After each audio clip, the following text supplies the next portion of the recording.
Hello, hello. Orm Hello, Permafield. Let's see if we can finish this. Oh, fuck. It changed to Turnabout Ablaze. Hold on. My poor ears are getting blasted. This is still quite a bit we have to finish, though. So we'll see. With this, I could probably, after I finish this, I could probably focus on Master Duel. And then, obviously, after Master Duel, I'll probably play some more Yu-Gi-Oh! Or maybe I'll play more Ace Attorney. Apparently, after this game, Ace Attorney Investigations 2 is peak, so the best game, apparently. But we'll see. I've left the Mask 2 investigation to Francisca and returned to Bobble. I suppose my first order of business should be to look into Bobble's statue. Mr. Edgeworth! So, okay, what's the situation? Oh, it's great. Investigating is so much fun. In other words, they've made absolutely no progress. We were goofing off, honestly. We've been investigating our hearts out. Very well then. Would you care to give me an update on your investigation? Oh, we had a really fun time, sir. I knew it. Zero progress. In any case, Detective Gumshoe. Yes, sir. You have permission to enter the Albacian embassy, is that correct? Yup. As a local detective, I'm helping out with investigations on both sides, sir. Good. In that case, I can leave these pieces of evidence with you. They belong to the lady under the Pink Princess's mask. The Pink Princess? What kind of lady was playing her, sir? The kind that was also playing the role of the Pink Badger yesterday. Ugh. Oh, understood, sir. If I happen to run into her, I'll give them back to her. And if I don't, then I guess I'll unload them somewhere. He doesn't seem all that enthused to go find her, but I can't blame him. Evidence has lost their value, given Detective Gumshoe. Now then, I don't believe I'll be needing this anymore either. What? Are you really going to throw that autograph away? Yes, because that Steel Samurai was a fake. Steel Samurai's autograph scrunched up into a ball and disposed of. Wait, what? What do you mean by fake? Now then, I believe it's time for little housekeeping. Okay, necessary evidence has been removed. Reigning evidence has been erased. Dang, he really does not like Larry. That's so sad. Top 10.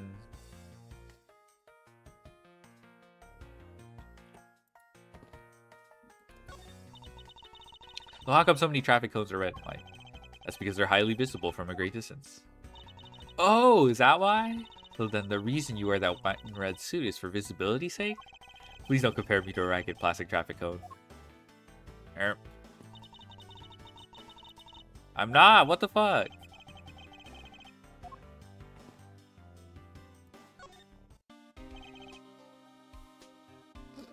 Mr. Edgeworth? You look like you're enjoying yourself, Detective. Well, I don't have much else that I enjoy as much as good investigation, sir. So, what did you find out? Well, ha ha ha ha ha ha ha ha ha ha. I think he has found nothing of any particularly used as usual. Hey, Mr. Edgeworth, I got something really interesting from Ambassador Paleno. Oh? And what is this something interesting? This, sir. Wow, that's so pretty. I'm so jealous. That's a real treasure there. Why does the flame burn green, Detective? So apparently if you burn the special wit crystal oil that they only make in Bobble, it burns this green color, sir. Interesting. That's a special property of the oil. I suppose it's a ploy to force people to visit Bobble should the oil run out. Hey, Gummy, what about these silhouettes? They stuck some cutouts on the outside of the lantern so it project the images. Oh, that's probably Yadagrasu then. Oh, silhouettes, huh? They are rather pretty, aren't they? Oh, what am I doing? I was supposed to be asking for an update on the investigation. Hey, what's wrong, sir? There's something I want to investigate for you to investigate for me. Do you think you can do that much? Uh-huh. You got it, sir. Hey, that's not fair. Why is Gummy getting to do all the fun stuff? Well, because I'm Mr. Edgeworth's partner. I can't believe you took advantage of the confusion and stole my role as assistant. I expect the two of you to get along and work together like professionals on this.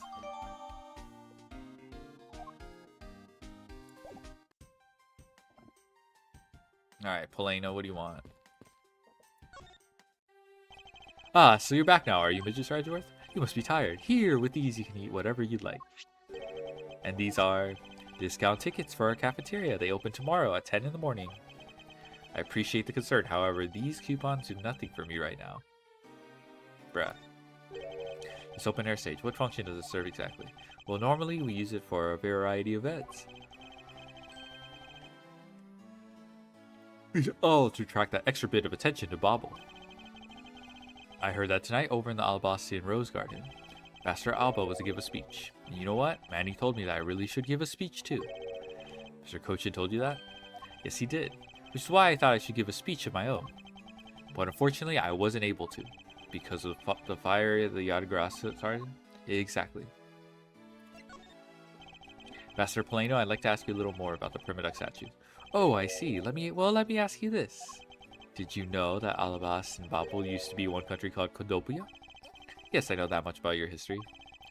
Well, the Primiduck statue belonged to the founders of Codopia. At least, that's how the story goes. It was bequeathed on to the king of Codopia as a symbol of the country's wealth. It was meant as a symbol of sovereignty and the right to rule, I take it? Yes, that's right, which is why both countries are so adamant about their claim. We hold the real statue, therefore we hold the right to rule, is the reasoning. It's pretty petty when you think about it, though, I suppose. But if Alabas and Bobble were to reestablish relations, shouldn't that put an end to the squabbling over the statue? I have no reason to believe so. The Primiduck statue is even more important now as a key to diplomacy. I wonder if Master Polano knows about what has happened to the very important key to diplomacy. I should try showing him this key and see what he has to say about it.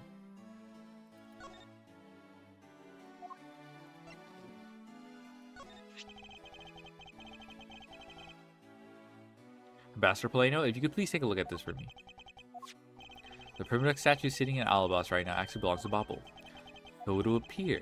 I received a call from Miss Von Karma about this earlier. Then you'll understand why I wish to inspect Bobble's Primiduck statue immediately. Because the statue currently in your country's possession? Yes, well, I've already inspected it myself. It is definitely Alabas statue. I know because it's the real statue. And you're saying that Bobble's was a replica. I'm embarrassed to say it's true, even though I knew that someday it would be exposed. I received my orders from the leaders of Bobble, and I was to negotiate with Ambassador Alba at this event.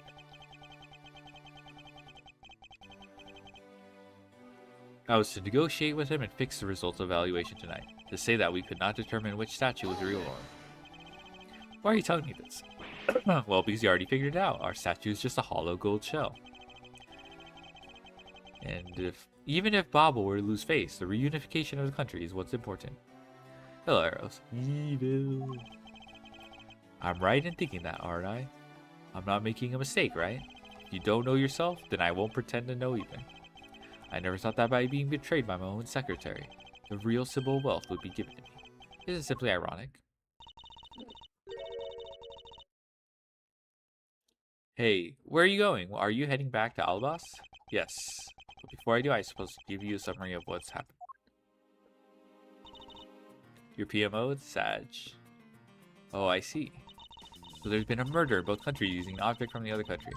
That's the gist of it. Bobble is just as strict as Albas in their inspection of the people and things that enter their country, meaning that somehow both murder weapons were smuggled into the two countries. It's the only logical conclusion that can be drawn. Perhaps the key to the weapon is smuggling is the person who traversed both countries. You mean the fake Yadagrass? You know, one way or another, the Yadagrass is connected. Of this, I am sure. Now then, where was this Yadagrass first spotted? I believe it was the Rose Guardian on the Alabastian side of the embassy. The Guardian is just on the other side of this boundary, where Ambassador Alba was to give a speech today.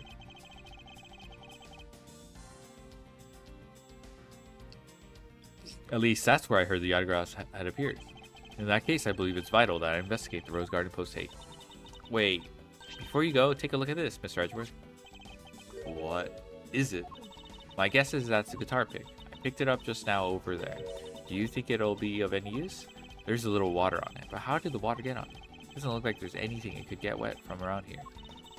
I was thinking, they have concerts here at this open air stage from time to time, right? Alright, I'll find its owner later. Oh yeah, there's one more thing. Mr. Mr. Edgeworth, would you be willing to hold on to this? What is this? It's misused perfume. It's a bottle that woman left behind and that I found 7 years ago. Oh my god, is Miss You here? Uh-oh. I thought that one day it'll be of some use in tracking her down. So I kept it safe all this time. Thank you. I'd be honored to hold on to it for you.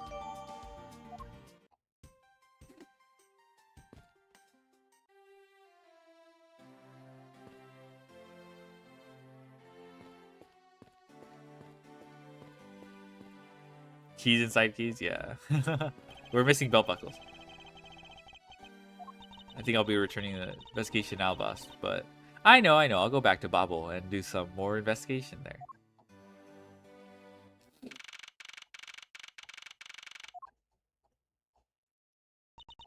I see you're back, Miles Edgeworth. How are things in Bobble? Although I can't really say I expect much from Scruffy and that girl. The investigation into Manny Cochin's death hasn't really progressed any. Oh, I guess this is where you could get the guitar pick that's wet here.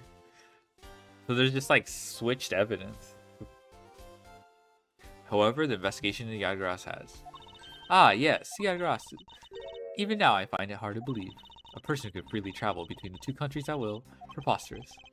Well, that's what I came here to investigate. I heard that this is where witnesses claim to have seen the Yadgras. That's correct. Master Alba was to give a speech tonight. Here in Albas. That's when the Yadgras appeared. The shadow of the mysterious thief appeared and just so suddenly vanished. After that, there was a fire at the Bobbleese embassy and the Yadgras started. I vow that not a single feather from the Yadgras shall escape my diligence. Actually, let me check something.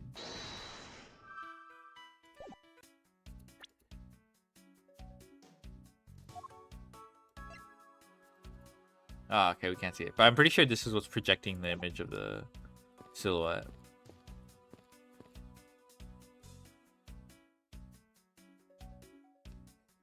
Power Patron? Yeah. There's an overturned spotlight here. Yeah, I'm not surprised. Power Patron sounds pretty frustrating to deal with. I'll be right back. I'm gonna get his muffin.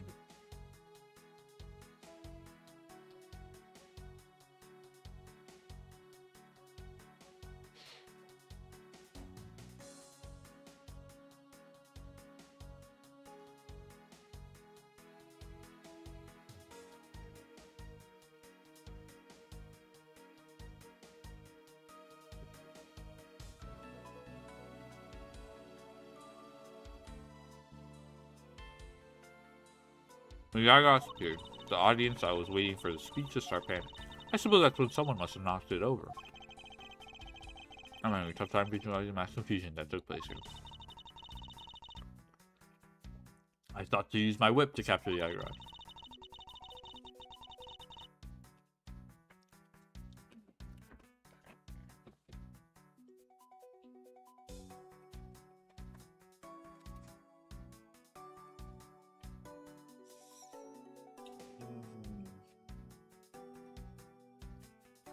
That's kind of weird.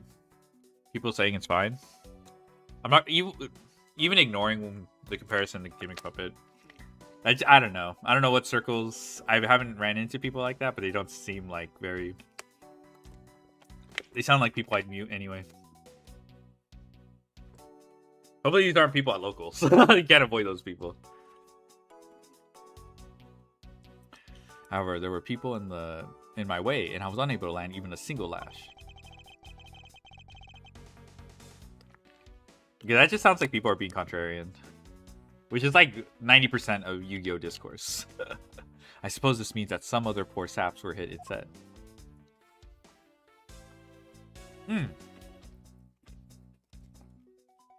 Let's inspect these roses. Surely. What?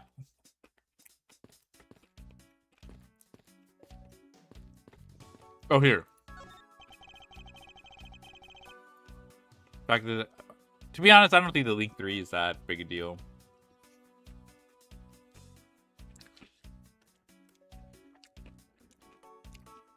Power Patron has like...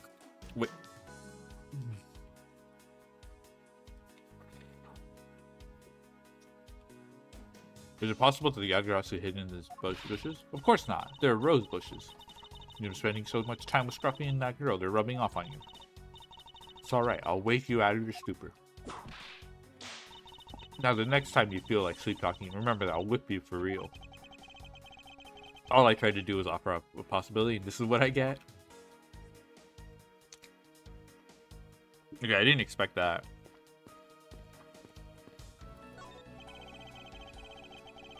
There are roses scattered on the surface of the water, creating a pleasant fragrance. Not just for aesthetics, this pool's water is also used in putting out fires. I see. Oh! The pool will stop filling itself automatically. Fountain spouts are set to stay open until the pool's water reaches a certain level. This water is used to put out fires. I suppose it must be refilled to its normal level. I suggest that this pool was recently used somehow in this embassy. Guess I'll take some notes about it just in case.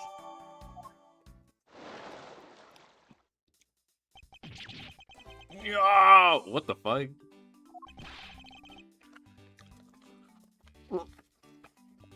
Wow! How dare you surprise me like that? I'm sorry. Oh, hey Edgy, thanks for what you did back there. Your gratitude alone is enough. More importantly, Larry, this pool is not for your personal enjoyment. I know that. Do you really think that I'm the type to just jump in the pool and swim around for fun?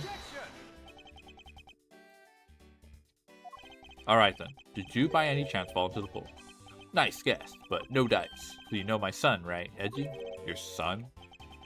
Guess I kinda lost sight of him when I shook hands with the ambassador. I'm pretty sure he was around here somewhere when I last saw him. You imbecile, how can you be so flippant at a time like this? What are you gonna do if your son fell into the pool? How old is this child of yours anyway? Huh? Oh, how old is he again?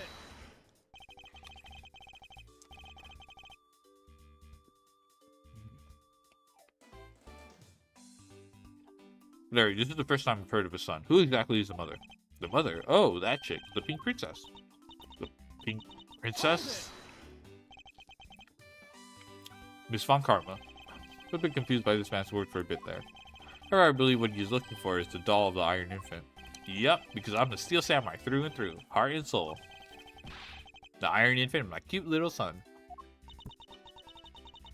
You have given a whole new meaning to the phrase, an astounding fool. Larry, we have not seen hide nor hair of the Iron Infant, but rest assured that if we should find them, we'll let you know. Now get out of there. Sounds good. In that case, I'll go search over there. Hey, wait! It's not as if you'll get very far swimming around in that pool. He knows how to live life better than anyone else. For some reason, people like hate Larry Butts. He's kind of annoying, but he's not like. I don't know, man. He's not that, like... He's obviously meant to, like, disrupt the pace of the game and, like... Just, like... He ends up becoming relevant later. It's... I don't know. Even though he's unrelated to the murders, he sure knows how to cause a lot of trouble. Oh, yeah, sure, unrelated, yeah. Every time Larry Butts is on the stand, we end up finding... a statue of a woman. I wonder if the lady is pouring water. That's a statue of the queen who spoke of love to King Primidux. Well, Miles Edgeworth, it seems that you are lousy at reading a woman's heart. I opened my mouth about a statue and she somehow made the leap to that. Bruh. She's supposed to be holding something? Maybe a spear?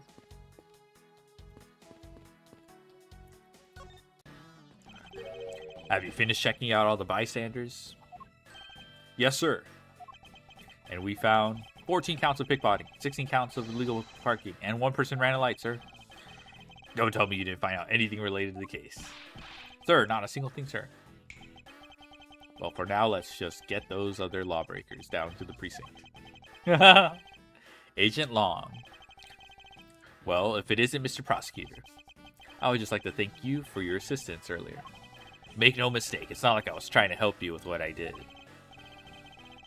After I left, did you receive word from Ambassador Alba? We're to wrap up our bodyguard assignment at the end of the day. Oddly enough, we received word from HQ to return home on an urgent matter. Heh, as if I can be so easily called away from this after I've come this far. I know. I swear that I'll find the truth and drag it out, screaming into the light. You're with me on that, right, Mr. Prosecutor? You were working as Ambassador Alba's bodyguard at the time. Uh-oh. So naturally, you witnessed when the Yadras appeared, correct? Yeah, I saw the thief, alright, with my own 2 eyes. Okay, that's not your own 2 eyes, it's just a silhouette, brother. Yadras, who was always there, lurking in the shadows. When the spotlights were turned on for Alba's speech, a shadow appeared. That's when cries of, "It's the Yadras!" rang out. The next second, the spotlight went out, and by the time we got the area lit again, the deaf thief had vanished. When we investigated afterwards, we found that the reason the lights went out was because someone had unplugged the section plug for all the outdoor electronics. Whether it was someone doing it on purpose, or simply a guest who had tripped over it, we don't know. But one thing is for certain, the Yadras was here. So you're saying that basically all you saw was a thief silhouette? Yes. If all you saw was a shadow, then it's entirely possible that the shadow belonged to someone else. Ha! Good thinking, sis. You just might be right. If it weren't for the fact that there was no one else with the same shape. Not among the staff or the audience members. My men have already done a thorough check of everyone, so I know I'm right. Someone else's shadow. That sounds like a plausible hypothesis. Do we just, do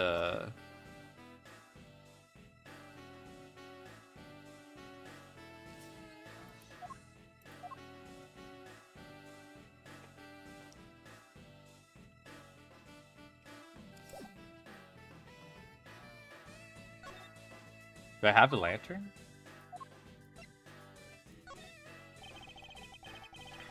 Agent Long, I'd like to ask your opinion on this pizza. Are you joking? You're asking for my opinion? Our mutual goal is to search for the truth, in which case, wouldn't cooperation be best?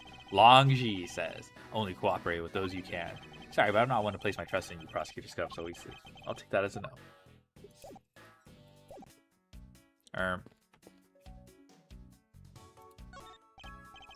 The statue bears a resemblance to Primadux statue. Plaque says, King Primadux in the battlefield. In order to save the queen, King Primadux put his life on the line and went to war. So Primadux was actually a person of royal blood. Thought he was simply someone imitating a character from an ancient legend. Well, what surprises me is that a real person who looks like the Seal Samurai existed. Suppose there's that too. The suddenly appearing and disappearing shadow of Yadras. I believe I figured out its true origin. I expected no less from my subordinate. Now let's hear what you know on the subject. What really casts a shadow?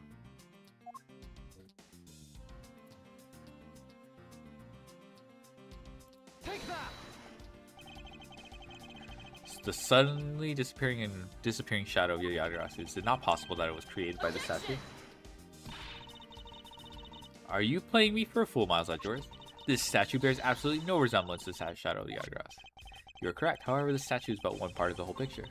What do you mean by only one part? What's the other part? Is it the female statue?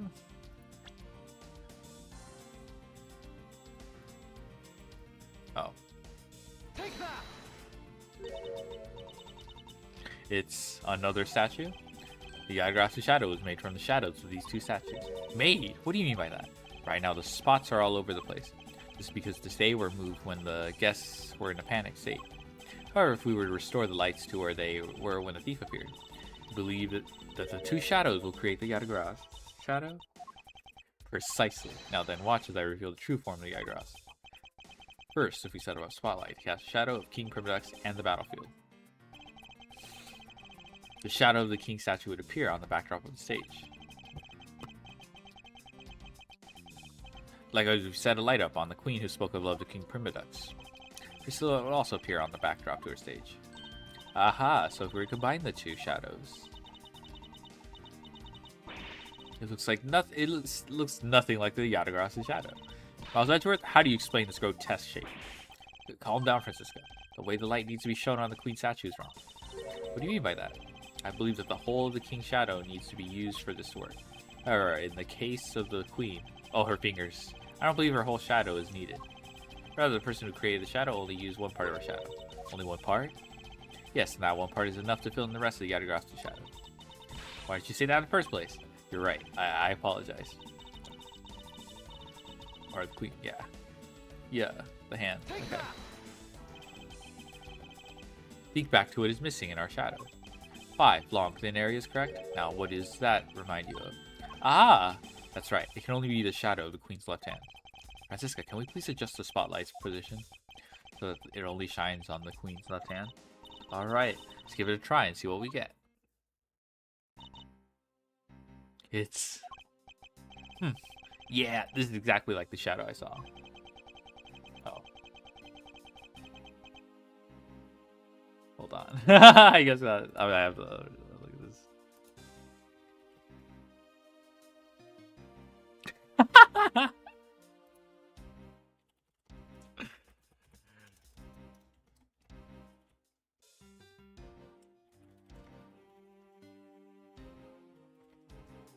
Okay, this is what I got sent.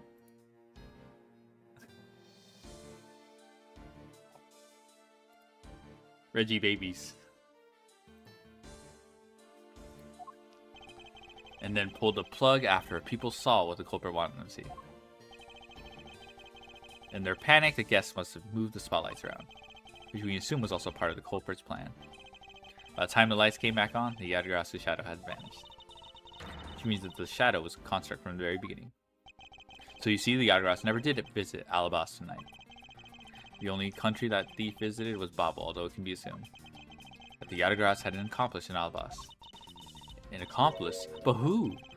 I haven't figured that out yet, but I assume it was the person who set up the shadow show, since the biggest clue yet to solving this case is the existence of this accomplice. Okay, that wasn't too bad. I just kind of clicked. How's the investigation going? Detective Bad, have you come to join us in investigating Yatagarasu? I've left the murder in Agent Long's charge. And my only target from the very beginning is the Yatagarasu, so yes. So, what have you found out? I got a piece of evidence. May I see it? Sure, but you might regret it. We're here because we are ready to face whatever may come. So if you please.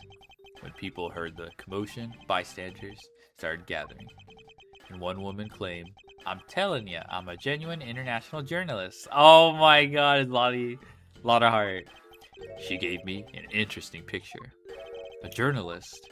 Well, actually, she's a freelance cameraman. This is the photo I got from her. What in the world? Yatagarasu is flying through the air. I don't know, the scale's kind of weird. You can't even make a shape like a person's body. It was like a cloak. The times, they are changing. It's not just man, but evidence. Even they lie to us now. When was this photo taken? Apparently, right after the fires on the 4th and 5th floors were put out. It was taken from a nearby building that you can see the embassy from. I see. So this was taken after the fire. The blur in this picture took off from the Babalese embassy, flew over the boundary, and headed for the embassy of Alabas. This is simply not possible. People are capable of flight. Is that a fact? I've had the pleasure of dealing with a case involving a flying person once. But I don't know, every time there's a flying person, there's usually an explanation. Actually, come to think of it, I've come across a case like that as well. 2, actually. Maybe it happens more often than we think. Am I up to the task of solving the mystery behind this photograph? Well, the Yatagarasu took off from the Babalese embassy, so I should start from there. Francisca, I need to return to the Babel investigation for a bit. Alright. Bruh. I'll continue investigating on this side of the building. Alright. I'm counting on you. Welcome back, Mr. Edgeworth. Now, come on, let's get back to our investigation. Yes, let's.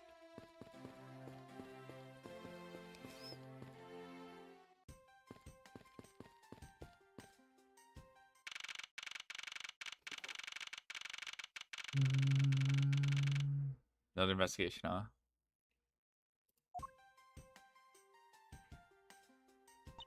To think after all that running around, we're right back to where we started. It would appear that way. Hi, Mr. Edgeworth. Have you found Manny's killer yet? I'm terribly sorry, Ambassador Paleno, but I've yet to find his killer. Then I guess his murder really was the work of the Yatagras. Let's get one thing straight. It was the work of the fake Yatagras. The real Yatagras is a noble vigilante who's only out to steal the truth. Miss Faraday, please don't make such a sad face. If there's anything I can do for you, all you have to do is ask, alright? Mr. Paleno. Actually, there's one thing you can do. Will you allow us to take another look around? We didn't have enough time to conduct a thorough investigation earlier. Oh, sure. Please feel free to investigate. You're to your heart's content. Also, there are a few questions I'd like to ask you personally, Ambassador. If it will bring a smile back to Miss Faraday's face, then I will gladly answer anything. Thank you, Mr. Paleno. You're a total gentleman. Ha ha ha. You don't have to waste such nice words on me, little miss. Hey, Sir Paleno. Those two sure got chummy awfully quickly. You know, it's easy to say we're going to investigate. Where should we begin? We should probably start by comparing the statue of this room before and after the fire. Then we should look into the matter of the suspicious person you spotted. Yeah, when I came into this room, that person was already gone. But I'm willing to bet that the person I was chasing is Mr. Cochin's killer. I wonder if it's Sheena. Because from the beginning of the... Kay lost track of the suspicious person.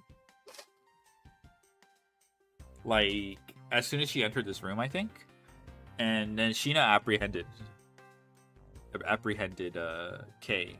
You know, insisting that Kay was the culprit. Also, is that water? It's weird.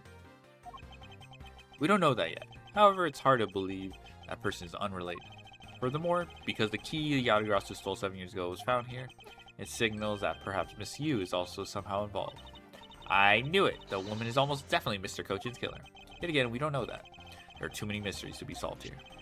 Speaking of Yatagras and mysteries, I received the most mysterious photo from Detective Bad. Uncle Bad? He's taking part in the investigation too? Yes, he's been chasing after Yatagras for all these years. Uncle Bad. Now then, I was told that this photo was taken just after the fire. What? This kind of looks like the person in the long coat I was chasing. Does this mean that I was chasing the fake Yatagras after all? I don't know the answer to your question, but I don't think people could fly either. This could be how that person escaped. Why is there a spotlight after it's after the fire though? Wasn't it like broken in the commotion? But this could be how that person escaped. Well, we'll need to investigate a bit more before we can say anything about that. In any case, let's not dawdle anymore and pick up our investigation where we left off. Alright. Give me a second.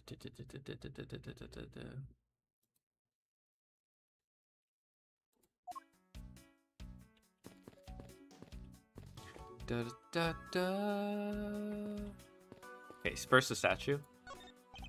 So this is the real Prima Duck statue. This is really valuable, right? That's what they say. Okay, you're not seriously considering the theft of the statue, are you? No way, Mr. Edgeworth. I wasn't thinking about anything like that. I was just calculating in my head how much the statue's worth. That sounds mighty suspicious to me. Okay, well, I guess we'll talk to you.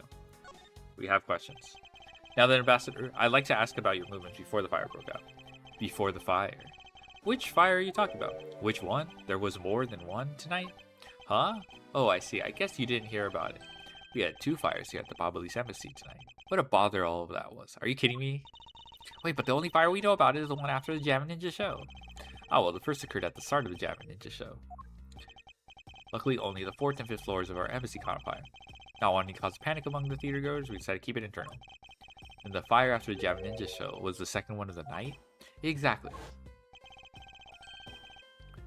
Oh, so the fire witness was the second one.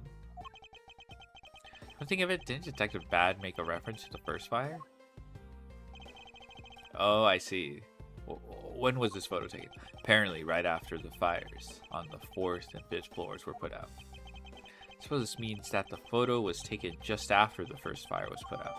Okay, I guess that makes the timeline make a little more sense. So then, what was the extent of the damage in the second fire? The second fire was contained to this floor, the 3rd floor. I think it was leftover embers from the fire on the floors above it that caused it. That's, how should I put this, a very bad stroke of luck. My office on the 5th floor, Manny's office here, and Manny himself, all gone in the blink of an eye. Feel so sorry for you, Mr. Polano. Oops, look at me going on and on. Now then, what was it you wanted to ask again? We were discussing what your actions and the whereabouts for today were. And if you happen to know what Mr. Coach's actions and whereabouts were as well. Yes, very well. Let's see. I've been quite busy all day, from morning until now. First I woke up and then I brushed my teeth. After that I had a roll for breakfast. Fascinating. How about if you just skip to the relevant parts for me? Oh, you'd like a condensed version? Alright, I can do that for you. I don't think I care about morning activities. Now then, if you tell me what you and Mr. Coach did this afternoon. Well, Manny and I went down together to the Theatre Neutralis. We had to be there for the start of the Steel Samurai stage show. After the show started, I went back to my office on the 5th floor alone. They were together until the start of the Steel Samurai show. A little while later, after I had straightened myself up a bit, I returned to the theater, because I was to take part in the photo op on stage at the end of the show. There was a commemorative photo op at the end. It was a fantastic photo of the three of us, Ambassador, Alba, the Steel Samurai, and myself. After the photo show, I went back to my office on the 5th floor, to prepare for my handshake photo op with the Java Ninja. Seems to be rather overworked for an ambassador. When I got to my office, that's when the first fire broke out, and I escaped down the stairs. My office was completely destroyed, but thankfully no one was hurt. I admit I ran away from the first fire as fast as my legs could carry me, but during the second one, I pitched in and helped the embassy staff put it out. So you did see Mr. Cochin again after the start of the Steel Samurai show? Yes, that's right. The next time I saw him, he was lying here in eternal sleep, bruh. The nice euphemism. Okay, let me... Oh my god, come on, bruh. Lock in. He was lying there in an eternal sleep. I see. Ambassador Polano, I thank you very much for your help. I'm sorry I couldn't be of any more assistance. Mr. Edgeworth? If there is anything else, please don't hesitate to ask. Okay, fine. What did Mr. Cochin and you do this morning? Well, originally we were supposed to meet and shake hands with the Jam Ninja. But Manny and I wanted to turn it into a photo op, so we were here tidying up his office. You helped clean Mr. Cochin's office. Why were you not cleaning your own? Oh, I think I forgot to mention this, but my office is currently undergoing renovations. Bruh. Which is why both the Primaduck statue and the Bobbly Sniper sat down here. I see. Oh, but the tidying didn't take much, really. We just burned some files we no longer needed and expired coupons to the fireplace. I bet cleaning up the fireplace must have been a real pain, though, huh? Ah, about that. I kind of forgot to clean the ashes out. Ha ha ha ha. I guess I'm up a creek without Manny here to get angry at me. An ambassador like yourself has been on the receiving end of a secretary's anger. Oh, he was very good at being very mad. Why, even just this morning got mad at me. I spilled some Bobbly ink onto the back wall when I was burning the files, you see? And he got mad at me, saying that I should treat the ink with more respect. Talk about the boss getting bossed around. Bruh. That's about it for what we did this morning. Just some cleaning. Tell me you had no other work to do. Being an ambassador and all. Bruh. Da da da da da.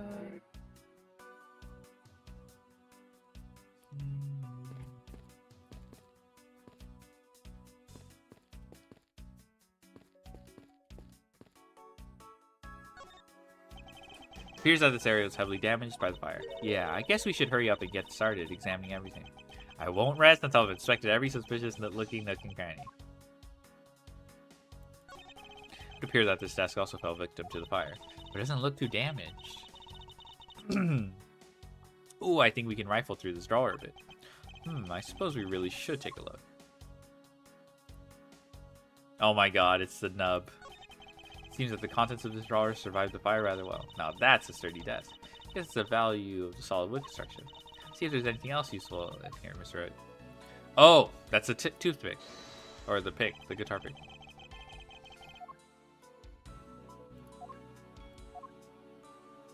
It would appear that this piece of evidence is related. To what exactly? Alright, so perhaps it isn't related after all. Oh wait, don't tell me. Is it something that the thieves can't see? Why don't we say that's it and move on? I was just joking, you know, Mr. Edgeworth. It's just my way of saying that when you make a mistake, you should just admit to it. Alright, piercing notice after all. I really should carefully re-examine this area for clues. Fine. Wants me to deduce, though. Bottle of bubbly sink on Mr. Cochin's desk. It looks like there's still a lot of ink left inside. The seal's unbroken, so the fire probably couldn't get into the bottle to burn up the ink. Hey, Mr. Polino. Looks like your precious bubbly sink is all right after all. What? That's odd. Buster, what do you mean by that? Well, it's just that there is something strange about the ink. Would you mind elaborating on the statement for me, please?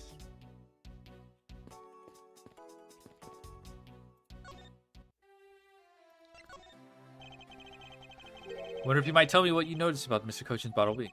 I just thought of it right now, but during the second fire, Manny was worried about his office, so he came rushing back to it. I called out to him. When I received no reply, I used my spare key to open the door. But when I did, I was greeted by roaring green flames. The flames were so big that I wasn't able to see into the room at all. Oh, fire was green? What was the cause? Well, what with crystal oil burns green when it's lit, as you can see by this lantern. And bubbly ink is made from the same oil, which means it would also burn green. You know, I too had thought it was Manny's ink that had caught on fire. That's why I was surprised to find out there was still a bottle of ink left on his desk. Case of the perplexing green flames. Talk about a mystery. What exactly was it that caught on fire in here? Oh, was it this?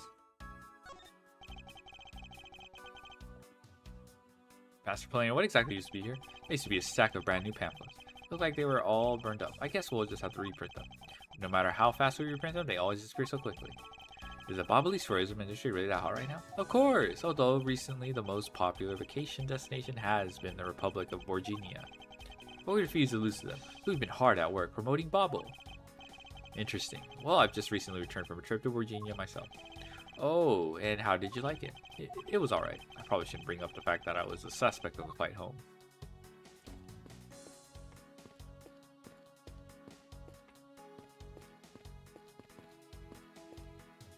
Is it suspicious, Nook and Cranny? Yeah, alright.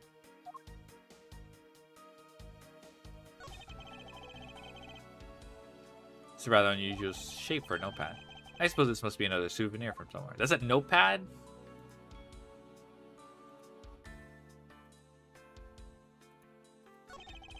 Looks like a bunch of flyers with coupons attached to them. Bobble sure gives away a lot of different coupons. Yeah, I should create one of my own. I could call it the Great Thief Coupon. What kind of discount would that net you? The 5-finger kind. What else? And I'd steal an extra thing or two for the bearer. Things such as the truth. What else would I steal? Well, I wouldn't give to have a mountain of your coupons right now. That's funny.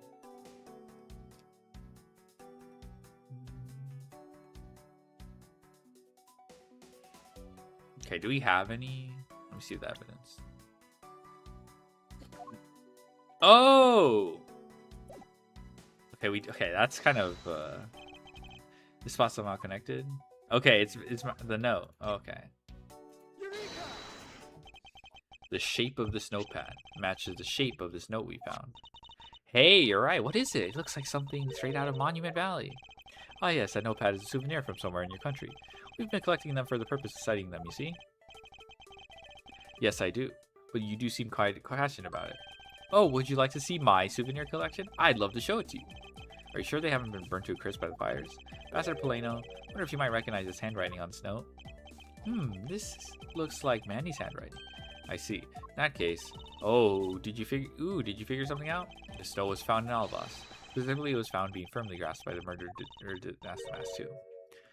Damas II? Then this note? Yes, it was a request for Mr. Cochin from Damas II to steal the Primiduck statue. What? Manny tried to steal the Albas Primiduck statue? We would know for sure if we could run a handwriting analysis. Ambassador, do you have any documents that were handwritten by Mr. Cochin? Yes, I can gather a few and give them to you. I'll ask Detective Gumshoe later to run the analysis. I can't believe that Manny would even think of doing something like this. Do you have any idea as to why he would have requested the theft of the statue? There is one possibility, but mind you, it's just my personal speculation. Anything you tell me would be of great help, Ambassador. National symbol of Bobble is drawn here. There is nothing especially strange about it. It's just merely the butterfly gaining an antenna since we last saw it. Even if it did, would it really have any bearing on our case game? It's kind of a funny thing to point out.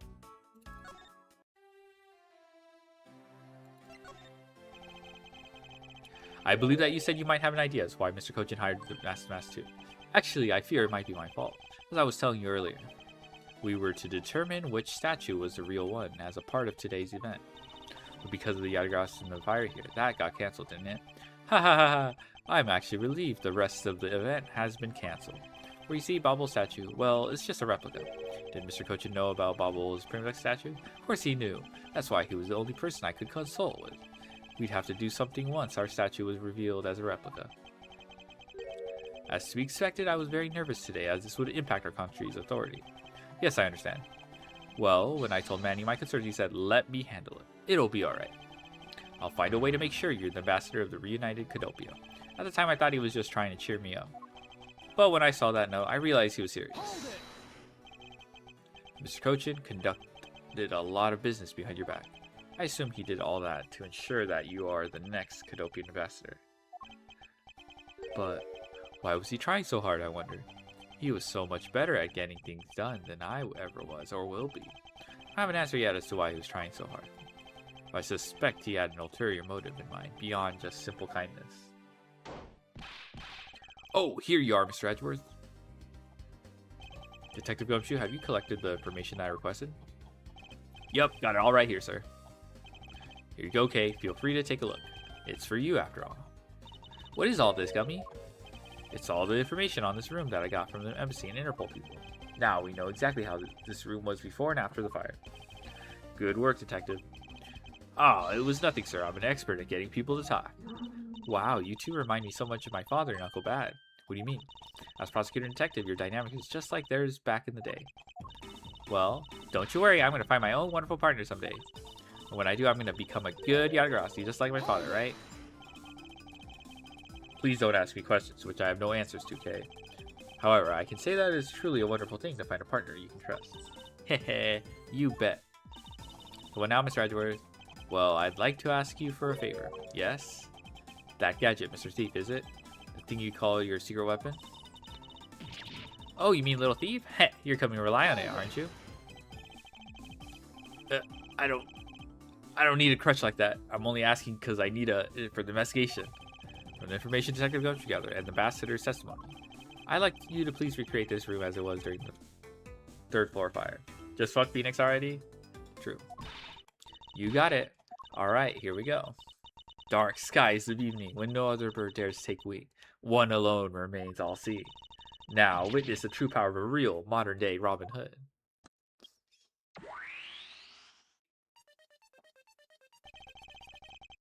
Seems there are other things besides what the ambassador mentioned that have changed. It's possible that we might find the escape route that person K saw use as well. Ooh, what is this? Is it some sort of light show I was not told about? This is the power of a true vigilante. He's recreating the room with the info I inputted. Really? That is certainly one interesting device you have there, Miss Faraday. I believe it's about time we return to our investigation.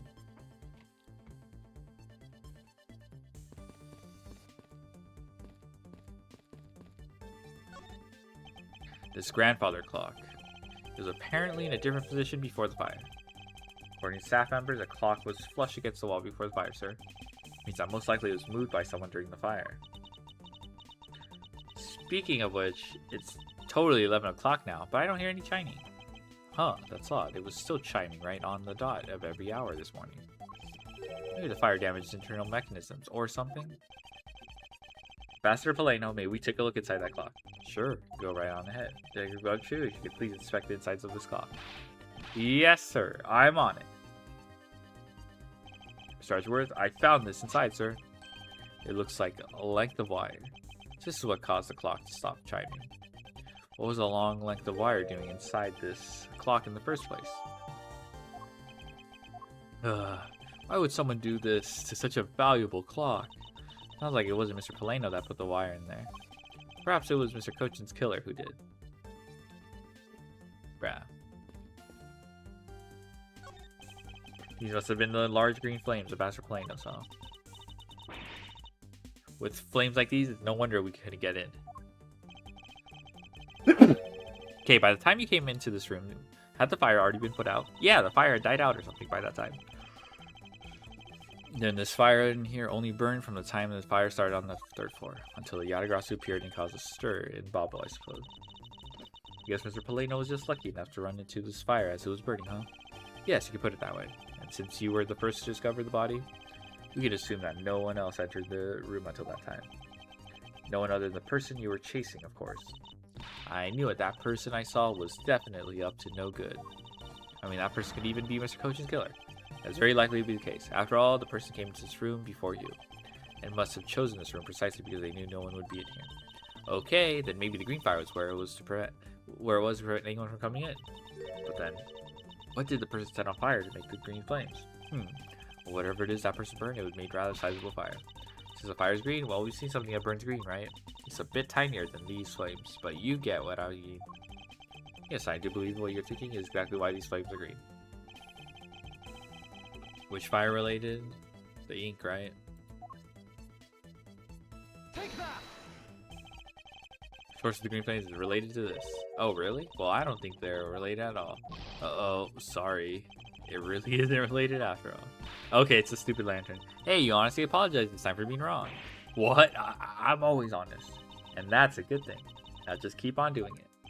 I need to think about this a bit more carefully. If I stay calm, the answer should come to me. Screen flame. It's the same as that other flame. Okay. Take that! The silhouette lantern. Its green flame comes from the wit crystal oil it's burning. Yeah, that's the fire I was thinking of too. I love the green it gives off. I think we've now established that the green flames are caused by wit crystal oil. Furthermore, we know that there's only one other thing that made from wit crystal oil. Oh, you mean that thing Mr. Paleno was mistaken about, right? Yes, precisely, as we found out earlier in our investigation. What? I don't get it. Can you fill me in, sir? Fine, I suppose. I'll explain it in a way that even you can understand. This is a thing made from wit crystal oil that Master Paleno was mistaken about. The ink, right?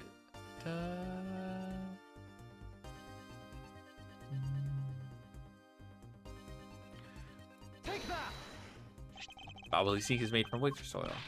Oh, so it should burn the same color as the flames in the lantern, right? Yes, precisely. However, the green flames in this room were not from a bottle of bubbly ink. Because we found the ink Mr. Coachin used on his desk, right? Yes. However, we know that Mr. Coachin was smuggling the ink in massive quantities. Now, what do you suppose he made using all that ink? I believe that what he made with that ink is the answer what gave birth to the green flames. Oh yeah, I'm beginning to really feel the energy coming from you, Mr. Edgeworth. Hey, it would appear that I finally found it. The smuggling ring's real goal. Made of bubbly ink, this is the source of the green flames. Oh, it's the counterfeit bells. Take that! What would consume that great a volume of ink to make?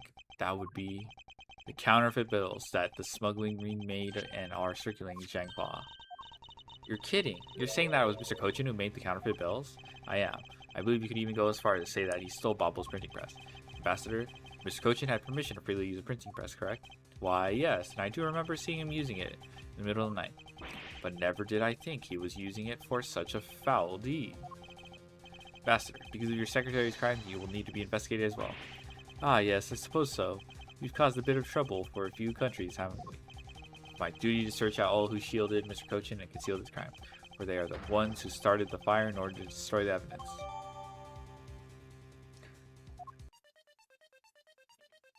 Okay.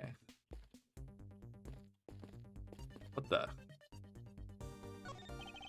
Fireplace, huh? So Bobble's offices have them too. Two? There's the fireplace and relatively the same location. Oh, did they escape through the fireplace? Same location in the Alabaston office. However, we found something there that I'd rather not recall ever again. Still can't believe that we found that undershirt in the fireplace. If it was that traumatizing, why don't you try new memories with this fireplace? You could climb inside and we could play hide and seek. And come out covered in soot? I think not. Ah, you really have no sense of fun, Mr. Edgeworth.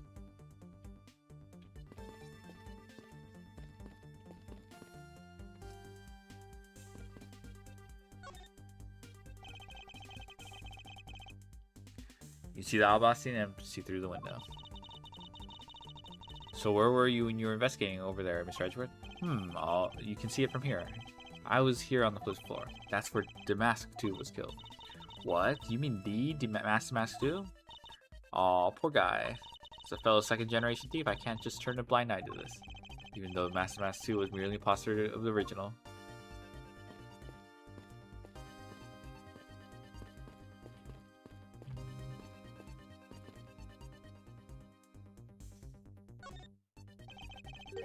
Detective, you took part in the initial Bobble investigation, correct? Yep, sure did. I also helped put out both fires, sir. But that first fire took me by surprise. I had a tough time escaping the 5th floor. First I tried the elevator, but I guess someone else had the same idea because it was in use. If I hadn't remembered to use the stairs at that point, I'd have been burnt to a crisp. Wait, that's odd. We always warn our staff that in the case of a fire, it's dangerous to use the elevator. Oh. Maybe someone wrote it in a pin paddock? Detective, did you see the Yardgrass that came into the Bobbly's embassy at all? I didn't personally. And the other staff members told me they never got a good look at the person either, sir. Wonder if you could tell me a bit more about what you discovered, Detective. The second fire broke out around the time the Yardgrass was spotted in Albos. That's also when a suspicious person was spotted in Babel, which caused a panic. So no one was able to get a good look at this Yardgrass that entered Babel? Yeah, all they saw was a mysterious person wearing a long coat. But that was not enough to make a positive ID, you know? Still, it was enough to make the people who received the calling card panic even more. Person in a long coat. Sounds like the exact same person I saw. Yardgrass had appeared in Albus was proven to just be a fabrication, a shadow. In light of that fact, the Yardgrass that appeared in Babel was also suspect. You can't be serious. Not when we're this close to capturing the fake. I mean, Callisto, you? So Yardgrass appeared, caused mass confusion, killed Mr. Coach, and then disappeared. By the way, Detective, why did you not chase after the Yardgrass? I did, but well, this embassy is huge, sir. Got separated from the other staff members I was with and was lost for a while there. You didn't even memorize the layout of the building you were to guard, Detective. Eee! I'll be sure to do that from now on, sir. But you know, it was thanks to me being lost that I was able to come to Kay's rescue. Oh, is that a fact? Yeah, it was when I was lost and wandering around in the 3rd floor hallway, sir. When I heard her scream, I headed towards it right away. Oh, that's probably from when I found Mr. Cochin's body. Yeah, I thought it sounded like her, so I got a real worry and ran as fast as I could. And it was thanks to the gummy that Miss Sheena wasn't able to take me away. He covered for me until you got here, Mr. Edgeworth. Oh, I see. So it can be useful once in a blue moon. Still, it's too bad that Agent Sheena got here before I did. Wonder where Agent Sheena was before you found her. Well, just before I got to this room, I saw her coming out of the room next door. Huh. Agent Sheena mentioned something about chasing Yardgrass herself, yes, earlier. Well, she apparently helped in putting out the first fire. Then during the second fire, I heard she was busy chasing Yardgrass. Seems to be a very dedicated agent. You would do well to learn from her. Why are you pointing at me when you say that, sir? Examined everything in this office, but there is one thing that bothers me. Suppose I should ask Master Plano about it. Master Plano, there's something I'd like to ask you about. Yes? About this office, it appears to me to be very similar to Master Alba's office. For example, location of the fireplace and the position of the grandfather clock. Ah, that's right. You've also paid a visit to the Albastian side of the embassy. Our 2 embassies actually used to be one. Yes, I know. Even the pamphlet mentioned that. Which is why the building is bilateral. Oh, okay. But so we're going to establish that the fireplaces also have the same exit. So no matter which room, the location of the fireplace and the light are exactly the same. Even where the art is located is the same. As my room is currently under renovation. We've worked hard to make Manny's room look like the master's office. You mean for your handshake photo with the Jammin' Ninja? Yes, that's right. I mean, what's a photo like that worth if it's not taken in the ambassador's office, right? Yet another odd expression of Bobble's obsessively competitive spirit with Albas. I take it. Thank you, Ambassador. That piece of information is all I need to connect the dots. Connect what dots? Well, anyway, I'm glad I was able to be of some help. Okay, so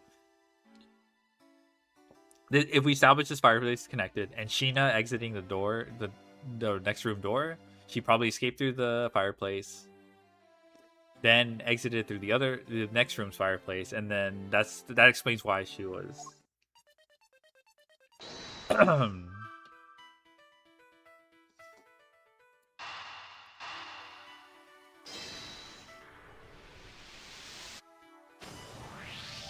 The Albasi and Bobbly sides of the building are symmetrical to each other. As we know that to be a fact, then this room's fireplace may also hide a secret passageway. In Albas, the fireplace turned out to have a revolving back wall. Revolving back wall? It sounds like something out of a ninja house. Wow, there was a trick like that built into the fireplace, sir? What? This embassy holds that kind of secret? There seems to be a lot about this room that you don't know about, Ambassador. Guess it's time to pay the bill for letting Manny do so much work for me. Please, I really want to know about the real Manny and what you know about this room. What are you waiting for, Mr. Edgeworth? Let's get to the bottom of this. Agreed. And my first thought is that it's likely the killer used a revolving fireplace. Looks like just another fireplace though, doesn't it? So how do you turn it again?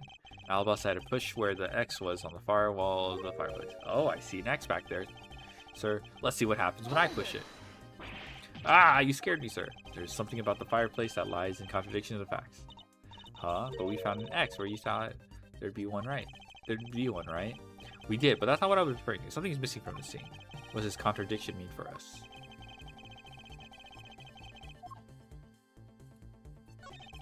All I see inside this fireplace is starter wood.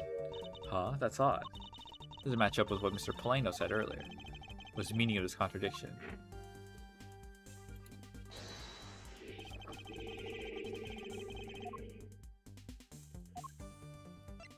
Is there...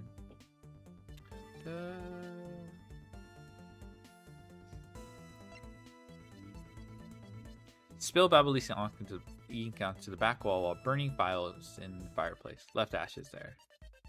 Okay, so there's no ashes.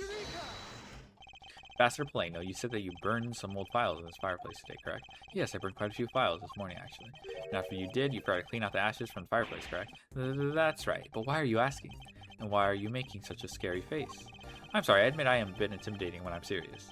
In any case, take a good look at this fireplace and tell me what you find odd about it. Let's see. Huh? Where did all the ashes go? What is the meaning of this, Mr. Edgeworth? You don't really think Ambassador Polano is lying, do you? No, there's no reason for him to lie. I don't believe his testimony is wrong either. It is the fireplace that is causing contradiction. Okay, I wonder if you might update the fireplace data for me. You got it. I'll add in the ashes from the burnt files. Sounds like we pretty much figured everything out now, huh? Well, it was nothing. All I did was follow where our leads led us. Oh, I sense it coming on. You're about to dazzle us again, right? Oh, you mean that? Well, it's what Mr. Edgeworth is known for, you know. There's really no need for you two to dance around the name of what I'm about to do.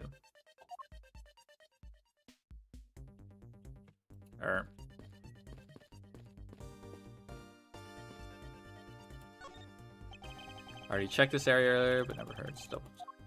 Oh, this is the cued logic.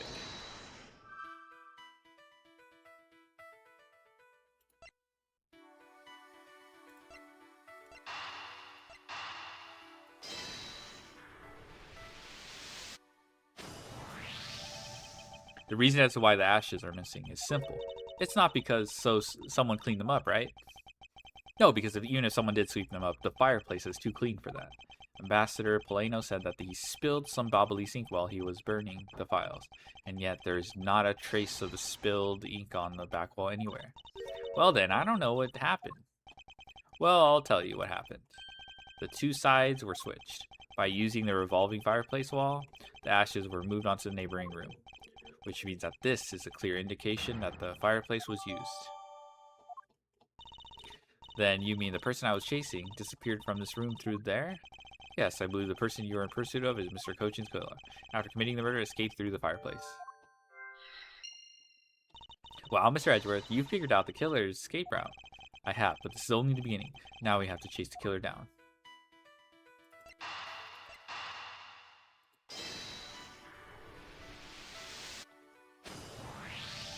If the killer used the fireplace in this room to escape to next, then it's only logical for us to talk with the person who was in the neighboring room.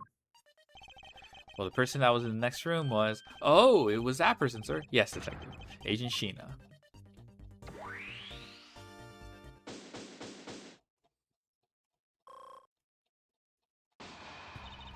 It's looking more and more like Machina as the killer, isn't it? Let's not jump to conclusions yet. We need to go through what we know so far. Came running straight into this room from the next one and instantly accused you. Furthermore, she claimed that it could only have been you that killed Mr. Cochin. I don't have any proof yet, but however, I know she is hiding something. Okay then, why don't we go ask Miss Sheena herself? No, not yet. There's something that needs to be done first. Detective Gumshoe? Sir, is it my turn to do something, Mr. Edgeworth? Yes, I have a two-part special assignment for you. First, I need you to run a handwriting analysis on Damask 2's note. Okay, I'll get the lab boys on that right away. Second, I want you to see if you can fit through the revolving fireplace wall. Right now, sir. No, next decade. Of course now. We need to test our hypothesis first, don't we? Go on, Gummy. I know you can do it. All right. I'm going to do this like a real man. Here I go. Through the fireplace and back. You should need to psych yourself up that much to such a simple task, Detective. Wow. The wall inside the fireplace really did turn. That's so neat. Now I want to go try going through there. There really is a secret passageway through there. I had no idea. It would appear that the ash really was pushed into the other room. Furthermore, the Babalese ink you spilled faster is there on the back wall. Okay, here I go, sir. Detective, I'd like you to go through there under the same conditions as the killer. But there's that ash and stuff. And your point is, now we're short on time. So if you could please hurry on to it. Yes, sir. Okay, so now we pretty much have the whole picture, right? No, not yet. There remains a few more mysteries to solve. Such as the Yadagrass's whereabouts, the other smuggling ring members. The two weapons have made it across the border.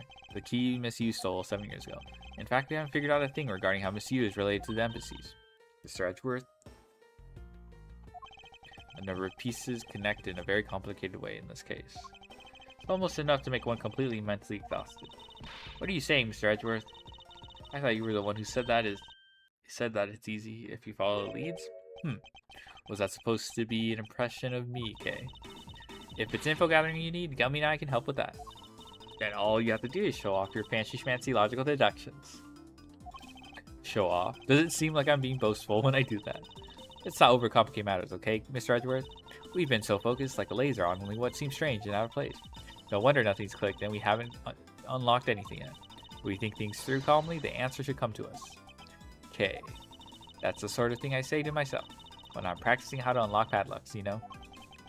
That is something that I hope practice doesn't make perfect for your sake. Ha ha ha! Yay! It looks like you're back to your straight-laced self again. Hey, Mr. Edgeworth, I'm back, sir. Yes, I can see that. Good work, Detective. Looks like you can use the fireplace like a door, sir. Are you alright, Gummy? I'm okay. Just a bit of ash and dust, that's all. Your jacket has gone quite filthy. I see the hem has practically turned black. Yeah, well, quite a bit of the unburned ink got it on it, sir. I see. Thank you, Detective. You did a fine job. I didn't pay the cleaning bill for the trench coat. Oh my god. Are we gonna burn Sheena's dress and it's gonna burn green? I didn't pay the cleaning bill for the trench coat. What? Oh no, sir. I could never. This is just my old coat, sir. If it was a coat I actually cared about, then I'd get it clean. But you know. I see. Very well then. As you wish. So because Gummy was able to climb through the fireplace, we know it can be used, right? Yes, but that's not all we learned. We actually learned that one other important fact. And that is, I'll have to explain it to you later. Right now, we need to deal with the handwriting analysis. Detective Gumshoe. Yes, sir. I'll be back before you know it. The handwriting analysis on Mr. Cochin's handwriting will take a bit of time. Let's go and wait in the theatrium neutralis along with Agent Long and Agent Sheena.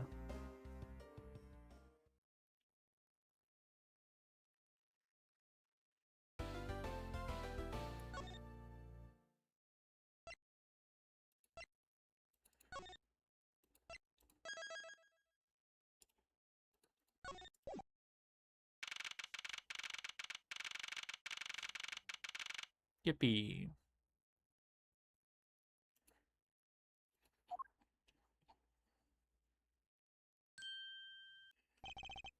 Agent Long. Long G says, little cubs, never do they know the real fury of the elder wolves. These codes are definitely becoming increasingly difficult to decipher. What does that mean? It means that you'll never really know how angry I can get. Mr. Prosecutor, the counterfeit bills made with Babalese ink.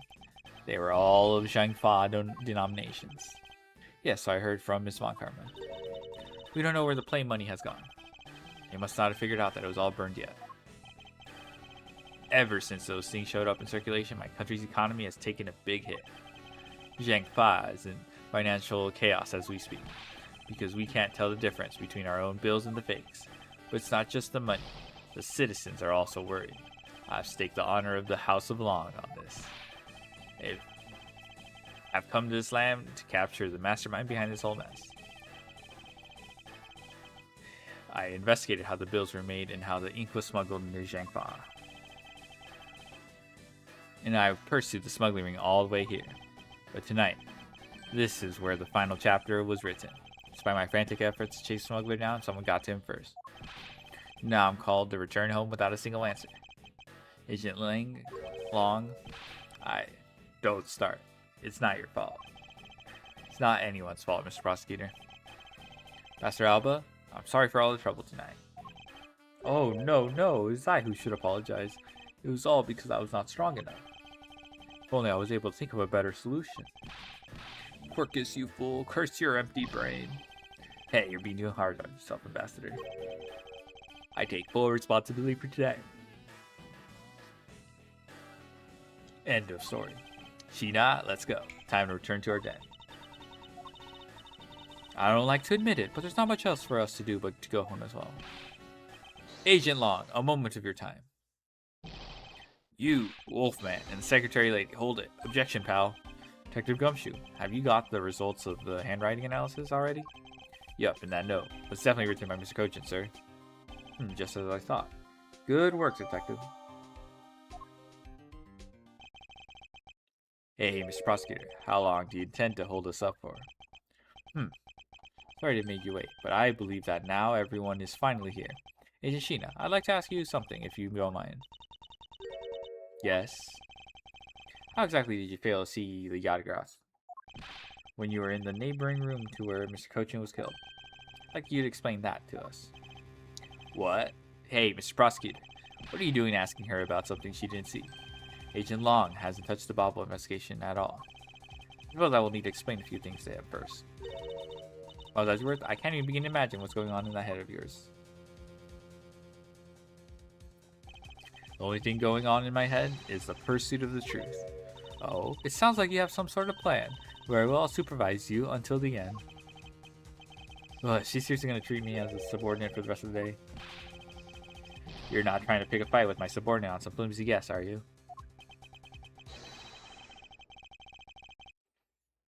I'm not trying to pick a fight, and the evidence is hardly flimsy, as you will see.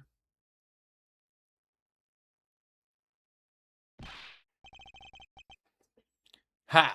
I should have known that you and I are destined to fight it out to the very end. It would appear that way. Well, I'll prove her innocence, so let's see what you've got, Prosecutor Edgeworth. With pleasure. Alright, opening argument, I'll discuss the Yadagras case that occurred in Bobble, and establish exactly who was that case saw. Agent Long, I assume you've been briefed on case testimony. You mean the suspicious person in a coat that she saw? That's right. The person is one of the keys to solving this case. Person who pretended to be Yadagras. Pretended. And that's what you mean by that? I'll get to that in a second. First, I want to review what Kay's mystery person did. Kay, if you could please explain for us what the person you were chasing did. Okay, you got it. I first spotted a suspicious person near the open air stage on the Bobbly side.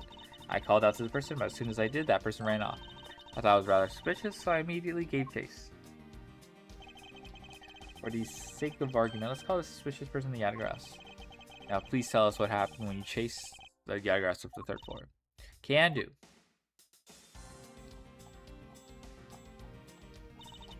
I chased the Yadagras all the way up to the third floor of the Bobbly's embassy. It was a pretty straight chase down the hallway until the sudden turn. Yadagras disappeared around the corner, so I did my best to catch up. When I turned the corner, I saw Yadagras run to Mr. Cochin's office. I gave chase and ran into the room. When I entered the room, it was pitch black. I couldn't see a thing. I felt something on the ground next to my foot, so I turned on the light, but then... Ah! Who's there? By the time I turned on the lights, Yadagras disappeared. When Kay entered the room, the person she was chasing was already gone. Why do you suppose that was, Agent Long? What do you mean by that? By why do you suppose? Isn't it obvious? Person slipped out through the door behind the girl under the cover of darkness. Objection! Sorry, but I know for a fact that the person didn't escape through that door. Oh, because the clock was flush against the door. Against the wall. Oh? And how do you know that? That's easy. The Yagras had left through that door, they would have ran right into this person.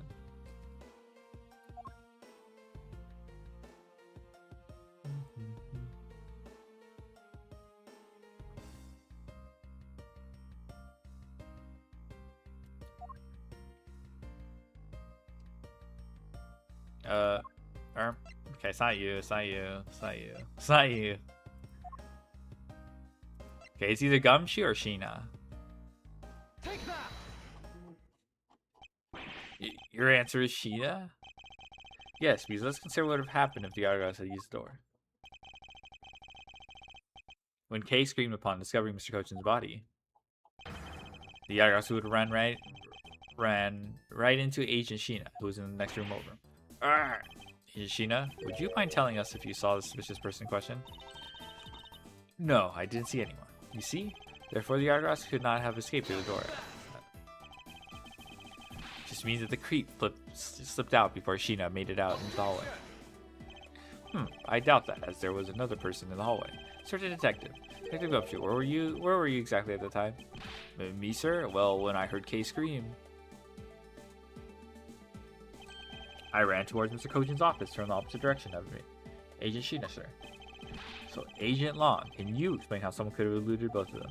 You must conclude that under these circumstances, the door was not a viable route. Grr. No. Way to go, Mr. Edgeworth. You nailed him with just an explanation of what happened. Yes. I've eliminated one of the possible escape routes from that room.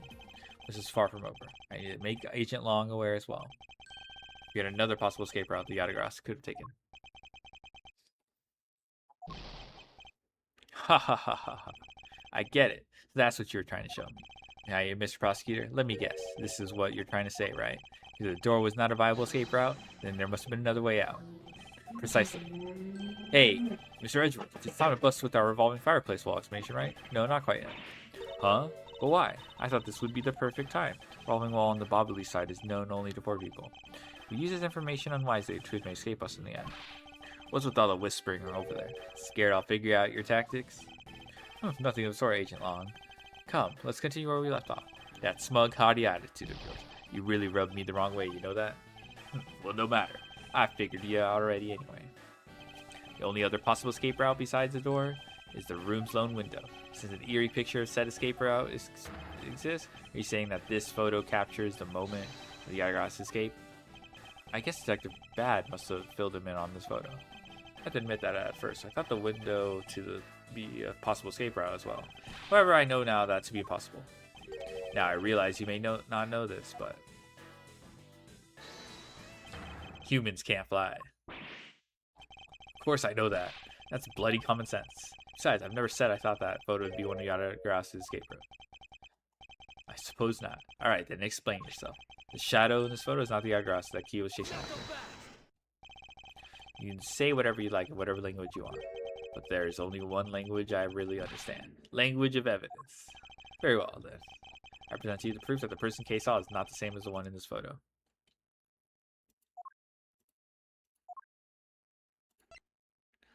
Oh, yeah, the third, it's 4th and 5th floors. Not 3rd floor being on fire. Let me explain to you precisely why the shadow in this photo is not the Yagras who Kay saw.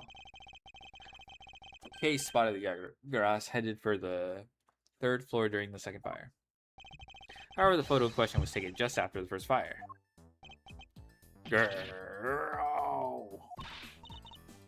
Yeah, way to go. That's twice you bit him in the butt now.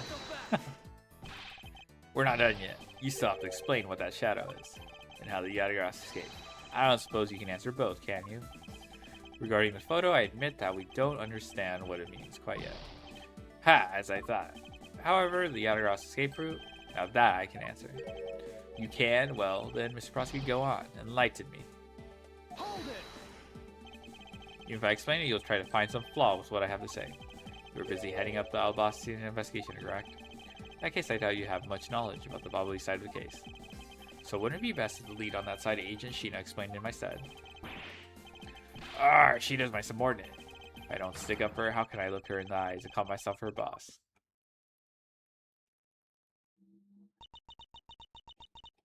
Long, it's alright. I can take care of him. Sheena, you shielded me a lot as my boss, but it's time for me to prove my worth. Alright, if you're okay with it, then you have my support. Finally, it's down to just Agent Sheena and myself. This is where the battle really begins. Now then, what is it like that you'd like to ask? Let's see. Why don't we start with your movements inside the Bobbly's embassy? During the first Bobbly's fire, I said to putting out the fire. Dun. During the second fire, I was searching for the Yatagrass that had appeared in Bobble.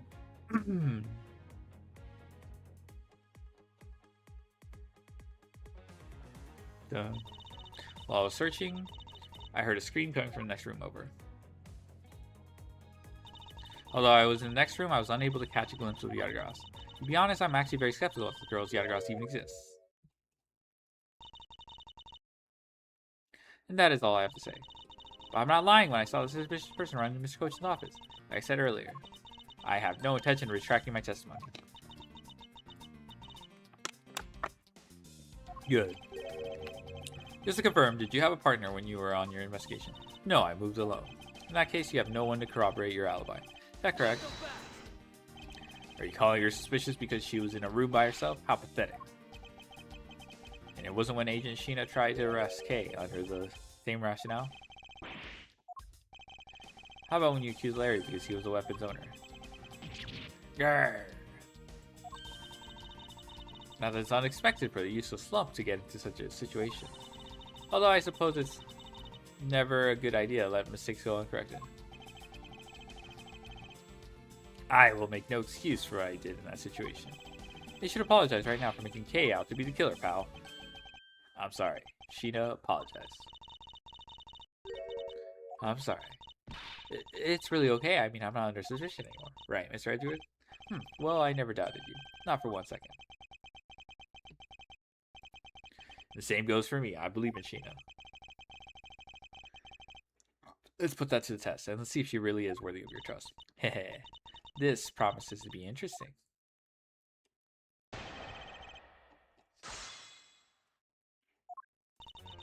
During the first Bobbly's fire, I assisted in putting out the fire. Okay. Searching for Yatagrass. Okay. Heard a scream coming from the next room over. While I was in the next room, I was unable to catch a glimpse of the Yatagrass. I was unable to catch a glimpse.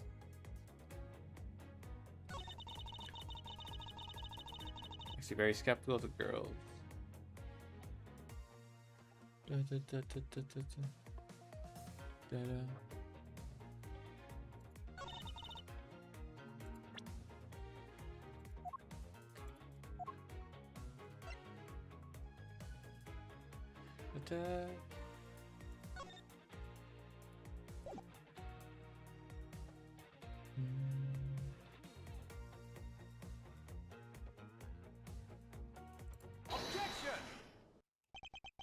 Being in the room next to Mr. Cochin's office is the problem with your testimony.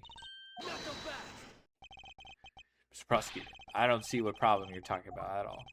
Agent Long, do you recall the secret we discovered about the Albasian office fireplace? Huh?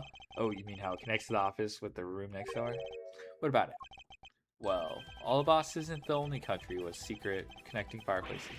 What? The fireplace in Mr. Cochin's office holds the exact same secret. What? The Yatagrass didn't escape through the door to the room or the window. The escape route was through the revolving fireplace wall into the next room.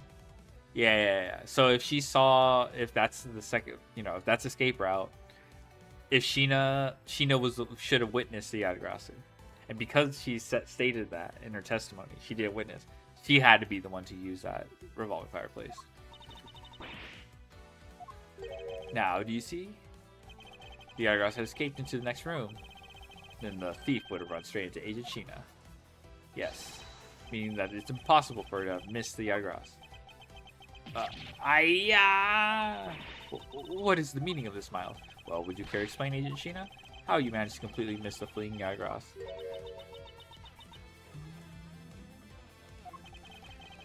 Your claim that you were in the next room was a lie all along, wasn't it? Da, da, da, da, da, da, da. The truth is, you were the one Kay saw in the code. Trying to be Yagras, you were the one she chased after. As you tried to lose her, you ran into Mr. Coach's office and headed for the fireplace. Then you shed your coat in the next room, leaving it there to emerge as Agent Sheena. After that, you came back around. Oh, fuck.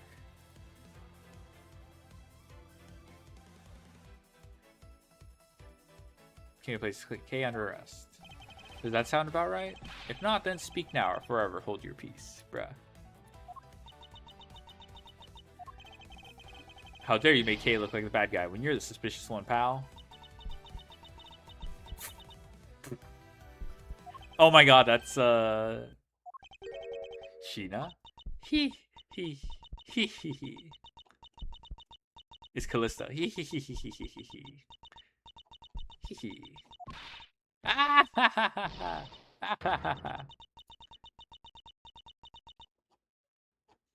Yeah, it's Callisto. That laugh.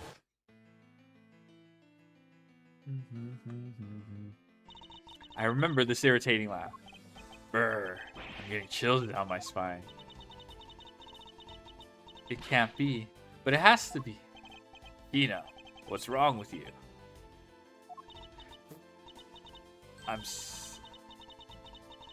It was so funny that I couldn't help but laugh. Funny, you say? Yes, you would accuse me of being the Yatagarasu. The prosecutors of this country really are all so very strange. You think you can get away with this by simply laughing it off? You think I'm taking things too lightly? I think not. That prosecutor is. Look, everything you said earlier is nothing more than mere speculation. Yatagarasu fled through the fireplace. Do you have any proof to back up your claim? If you don't, then you haven't proven a thing regarding Yatagara's escape route. Tone of your voice, you're talking with me, has certainly changed. Hehe. That's because it's been a while since I've had this much fun. I think I'll let loose and then we can have a real battle of wits. For an agent of Interpol to show me the true power of her mind. It's a great honor. Don't underestimate me. I'm not some foolish broad, you know. I know. And that is why I won't hold anything back either as I answer your question. My question? Here's your proof that the revolving fireplace was used recently. So he just presented again? That's so funny. Take that! Because of the ashes. I'm sorry, but is this really your honest answer to my question? Yes, according to Ambassador Polano's testimony. He said that he was burning some documents in the fireplace with Mr. Koshin. Oh? The ashes of what they burned were left in the fireplace. They should have been there. However, when we went to investigate the ashes weren't there. Why is that a problem? Maybe someone cleaned them up. Unfortunately for you, Ambassador Polano said that he forgot to. The question remains, why were the ashes missing? The answer is simple. Even the Yatagarasu went through the fireplace wall. The ashes were pushed into the next room by the wall as well. Movement of the ashes that were in the Mr. Koshin's office is my proof.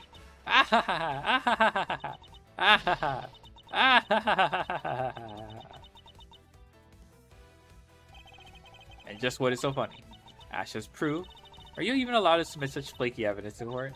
You still wish to fight us? Of course, why wouldn't I? In that case, let's hear your counter argument. My counter argument, huh? This really is just like being in court. Well, to me, we're simply continuing from where we left off all these years ago.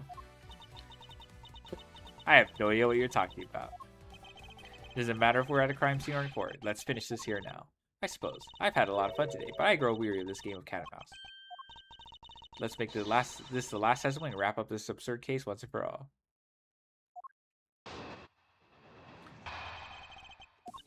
In my eyes, all you proved is that the rotating fireplace wall was used. You can't really call that proof that the Yatagarasu used the fireplace now, can you? So then, who was it that used the rotating wall? Show me your answer with real evidence. Remember, we finished our very thorough investigation. We found not a single suspicious thing in Mr. Koshin's office.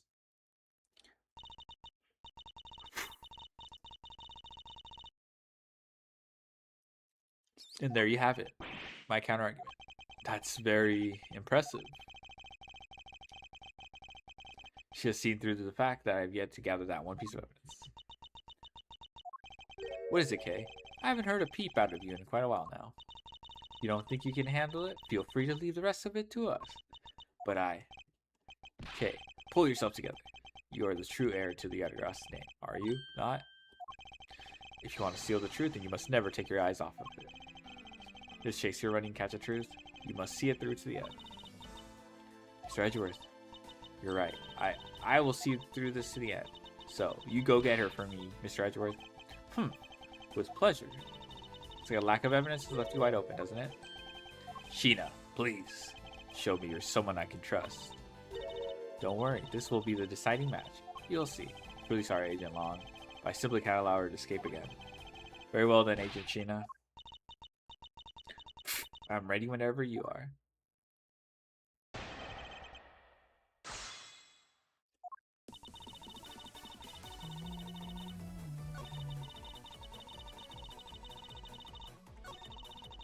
Was it use rotating wall?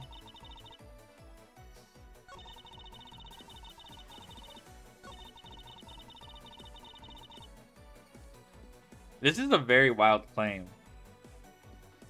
Is there counterfeit bills? Bruh. This is wild.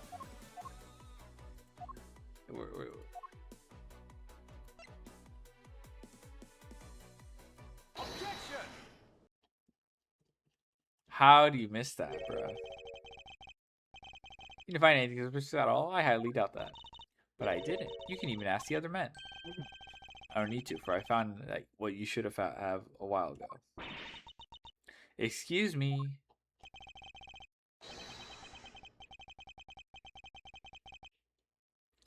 In Mr. Cochin's office, there were signs that someone had burned counterfeit bills there.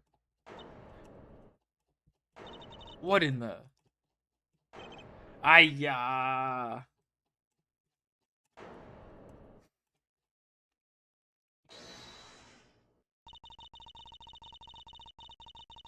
That evidence was something you found through that girl's machine, right?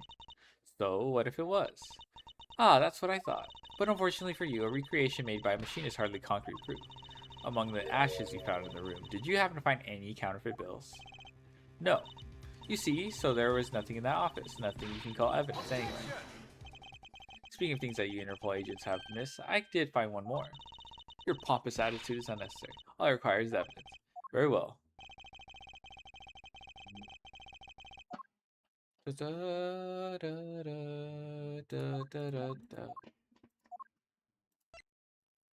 Oh yeah, no one's talking about this stupid wire.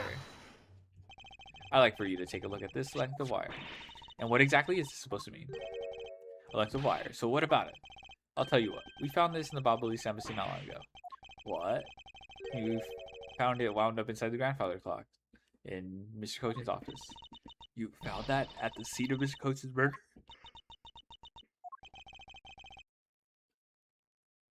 So I think you'll agree now that I cannot trust you when you say that Interpol has thoroughly checked every room. Yeah, what the hell? That this throws doubt on the purity of your investigation into the Yadagras. Still suspect me, I see. Alright, then I ask that you point out what part of my investigation complete.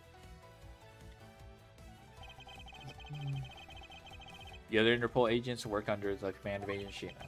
It's not possible that the reason the person K was chasing chose the third floor is because that person knew there would be no other agents on that floor.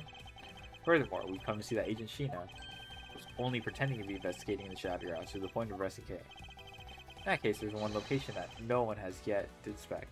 The second room? Your team's investigation was incomplete because they failed to inspect this location. This, the second room? Take that! Location, Agent Sheena, is of course the room you claim to have examined.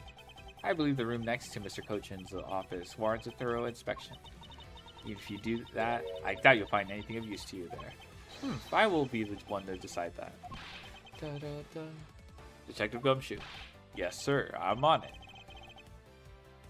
I'll be right back after I check out that room next to the office.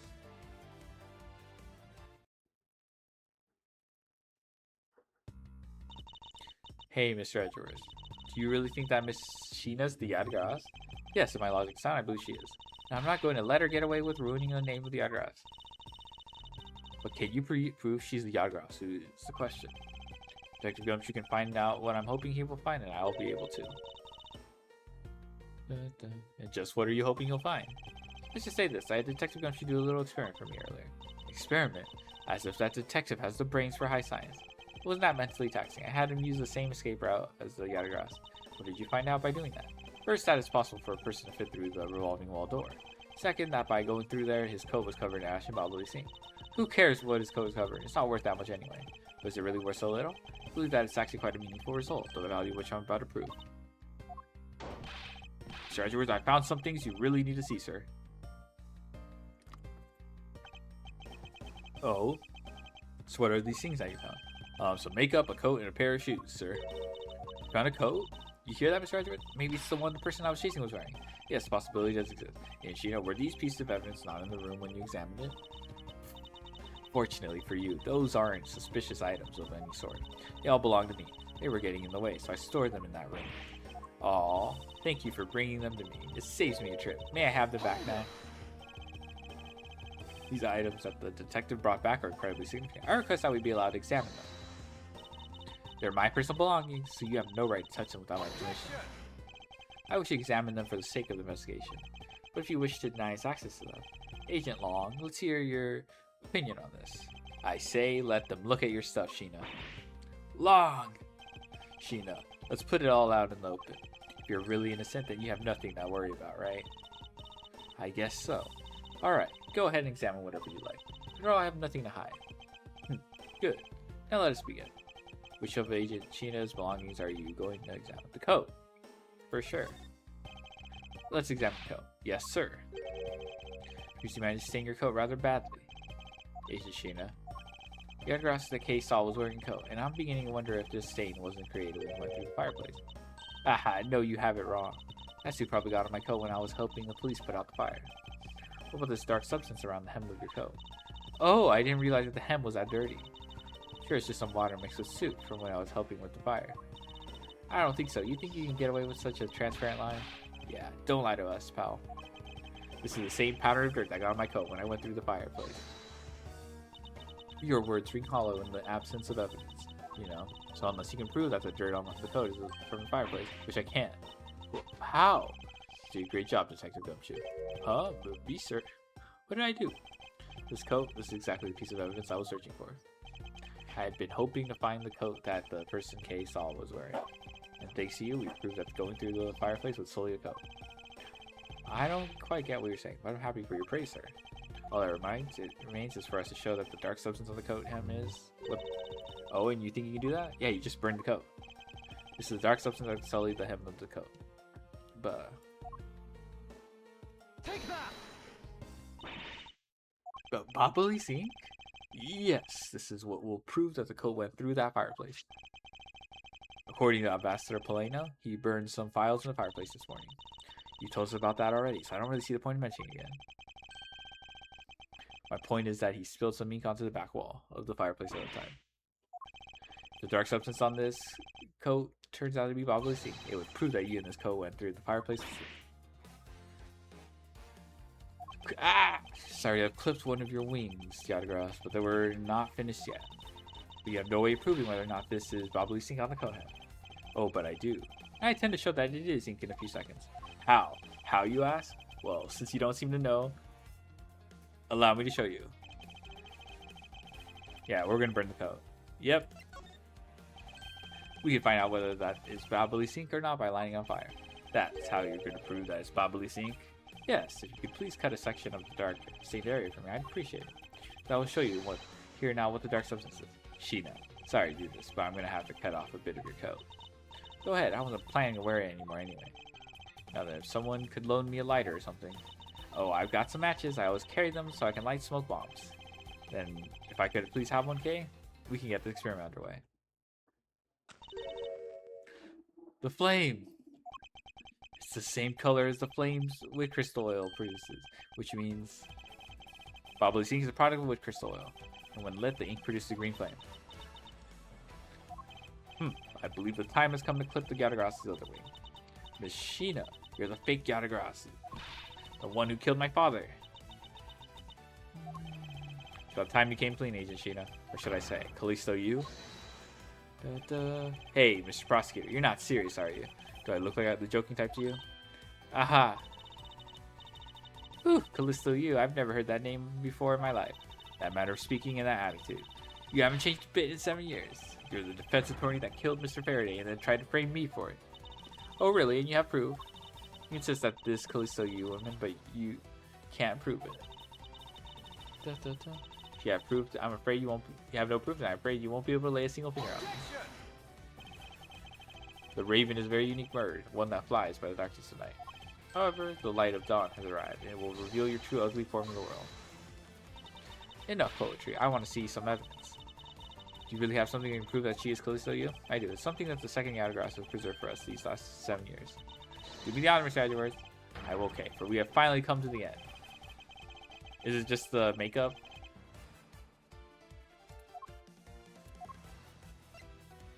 Take that! This perfume. This will prove you to be Callisto you. It will. Kay has preserved it perfectly for us. Surely you remember this bottle? This belonged to Miss Yu just before she disappeared 7 years ago. Naturally, this means that a few of her fingerprints on here as well. This is the bottle of perfume you spilled, which I have preserved ever since. I heard from my father, Bern Faraday, that if stored under the right conditions, a fingerprint can be preserved for decades. It means that your fingerprints are still on here, every last one. We can clear everything up if we were to compare the prints on this to your own. Now come, Agent Shina, will you submit yourself to a fingerprint test? Aha!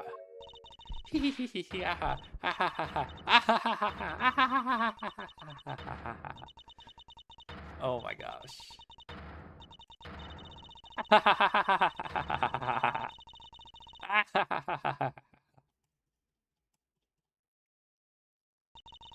Looks like you've seen right through me yet again. You're sending the biggest chill down my spine, Edgeworth. Callisto, you. So you've shown your true face at last. This feeling of thrill, it's even greater than that time 7 years ago. Sheena, you're long. I really enjoyed our days together. You're an insanely strong, nice, kind-hearted idiot of a man. So you were a spy all along. A mole sent by the smuggling ring I've been chasing after. Someone who has been feeding them intel on Interpol all this time. Very good. Maybe you're not as big of an idiot as I thought. Callisto, you, the woman who killed my father 7 years ago. You're her, aren't you? With a fake autograph. My buddy's finishing AI, yeah. That's right. Callisto, you. This is just one of the many names. Even that is just a facade. Good evening, ladies and gentlemen. I am the Great Thief Yatagarasu.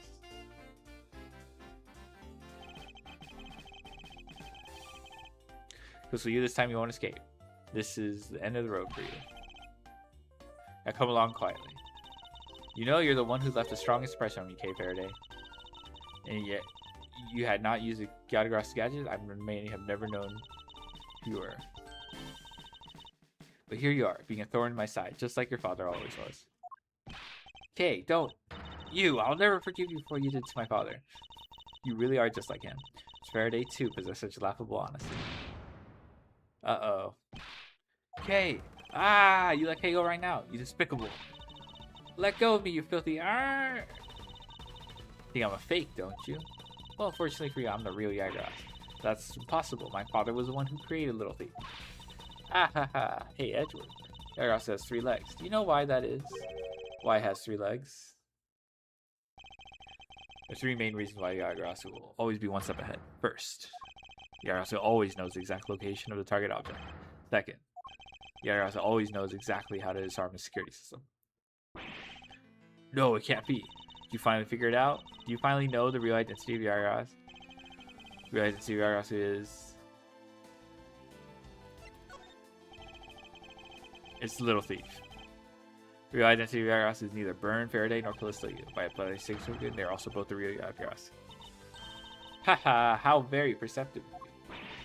No way! The single person known as the Great Thief, Yagras, has never existed. Mr. Edgeworth? No, I refuse to believe this. Yagras is known to have 3 special skills. Skill number 1.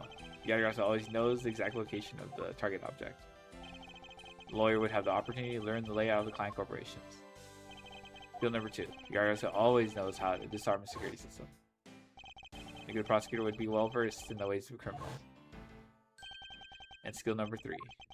Yagras doesn't leave a single shred of evidence behind, ever. Damn. Detective Bad? It was only natural for the Yagras to never leave evidence behind, because the lead detective on the case hid it all away. You're the third member of the Yagras? You. I've been looking for you for a long time. 7 long years. I finally got you. Aha, why, Mr. Bad? Long time no see. What happened to us? We used to be such a great team. You're such a great team, then why did you kill my father? 7 years ago. Ha ha ha, why indeed? It was nothing personal, really. He was another person I had to kill. How can you say that? I grow weary of this, so it's about time for everything to come to an end. And this time I won't miss. Stop! You... Okay. It's over, Sheena. Your leg!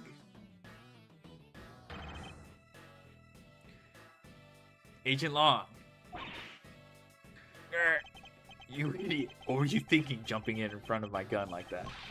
What are you risking your life for? I'm sorry, Detective Bad, but no matter what sort of past she may have had, or even if she was a spy, it doesn't change the fact that she is my subordinate. As long as she is, I can't allow any harm to come to her, not even from you. You really are an idiot, you know that? Ha, that's fine with me. You know by now that this is just how I am. Hey, sis. I want you to conduct a full body search. Sheena might have another weapon on her. Alright, Detective Gumshoe, your assistance, please. Sir. Hey, I found something. What is this, sir? It looks like the blade of a knife, but it doesn't have a handle. Great find, Detective. Huh, it is, sir? Let's try pairing up this blade with this handle. Objection? But... Hello, Dark. I believe this blade actually belongs with the handle that was on the murder weapon. Hey, they fit together perfectly. This blade must have been taken from the crime scene when the knife handles were switched. I'm going to go return this Bob Elise knife now. Alright, I trust you'll make sure that is returned to Ambassador Paleno. Okay. I believe this makes it perfectly clear who did it, Callisto you. The only time the handles could have been switched is just after Mr. Cochin's murder. Aha! You must be Mr. Cochin's killer. You killed Mr. Cochin with the alabaster knife. Switched the handles and then took the original blade of the Bob Elise knife with you. Later, you allowed yourself to be spotted by Kay near the open-air stage. You used the fireplace to lose her, then you went back to accuse her of the murder. That about sum it up. Objection! Aha, you crafted an engaging tale, Edgeworth, but there are 2 problems with it. Problems? In what respect? What do you think my real reason was in allowing her to chase after it? It was also I could capture Kay Faraday. What? When I saw you using that device at Gatewater Land, I knew right away that you were Byrne Faraday's daughter. Aha, I became curious, so I researched a little into your background. That's how I found out that you were on the trail of the Yadagras. So that's why you tried to pin Mr. Cochin's murder on me. Yes, I knew you would show up at this embassy tonight. So I thought to use you. But pinning the murder on you wasn't my only goal. Yet another? Heh, yes. Once I had you under arrest, I planned to search you. And take back the device that rightfully belongs to me, the true Yadagras. You were going to take little thief away from me? 7 years ago, thanks to that device, I Faraday was able to infiltrate this place. But he stole more than he should have. I had a tough time recovering that precious key. And the person who stole Yadagras' key was Mr. Faraday? You. That incident 7 years ago. What was the catalyst behind it? In the eyes of the smuggling ring, the Yadagras was becoming a bitter problem. It wasn't an especially pleasant assignment. Then why? Why did you become a member of the Yadagras? Why? There is no why. I was destined to betray everyone from the very beginning. From the beginning? What is that supposed to mean? The person I take orders from hasn't changed, even now to this day. Does this mean that the leader of the smuggling ring wasn't Mr. Cochin? Then the real ringleader's still out there pulling the strings. Are you done asking what you need to know? Because if so, we should probably get going. You're going to tell me everything you did tonight. Do you understand, Sheena? Guess I should tell you, then, that I was the only one who set the Bob Elise embassy on fire. Why did you do that? I suppose to destroy all evidence to capture bells. That was what the smuggling ring was trying to do. But then, why start two fires? Sorry, but I can't tell you anything about the ring. It's your job to complete your investigation after all. I had my fun. Now it's your turn to enjoy the ride. Wait. Yeah, I mean, Miss Sheena. Yes?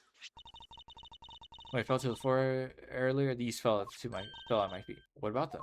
They're such pretty hair sticks that I thought, well, that I should return them to you. Haha, you can have them. They're of no use to me anymore. If you don't want them, you can always just throw them away. No, I want to keep them.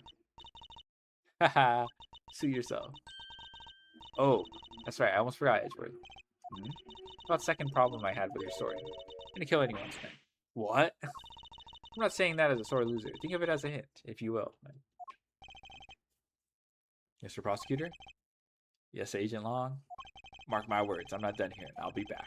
It's got nothing to do with duty or anything, because this has become a personal case. I may have been shot, but I'll show you just how dangerous a wounded wolf could be. Finger appears to have negated the sensation of pain in his injured leg. He's like limping.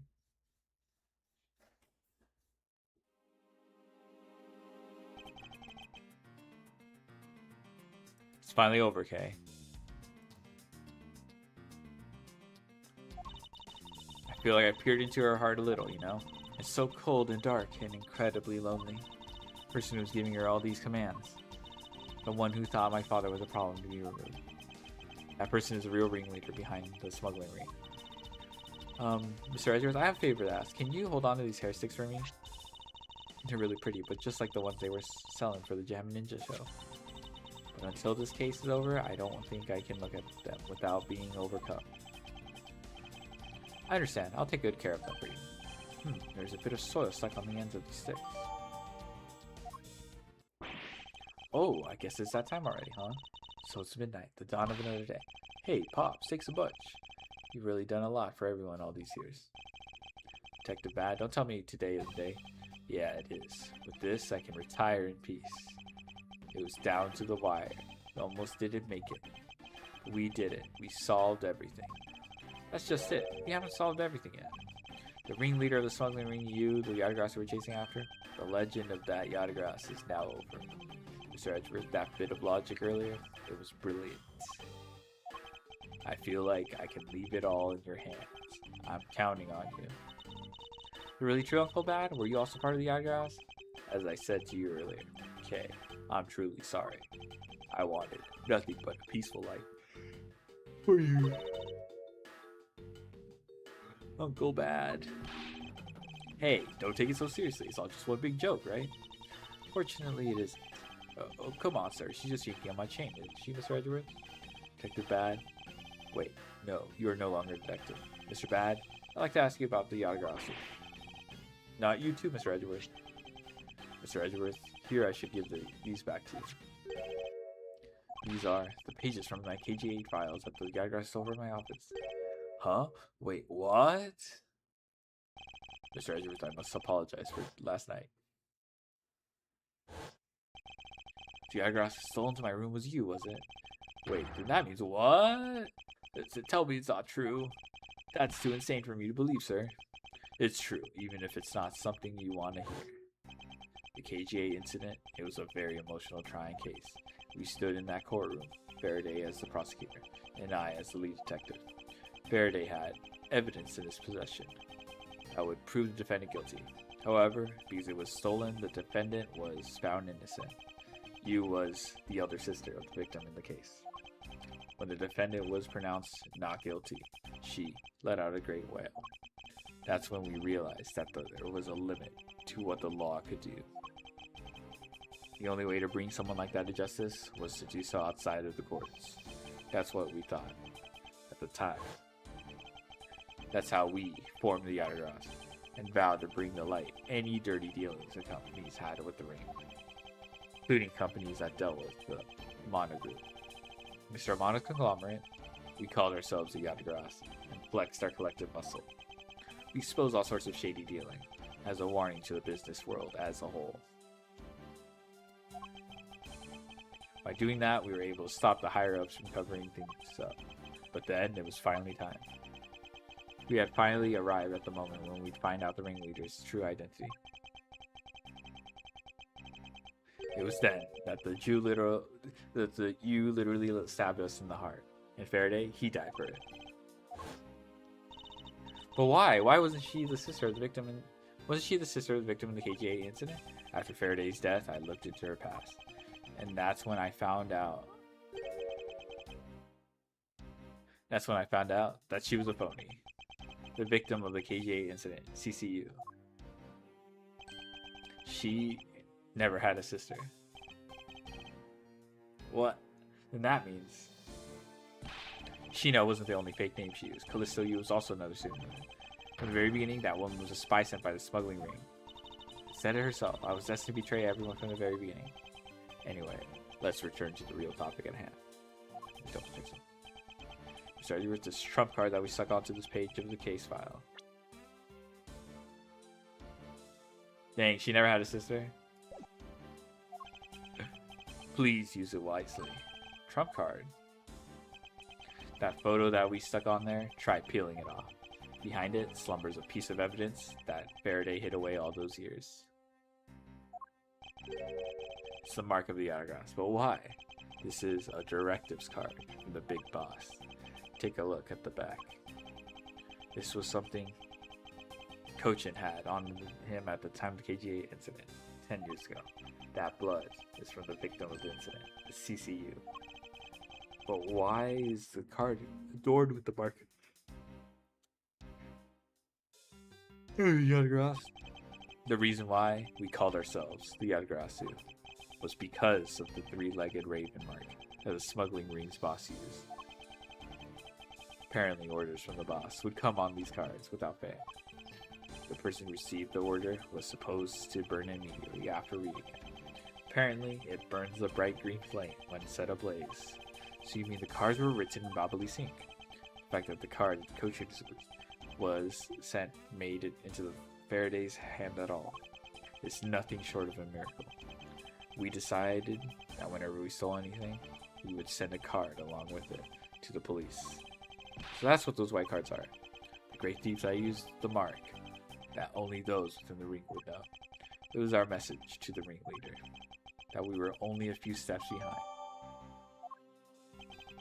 And one more thing, Detective Gumshoe. I'm entrusting this to you. What is this, sir? This is what I was talking about earlier. During the KGA incident trial, Faraday had this in his possession.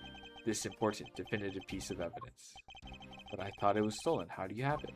The person who stole it from us 10 years ago was a man by the name of Ernest Amano. And he had it locked and hidden away for all this time. But we forced him to tell us where it was, finally, after the other day's kidnapping case. This video. Well, don't come any closer, I'm warning you. This is the same video as the one Mr. Portsman was trying to conceal from me. Yeah, it would seem that even he was caught up in the ring's web. Amano was prepared to take on the boss someday. The video was his insurance. That's where that prosecutor comes in. He was to retrieve the video. On top of that, he was apparently instructed to sneak into your office and steal the trump card. You saw it for yourself, right? The card that told him to preserve the evidence. Then, that card was not the calling card of the Argos, rather the directives cards from the ringleader to Mr. Portsman. The two pieces together make for a strong weapon for whoever holds them. Evidence Mr. Portsman thought to withhold from me, and the one that you stole from my office last night. Both pieces are illegal, and for me to use either one is... whether you use them or not is up to you. Hey, they will be of help to you when you take on someone who's above the law. The boss, one of those who cannot be brought to court that Mr. Faraday spoke of? Detective. There's no limit to the law, or it is the people who determine the limits to them. Okay. You'd still insist that, even now, you really are something else. There's no limits to the art. I leave the rest in your hands. Now then, Detective Gumshoe, the handcuffs. It's time to lock up the last remaining member of the Autograss. Pops, don't ever lose your detective spirit. Pops, why is this happening? This isn't justice. Like I always told you, do not get emotionally involved. Yeah, let's go. Yes, sir.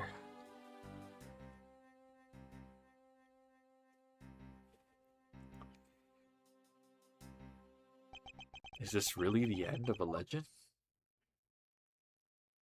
Dang, to be continued.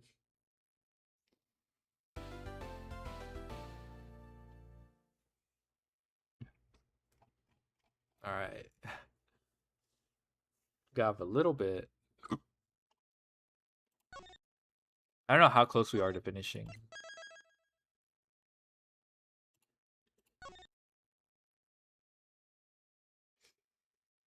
All right, I'll be right back.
Okay, I'm back.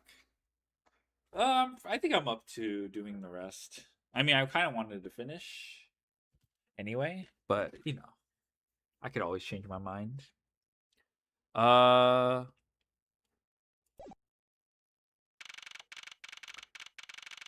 yeah. How much time do we have left? Theoretically, it should be 3 to 4 hours, but we'll see. So now we know who the Yatagrasu really was. And yet there remains much to this case that needs to be resolved, like how the weapons cross country lines, for example. And two countries have incredibly strict security systems and entry procedures. Short of a miracle, it's impossible for someone to have smuggled them in. Okay, but like, I mean, okay, this is like probably Occam's razor. Hopefully, it's not like the. I imagine it's someone with insane authority that no one would question them. You know, so I have an idea of who it is, but I guess we could. Guess we still haven't gotten to that point yet. Smuggling them in, huh? We will need to open a new line of investigation on just this aspect alone. Before we do, I would like to go through my evidence once more. Necessary evidence has been removed. Remaining evidence has been rearranged. Hey, there's a VCR here, sir. Now we can see what's on that tape Detective Bad gave us. This piece of evidence from the KGA incident, hidden from sight for 10 long years. I just know that this is related to the current case somehow. Detective Gumshoe, if you could please play the tape for us. Sure thing, sir.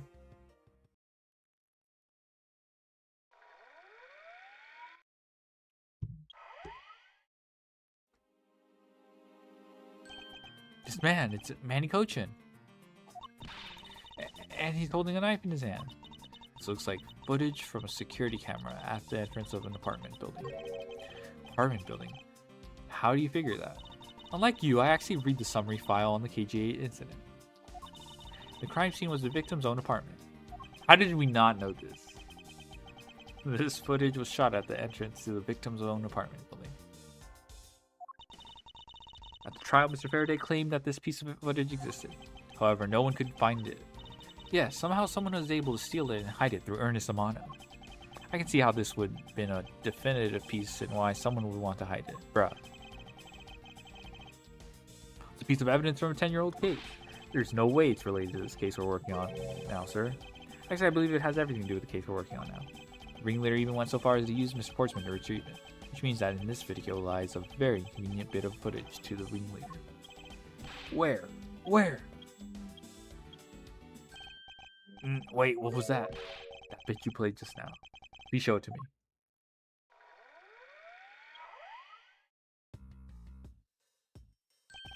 This car, this is something we cannot overlook. Why is that, sir?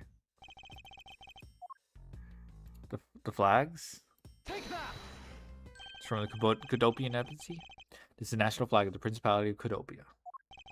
Because it has the national flag on it, we know this to be an official government car. The question we should be asking ourselves is, what was the government car doing there? Ah, Miss Von Karma and Edgeworth. So you were here all this time. Ambassador Alba, thank you very much for continuing the investigation even at this time of night. If only I was even a tiny bit more careful. This tragedy would never have happened. I am truly sorry. This wasn't your fault, sir. This had nothing to do with how careful you were. You idiot, Quirkus. You couldn't chase after a simple thief? Now then, let's get down to the real reason why I came looking for the two of you. I'd like you to put the investigation on hold for a while. Can you do that? Excuse me. I heard you apprehended the thieves that turned this embassy upside down. And we are in the middle of an event celebrating our country's reconciliation. Can't exactly have the police detectives walking around here forever. You're scaring the visitors away. But I hope that you can understand how I feel. But we must finish our investigation and resolve the remaining issues. Why don't we leave the rest to the Albasi and Babalese police? Ambassador, we are so close. Just a little more, and... Miss Von Karma, I'm afraid I've made up my mind. Without my permission, you can't proceed with your investigation anyway, right? That's true. However, as he said at the very beginning, this area can be considered to be Albasian soil, in which case we are nothing but foreigners in their land. Is this really where our investigation ends? Shifu, we found Mr. Edgeworth, sir. Shifu, this way. Yo.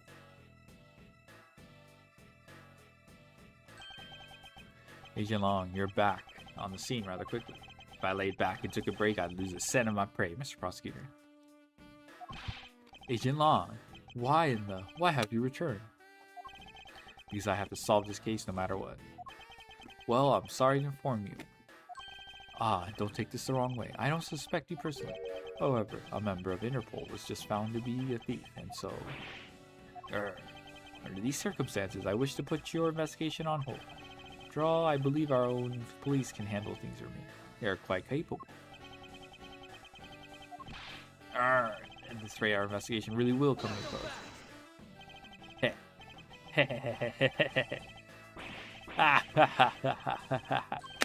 Ambassador Alba, I get it. I really do. Oh, I'm very glad you understand how I feel. No, not that. What I was talking about is... I know who the killer is behind tonight's murder. You know the killer? Do you really mean that, Agent Long? Yeah, wolves don't lie.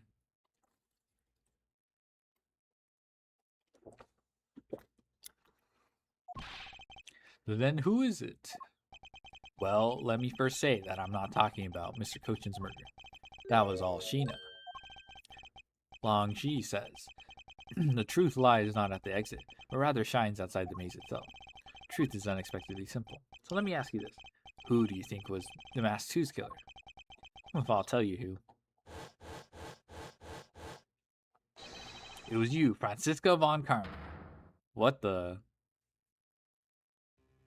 We just pointing fingers. I was the killer? Hey, wait, but that's impossible. Yeah, although that whip is actually quite... Yow! Hold your tongue. And that ludicrous remark you were about to make. Agent Long, are you seriously accusing her of murder? Yeah, I am. She doesn't appear to be joking.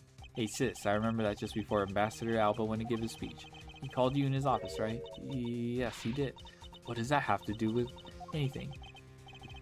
I'm getting the... Furthermore, in order to solve both cases, you moved around rather freely between Alabas and Babel, did you not? Objection! And where is your evidence that I am the killer? Knuckle back! I was just getting to that. Trust me, I'll show them to you in due time. Master Alba, in order for me to bring this case to a close, I'll need to inspect your office one more time. Will you grant me permission?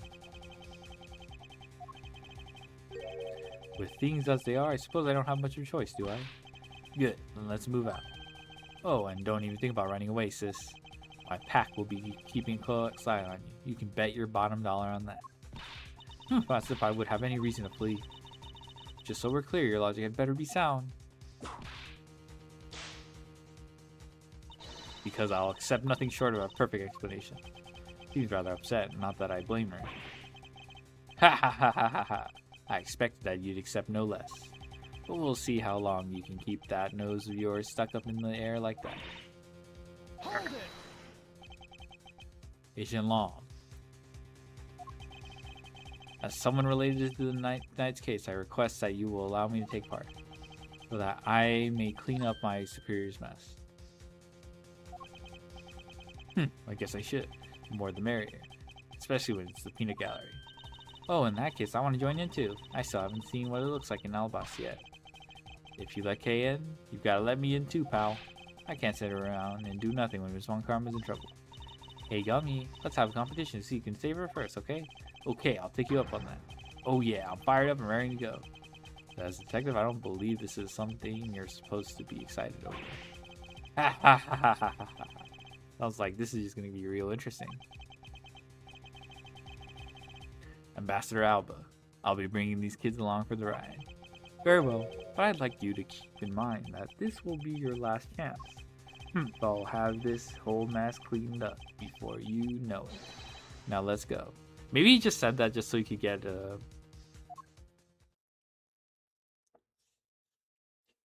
a chance to, investigate one last time.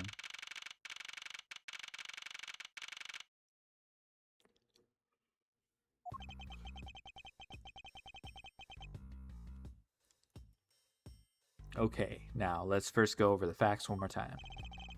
Manny Cochin's body was found over in the Secretariat's office in Babel. The weapon that took his life was one of Albas' ornamental knives. When the body of the Master 2, Mr. Kashino, was found here in the Albasian ambassador's office. Through our investigation, we found that the murder of the weapon was the Primbaduck statue. This is actually Babel's statue. This case, no matter how I look at it, if it wasn't you, then there's no one else who could have pulled this off. Objection! Agent Long, do you understand the full implications of what you're saying? Of course I do, sis, and I'm serious. You were on the trail of the smuggling ring, and you wanted any evidence you could find. And so while people were distracted by Yadira's appearance, you snuck in here. That's when you two ran into each other. You and that other thief who took advantage of the confusion from the fire. Objection! If all that were true, how do you explain the movement of the weapons? Don't worry, I plan to show that you're the culprit behind that too. You had permission to investigate both embassies at will. With that kind of free reign, you could easily take in weapons across country lines. Hey now. Look sis, I thought I already told you I'm not messing around here.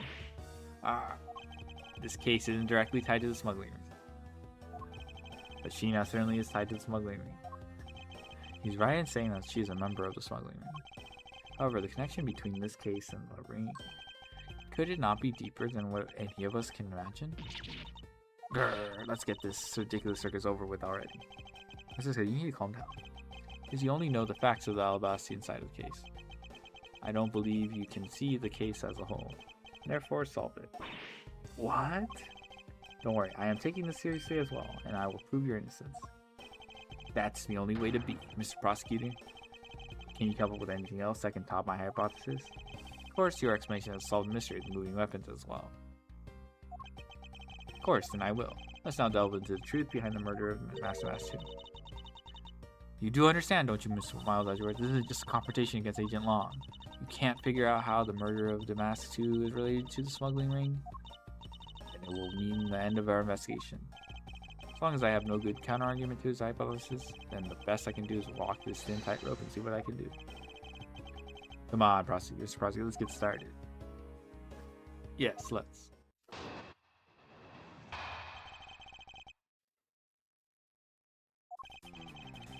One of Alabast's signs was used in Babel to murder Mr. Cochin.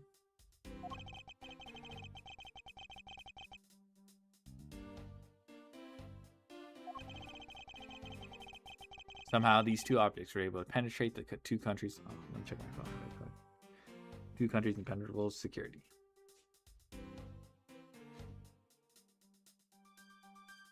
Dun, da, da, da.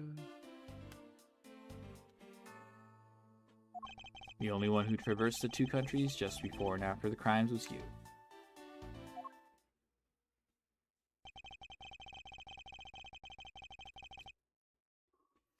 So as long as I can't explain how the weapons moved about, Francisco will remain a suspect. You got it, Mr. Prosecutor, so why don't you stop giving me a hard time? Under these circumstances, who the heck can carry a weapon across the country lines? I've worked through every possibility, but there's only one that's possible. Your boss. Agent Long, what I've learned from you just now is you've lost sight of yourself. What are you talking about? By focusing too intently on that which is in front of us, we become blind to the truth. But tell me Long Xi's never said anything to that effect. You, prosecutor. Who do you think you are, speaking about Long Xi's proverbs like that? I don't need his proverbs, because my words are all you'll need to see the truth.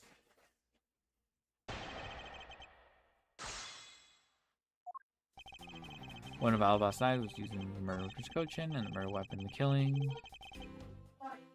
I'll take a chicken leg. Thank you. Murder weapon in the killing of the Mask 2 is...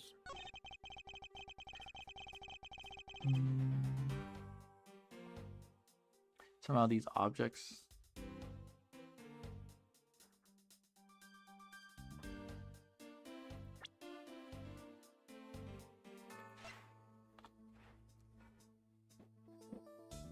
Okay, this actually managed the...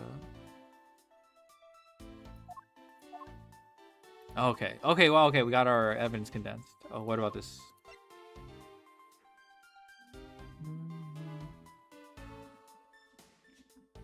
Well, it has been swapped with a fake from Bobble.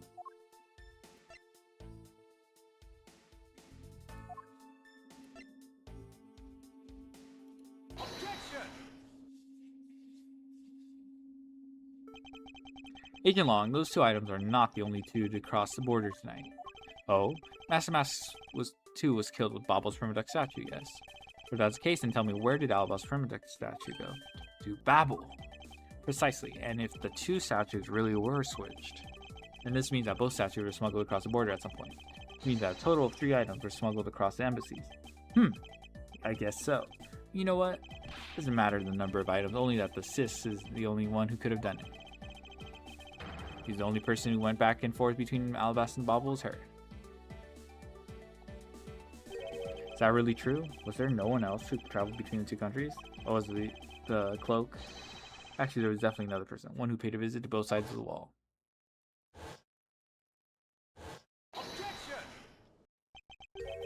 Is that really so, Agent Long? Ha ha ha ha, what a lousy time to try and bluff your way out of this.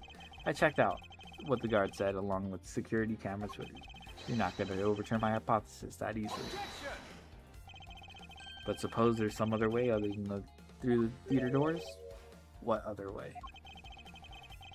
Other entity that managed to cross the border unharmed. If I pointed out, it would open up a whole new possibility. And though I hesitate to bring this out, as long as this entity exists, the impossible road becomes a possibility. It looks like you've got some clever idea in mind. I do, and I can show it to you through a single piece of evidence. Fine. Let's see this piece of evidence. That'll show me this other route. This evidence will show us another way between the two countries. It's this one. Da, da, da, da. Take that!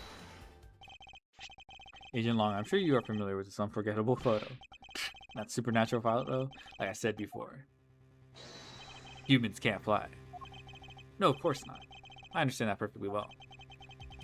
And don't start claiming that Sheena somehow grew wings either. I wouldn't dream of claiming that. And I won't allow you to take back what you said earlier. I'll say it again. It's not humanly possible to fly through the air without wings. You better have a good explanation for this, Mr. Prosecutor. How could I prove who it was that flew through the air in this photo? Wait, not humanly possible. Yeah, it's not human. Eureka! Bruh, are we serious? Very well. You'll have your explanation. Sounds like you have a good idea simmering inside that head of yours. Let's hear it. The face hidden within this photo's blurry trail shadow is... Da, da, da, da, da, da.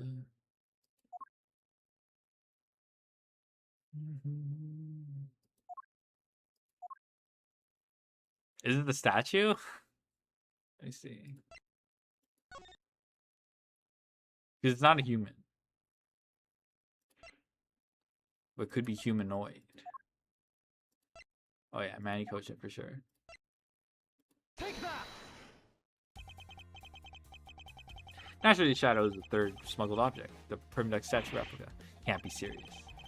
The Yatagara suit, or rather, Callisto Yu dressed as Agent Sheena was inside Bahamut. She dressed the replica statue up in clothes and launched it through the air. Ha, Mr. Prosecutor. You left out a very crucial bit in your explanation. I know I did.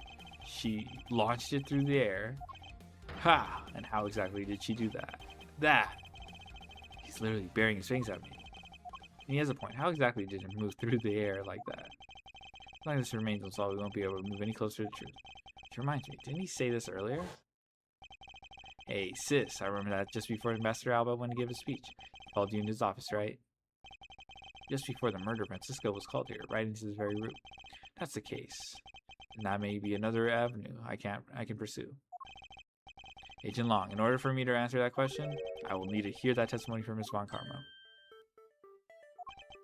Oh, what are you up to now, pretty boy? Earlier you mentioned something of interesting. You said that just before the murder occurred, Ms. Von Karma had been in this room because Ambassador Alba had called for it. Okay, yeah, this is a loose end that we can pull. And for that reason alone, you believe her to be the killer. Yeah, I guess I did say something like that. In that case, I believe it is my duty to ask her what side of the story it is. Ha, do you really think a criminal would tell us the honest truth? How dare you? As I've said numerous times, there's absolutely no proof that I'm the killer. Miles Edgeworth, don't tell me you suspect me too. I don't. Or I can't ignore the fact that you were in this room at one point in time. Which is why I would like to hear about it from you. Francisco, I feel that I still don't have enough information. Which is why your testimony is incredibly important to the outcome of this case. Alright. So, what would you like me to talk about? I'd like you to please testify to your movements up until you came into this room. Alright. Let's try this way for a change. But if what she has to say turns out to be a waste of time, I'll place her under arrest faster than you can howl. No! As you wish.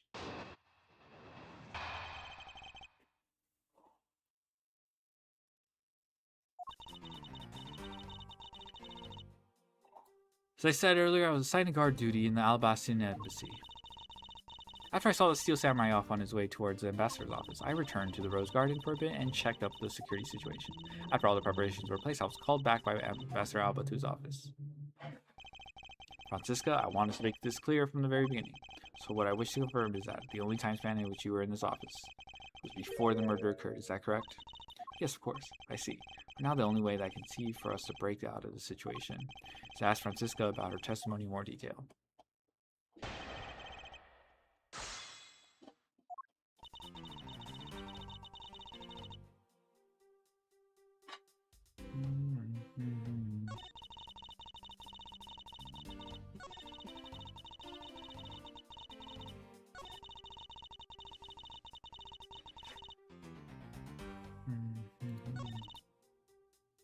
Hold it! Why did you need to confirm the degree of preparation for even the speech? For security's sake, of course. What other reason could I have had? No one knew just how the Yatagarasu had planned on getting in, right? Yes, I suppose you're right. And in the end, the Yatagarasu did choose to appear in the Rose Garden. even if it did turn out to be nothing more than a shadow. Who would have thought that she would use a shadow?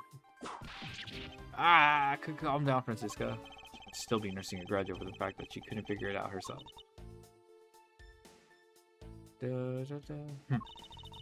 Anyway, there was no one in the rose garden, and we were aware that the speech was set to start soon after. All the preparation was called back. Okay. I need more info. Hold it! At that time, the masked two's body had yet to be found in this room, correct? That's right, but Ambassador Alba was here. One could hardly miss another large presence. A criminal will say anything to get out of being arrested. How do we know you're not lying? Well, if you need proof, I'd be happy to oblige you. Seriously? Like I keep telling you. When I arrived at this office, Ambassador Alba was already here. He was standing by the flower box on the windowsill, watering his plants. I can attest to that. I remember speaking with the lovely lady around that time here in my office. Grr. Alright then. Add that statement to your testimony, and let's hear some details. Ambassador Alba was in this room at the time, was he? Bruh. Watering flowers on the windowsill. Alright, give me more info. For the sake of being thorough, I'd like to ask you something. How did you know that Ambassador Alba was watering these plants at the windowsill? What do you mean by that? The entrance to this room is on this side, however, the window's on the opposite side. If what you say is true, then you'd entered the room, his body would have been like a wall. It would have been blocking your view of what he was doing. Is that not correct? I suppose it was a bit hard to see around him. But fortunately for me, Ambassador Alba is not an immovable wall. I knocked before I entered, and as I did, he turned around to greet me, with a watering can in his hand. It was only natural to believe that he was watering his plants, right? I suppose. After his greeting, we spent a little time talking about his flowers.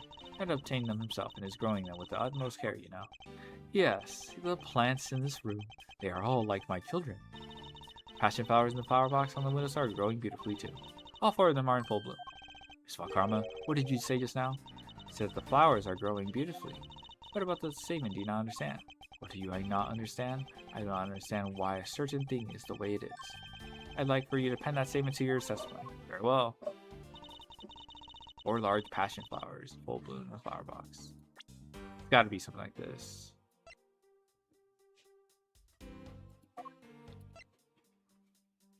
Four. Objection! Francisca, for some odd reason, your testimony contradicts with this piece of evidence. It does appear that way. Ha! I knew it. I knew we couldn't trust your word, sis. Mr. Edgeworth, what are you doing discrediting Miss Von Karma like this? Yeah, sir. If you keep this up, she's gonna get taken away, sir. Hee hee. All I've done is say what I saw. I have not made a single mistake in my testimony, and for this I am still under suspicion.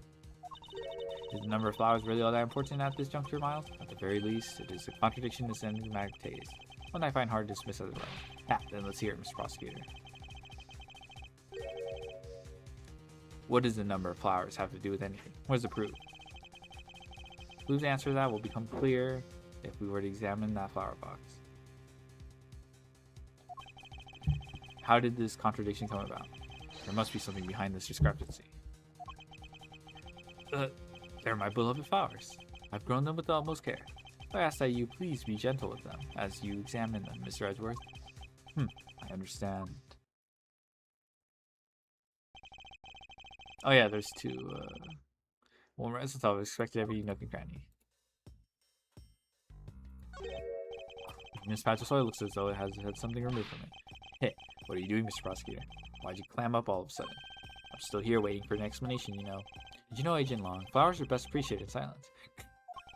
Looks like 2 things were pulled out of this flower box. The name of these flowers, I believe they're called passion flowers. Despite being called flowers, they're actually a species of vine. Appear to be growing well and are very well supported by plant supports.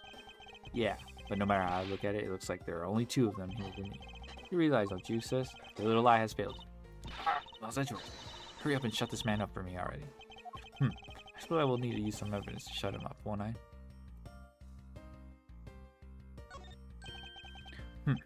I believe I have just the piece of evidence you require. Oh, you do, do you? You have such confidence in the face of your current plight. I highly doubt you'll last till. You howl like a wolf, Agent Long. We'll see if you have any bite to back up that bark after you see that evidence. Passion flowers revealed can be seen in this piece of evidence.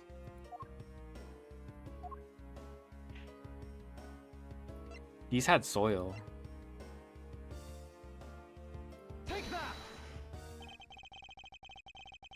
Sheena, who was supposedly in Bobble the entire time, had these hair sticks on her that look exactly like the plant supports in this flower box. In other words, I believe it can be said that these hair sticks are in actuality support sticks for the passion flowers.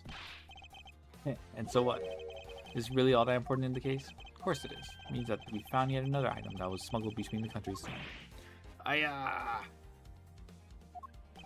Think about it logically, Agent Long. These sticks were originally in Alabas, but somehow they wound up in Sheena's hands, who was in Bobble the whole night. So make no mistake, these sticks are smuggled somehow, just like the knife and statue. Very well then. I want to hear from you exactly how they wound up in Bobble. How did the support sticks find their way to Bobble and why? There must be some reason as to why they ended up there.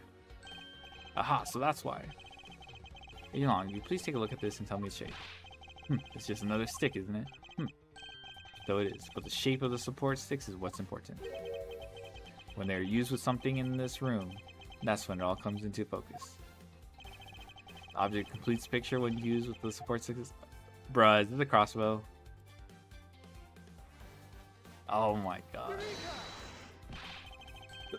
That's a crossbow. Wait, you're not really suggesting? Oh, did Alba Quirkus? Oh my god, it's Alba Quirkus. He must have shot Manny from afar. Oh my god. To kill Man. Yeah. Oh my god. I am. These hair sticks, or rather, plant support sticks. They make for perfect arrows. I've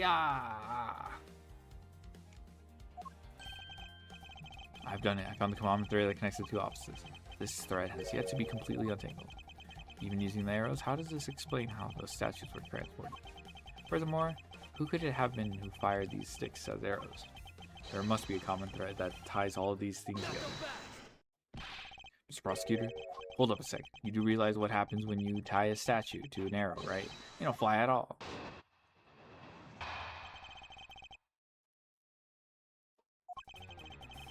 So, Babel's statue was draped in the Yatagrasu's clothes and then shot over there. Even if you fire the arrows from the side, they wouldn't go far with the statue tied. I don't think I need to tell you that. The Primiduck statues didn't sprout wings. You're a realist after all, aren't you?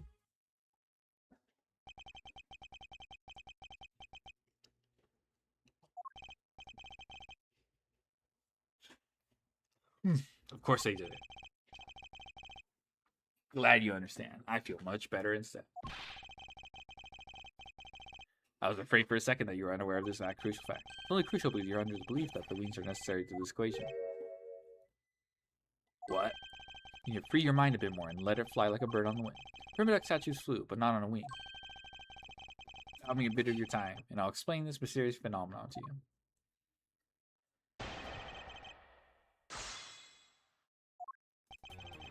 So Babel's statue is draped in the Yatagrasu's clothes and then shot over here.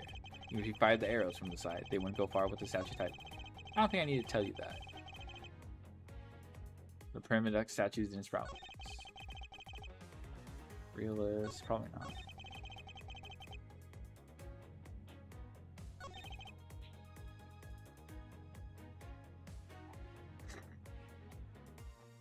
Hold it. But an incredible scene just happened to have been caught on film, resulting in this photo.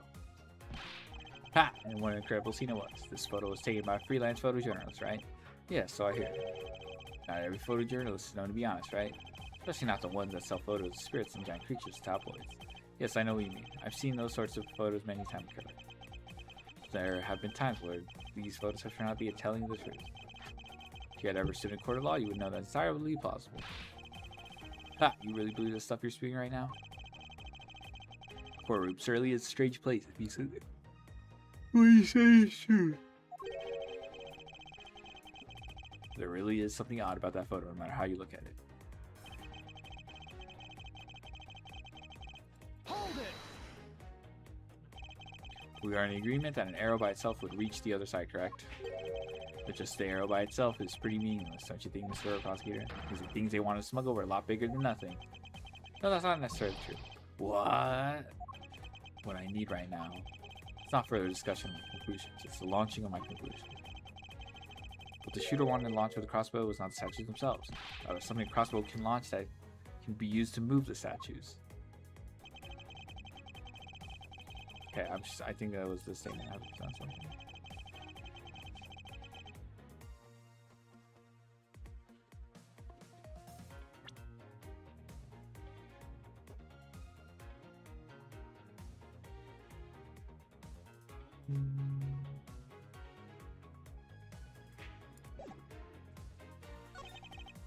It wasn't a statue that was tied to the arrows, and what did the crossbow launch?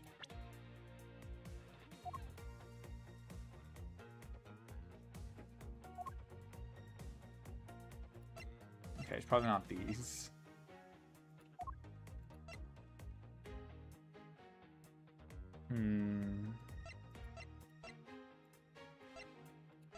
Oh, it could be a wire. That could transport the statues.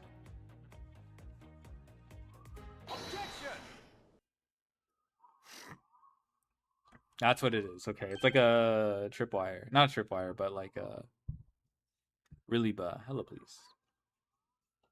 Finally we have reached this point in our discussion, where I present to you that which was carried by the arrow from the crossbow. Heh, I get it now, Mr. Prosecutor. I can see exactly what you're trying to say. I was gonna play some Yu-Gi-Oh, but I wanted to finish. We're almost done with this game, probably like 3 more hours or something like that. So I just want to finish it so I can just focus. You're saying that the wire was tied to an arrow and then shot into Mr. Kojin's office? All the way from the 5th floor to the Albasian embassy. Down to the 3rd floor of the Babalese embassy. What you're claiming is really what happened. I can see how Albas' prima duct statue could be moved. Gravity could be used to move the statue down the wire from the 5th to the 3rd floor. But then, what about Babel's prima duct statue? The dark shadow in this photo is clearly flying away from Babel. Going the opposite way of gravity from the 3rd floor of the Babalese up to the 5th floor of the Albasian embassy. How do you explain that? Ha ha ha. I think I finally see how the gears behind the whole trick work. Agent Long, the motion used behind this trick, it's just tension. You can just unhook the statue and pull on it or something. Or not tension, you know, it is part tension, but it's like pendulum. Or perhaps you have yet to envision how it works in your head. Motion? What motion?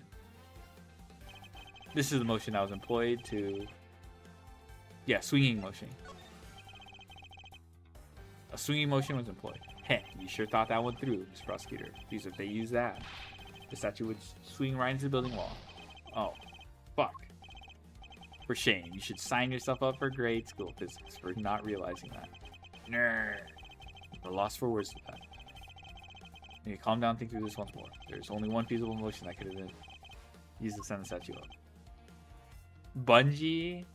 Okay, fine. Bit of bungee action was employed. Bungee? So it is tension. Fuck you.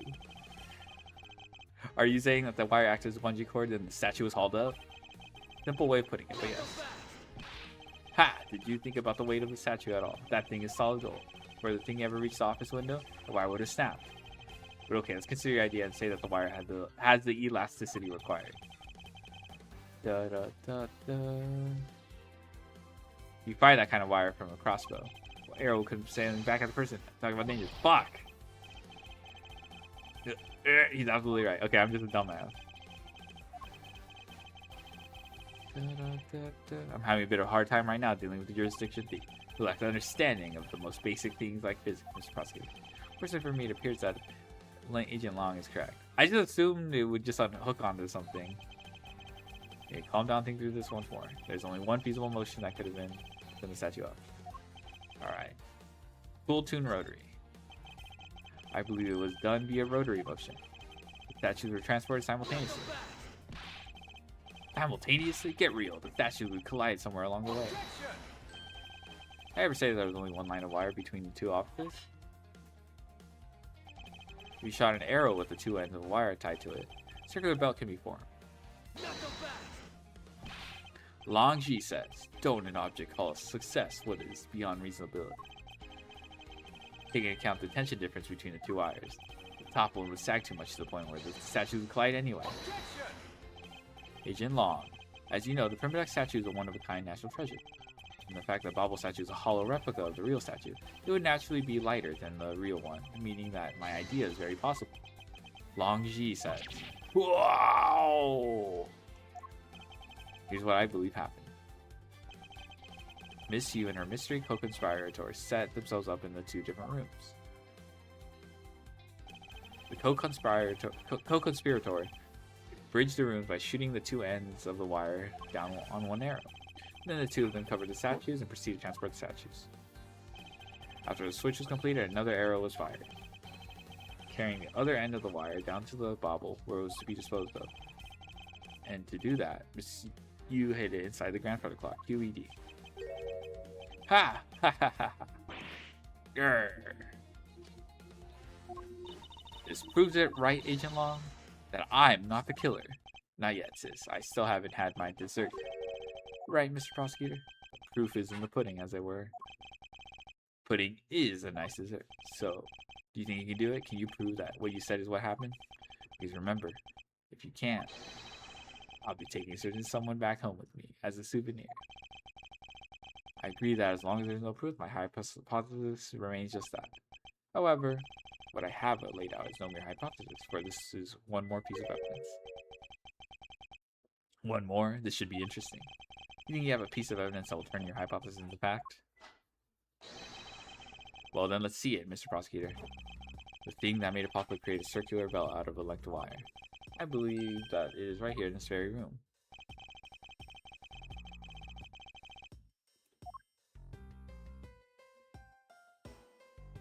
God, this thing's so ugly. Da, da, da, da, da, da. No way, it's the fucking ceiling fan. Take that. Ha! It looks like you dropped another bomb on us again. The last piece of the trick are two pulleys.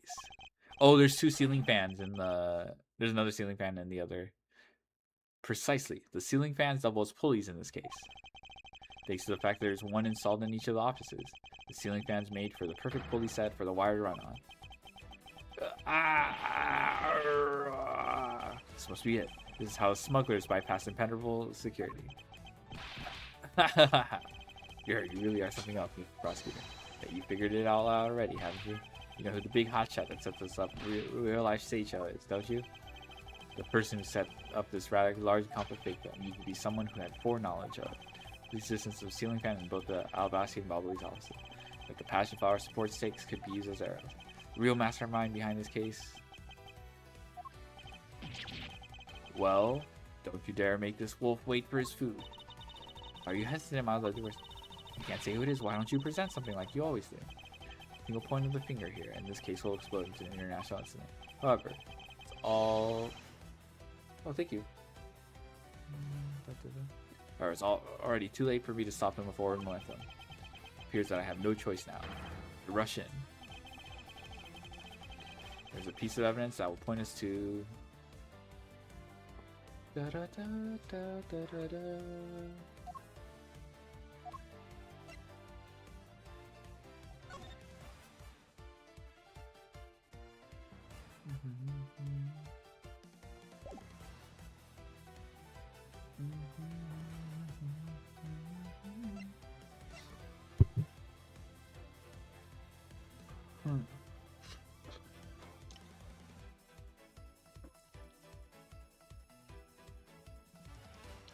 All right. Da da da da. Da da da da da. Piece of evidence that will point us to the mysterious mastermind.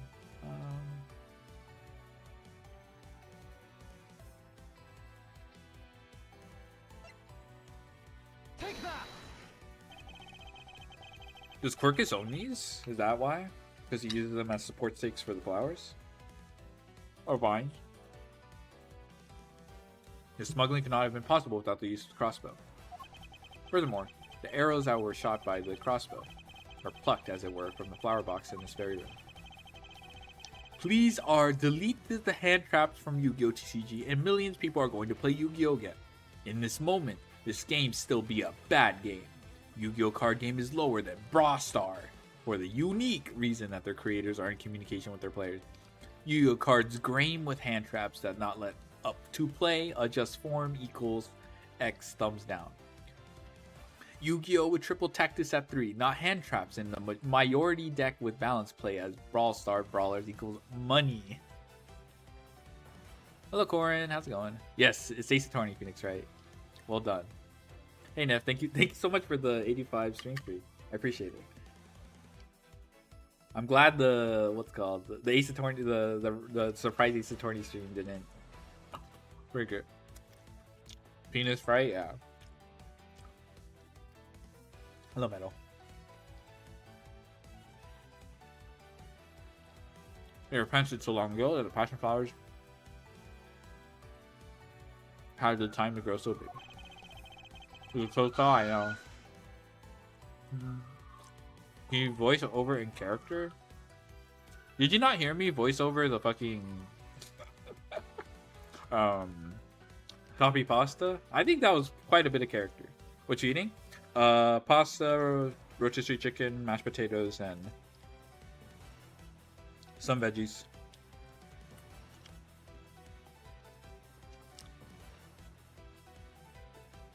That Miss Von Karma didn't even notice the arrows when she visited the room today. On top of all this, the fact that the culprit knew that both offices had ceiling fans tells us that the person has very detailed information on the embassy's layout. So as long as you may have already guessed, the person I am accusing of hatching this plan is the person who grew the flowers in the flower box with the utmost care. Thus, it can only be you, Quirkus Alba, bruh.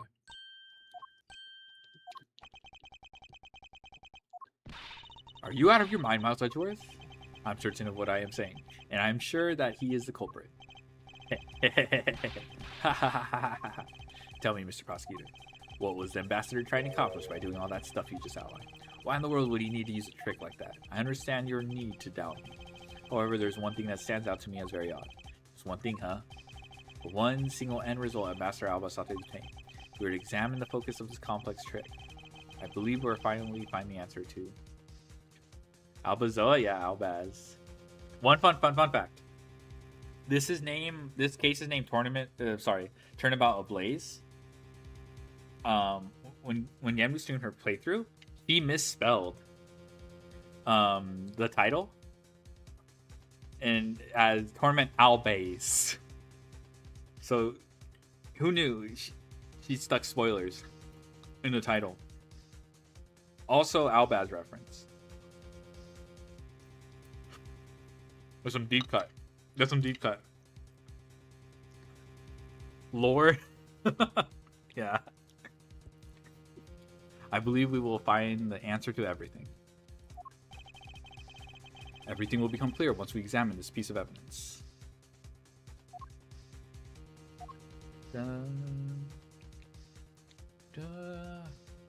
Is he just trying to keep the Primiduck statue?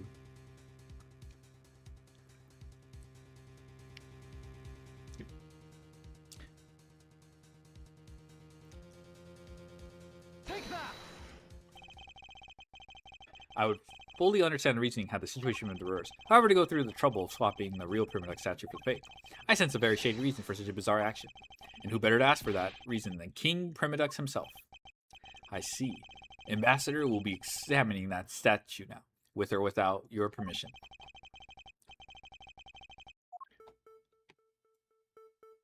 We have a... These are Mr. Cochin's fingerprints. The fact that they're on here suggests that the statue once belonged to Babel. So it was smuggled from Babel to Albaz, huh? Why was there a need for them to smuggle it in?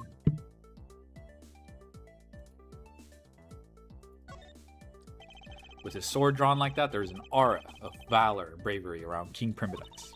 He looks so cool standing like that with the sword stuck in the ground in front of him. Maybe I should try and come up with some cool pose like with a shuriken or something. Like SP Little Knight. She has a cool pose. I'm seriously beginning to think that her real goal in life is to become a ninja. Hey, Mr. Prosecutor, there isn't anything particularly odd about the sword, right? No, not really. I suppose we should examine a different area of the statue now. Well, my bad.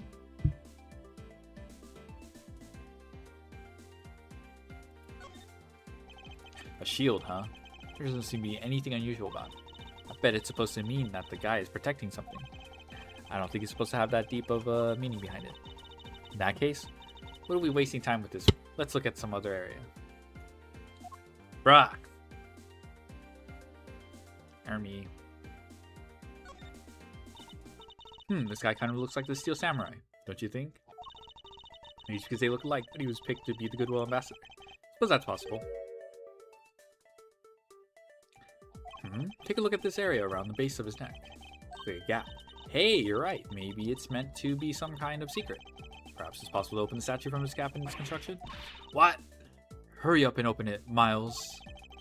Alright, here goes. Bruh. What the? Wow, it really did open up. Hey, what's this thing that fell out? I believe a more thorough examination is required. What in the... is this? Hey, is that what I think it is? It's a plate for making counterfeit bills. Somehow, it appears that we've at long last arrived at the exit to this complex labyrinth. We finally hold within our hands one of the counterfeit money plates. And the reason why the replica was smuggled into Alabaster Bay.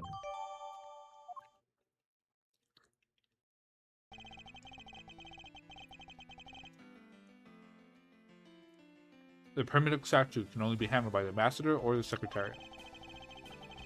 And the replica is nothing more than a hollow shell covered in gold. These two circumstances make the statue the ideal object in which to hide contraband. After receiving the statue containing a counterfeit plate from Sheena, the ambassador had the misfortune of accidentally running into Damask too. Surprised by the thief, the ambassador raised a replica statue at Damask too, and damn.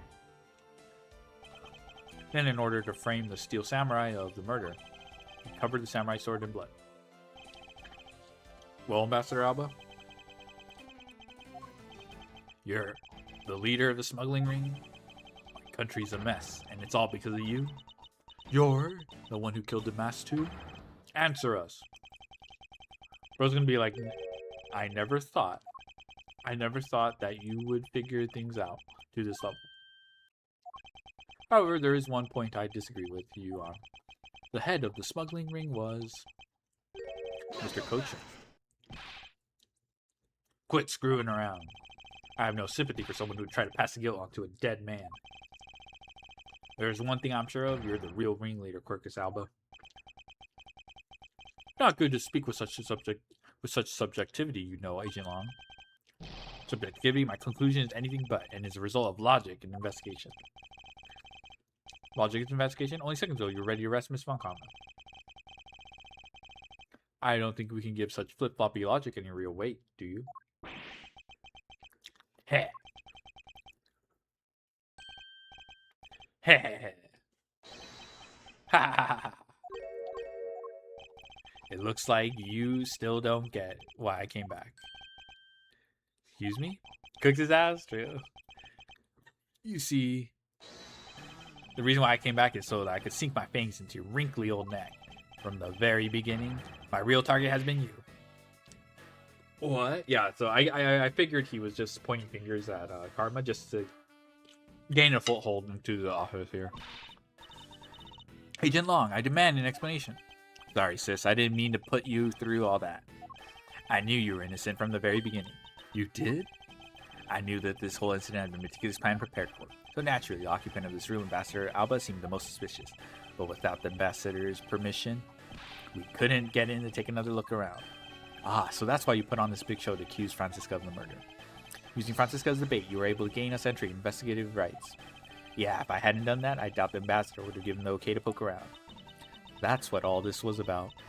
Very well, I forgive you. In exchange for using me as bait, you will take some responsibility and help us find the truth. Agent Long, for giving me such a great opening. I thank you. You know, I just knew, Mr. Prosecutor, that somehow if we were able to find some proof by investigating this room, that you would be able to figure out the real culprit with your special brand of logic. Yeah, the evidence detectives collect combined with the logic of a prosecutor. That's just as it should be in a prosecutor-detective team, right? I don't know about all that. But one thing I know is that I'm itching to see that old man get what's coming to him.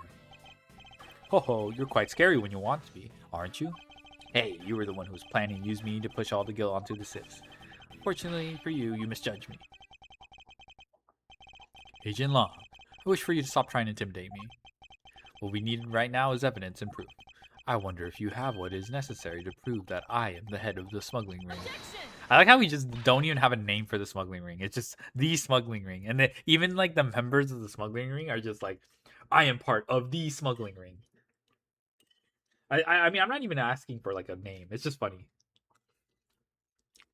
The one ring smuggler dog, yeah. It's like referring to yourself in like third person. Don't be such a sore loser. If you really are the head of the smuggling ring, then you should acknowledge your crimes with dignity. Dignity? That is nothing more than a fool's insincere display of strength. If you really wish for me to acknowledge my crimes, then I would like to first see some of this thing you call evidence. Grr! I tell you, I knew nothing. Really. I didn't even know that a counterfeit plate was hidden inside that statue.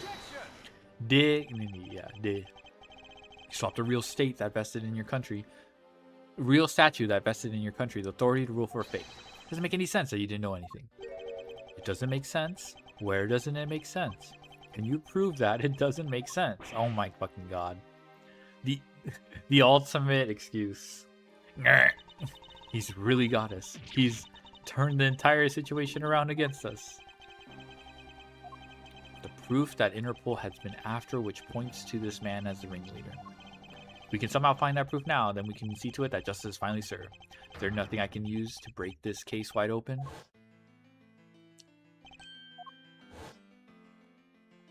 It's probably trump card time. With those two items, we might be able to finally bring this man down. Where's Cupsy smoking a doobie? Oh. Good question. XDD. The card is evidence from a case that Mr. Faraday hid away in secret.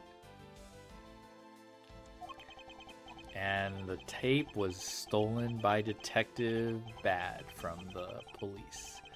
They're both illegal evidence. No matter what, a protector of the law can't be allowed to use such pieces of evidence. Needless to say, we Von Karmas are commanded to achieve nothing but victory, by any means necessary. The only way to bring someone like that to justice was to do so outside of the courts. That's what we thought at the time. I no longer follow the path of Manfred Von Karma, and I won't follow the path of the Agras. This leaves me with what? What creed will I believe in? If I want to pursue the truth, then I will sully my hands and leak out. If I want to pursue justice, then I will lose the truth. What is the law and what is justice? And which path is the prosecutor supposed to follow? That choice is one I must make by my own hand here and now. Alright, let's see what happens if we don't use traffic. I'm a prosecutor, and I can't allow myself to use evidence such as these. Mr. Edgeworth, if you don't do something, Ambassador Alba is going to get away with it. I know, but... What are you holding back for? The only thing a Von Karma should pursue is perfect proof. If you really do have what it takes to complete our argument, then there's absolutely no reason not to use it. Long Ji says the reason people judge people is because people are people. People weren't born to be chained to the law. Laws were born to protect the people. You're the only one here right now. You can put this guy out to pasture. And that is the only way to second or third generation of Zhangfa people will be born. And you really still hesitate knowing the fate of a nation rests in your hands. There's no limit to the LARP. Any limit that exists was set there by man. When a person goes beyond that limit, then the law too crosses new territory. For what reason were laws invented? The answer to this is what I must now show. Is this the case that makes Von Karma try to frame Edgeworth? No. It's like 2 years after AA1. But Von Karma makes an appearance. Ambassador Alba, though I wonder if you might recognize this. Oh, I wonder what that card is. I've never seen that before in my life. The directives card used by the leader of the ring to relay instructions to his subordinates. Oh, is that what it is? This card was sent to the real culprit behind the KG8 incident 10 years ago. A man by the name of Mr. Manny Cochin. Oh, so why do you have such a card in your possession? Did you just say there's no limit to the... No, I said there's no limit to the law. A card game drew. Because it was hand-delivered to me by a certain great thief, the Yatagarasu. The Yatagarasu gave that to you? Don't talk nonsense, and let's be serious, Mr. Edgeworth. Do you have any proof that the card contains directions from the ringleader? Or have you know that the card is not the only thing I was given? What? This contains security footage that was just shot before the start of the KGA incident. Must have been the wind? True. KGA incident? Card in the video. These two pieces of evidence are what will seal your fate. Ho ho, very interesting. I must admit I am very serious now. Very serious indeed in these case-deciding pieces of evidence you presented.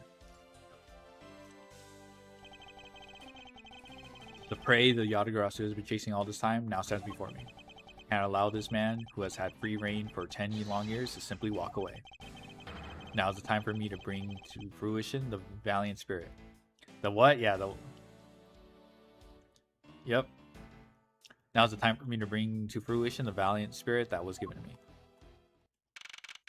Okay, I'm going to be right back. I need to double check something.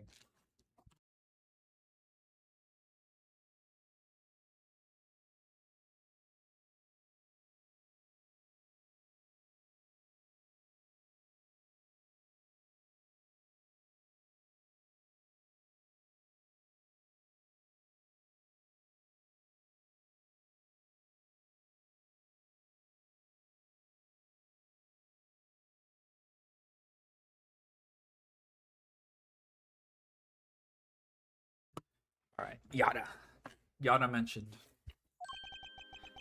So, what is this interesting thing that you wanted to show me? The trump card and the videotape. These two pieces of evidence together make for the ultimate hand. And this is where the real meaning behind Detective Bad's word will be realized. Detective Gumshoe? Yes, sir. What you see here is security footage shot just before the KGA murder occurred. Oh, I see. I see the logic. We're basically saying that this is the boss's orders, and why would if Manny Cochin was really the boss, why would he have boss's orders? He doesn't need this card to be told what to do. From this footage, we know that the card is a directives card from the smuggling ring. There's a section that proves that the card was used to relay an order. Take that! As you can see, Mr. Cochin is holding the card in his right hand.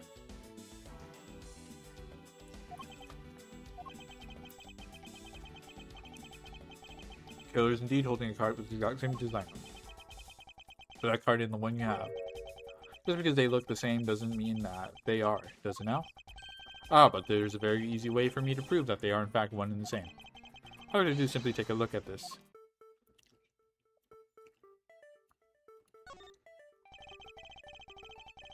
Section of text has been obscured by blood, but it's clear the writing could open. According to Detective Bad, silence CCU is what is written here, along with the method to be used and where she lived. The evil intent displayed in this writing will not go unpunished. His dark red blood. Yes, this is your proof.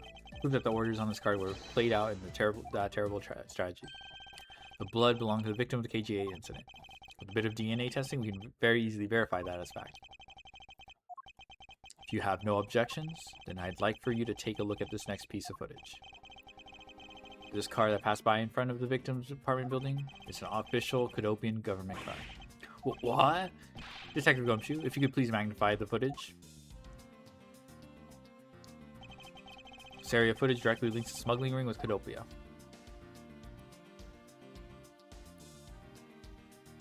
This? This little badge?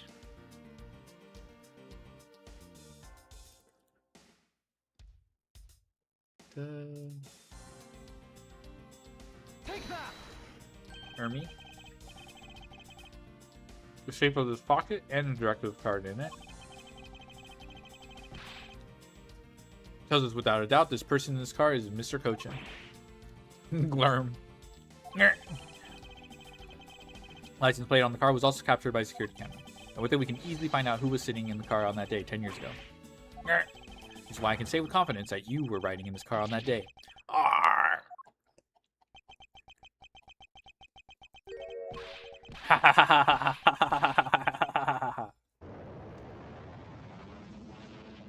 God damn it. You've done well, boy, to make it this far. Hold on, I need to finish eating.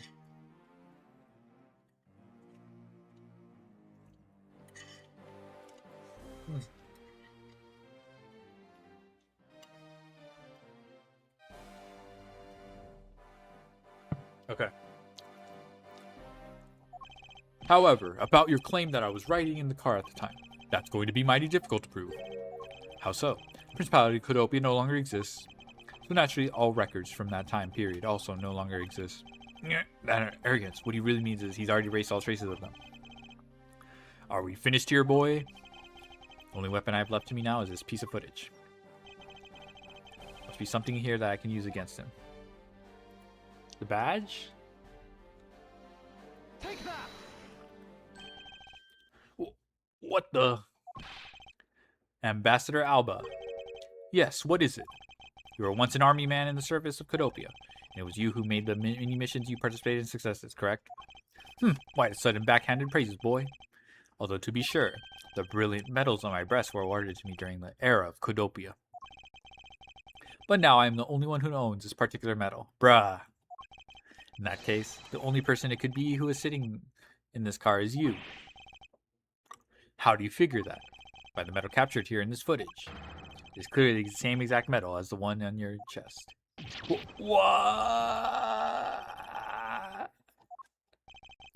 This is how it will be, but I won't look back. But this is the path that I have chosen. Hello.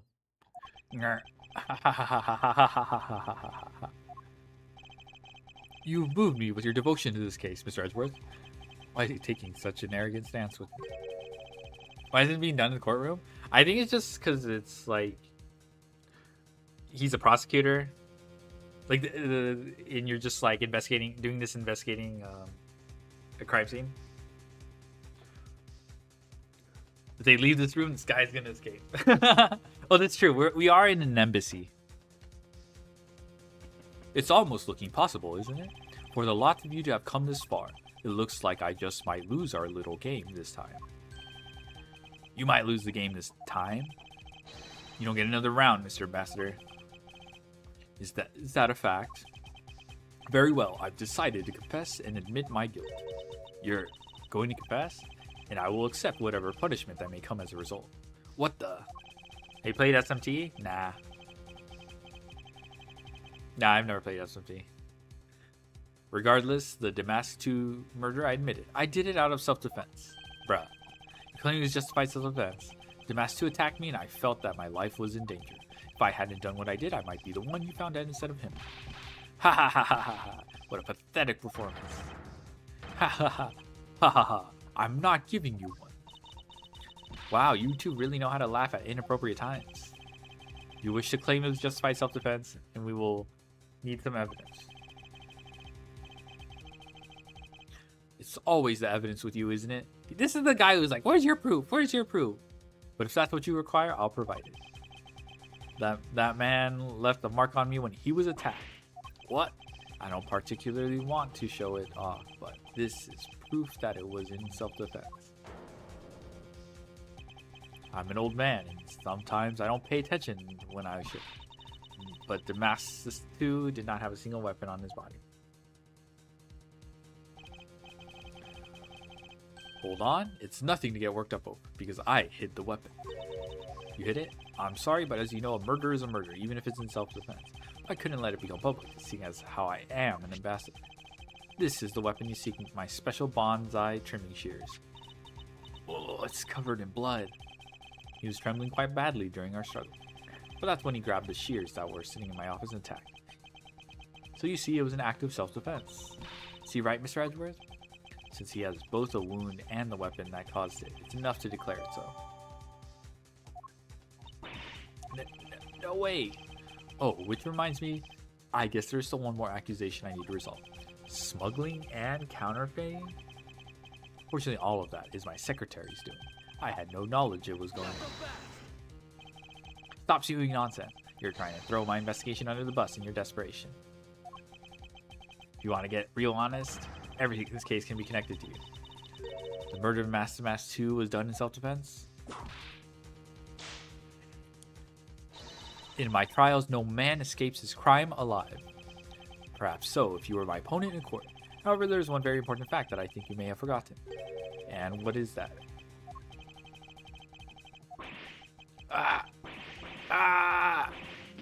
That's what you mean. Extraterritoriality. That's right.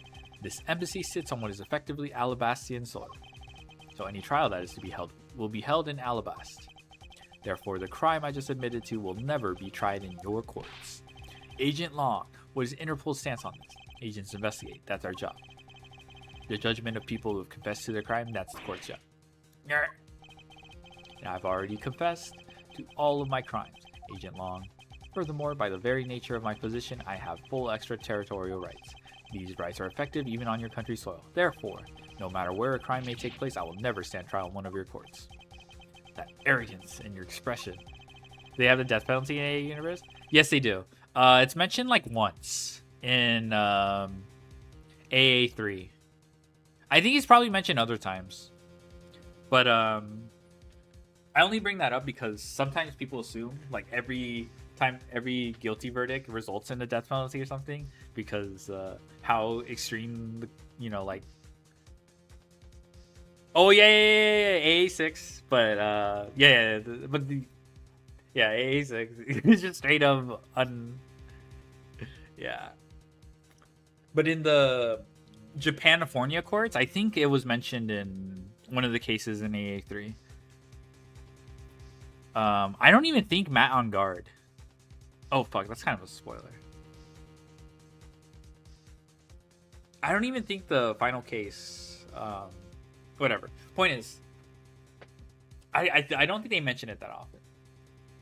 But AA6, when you go to Kurain, yeah, you're like risking death.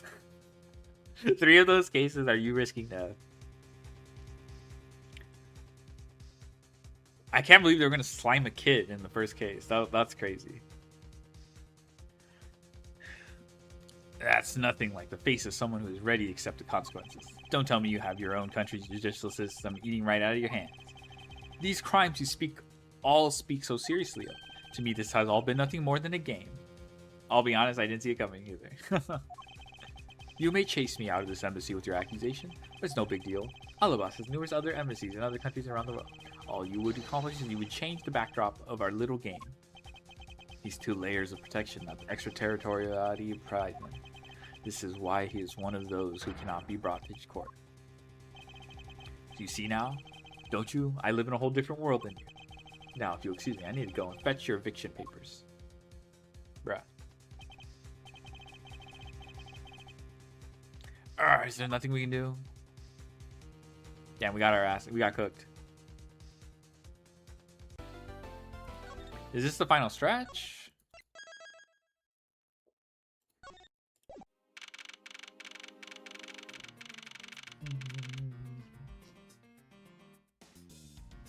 Okay, we're kind of close. I'm gonna get something to drink and put away my stuff. Be right back.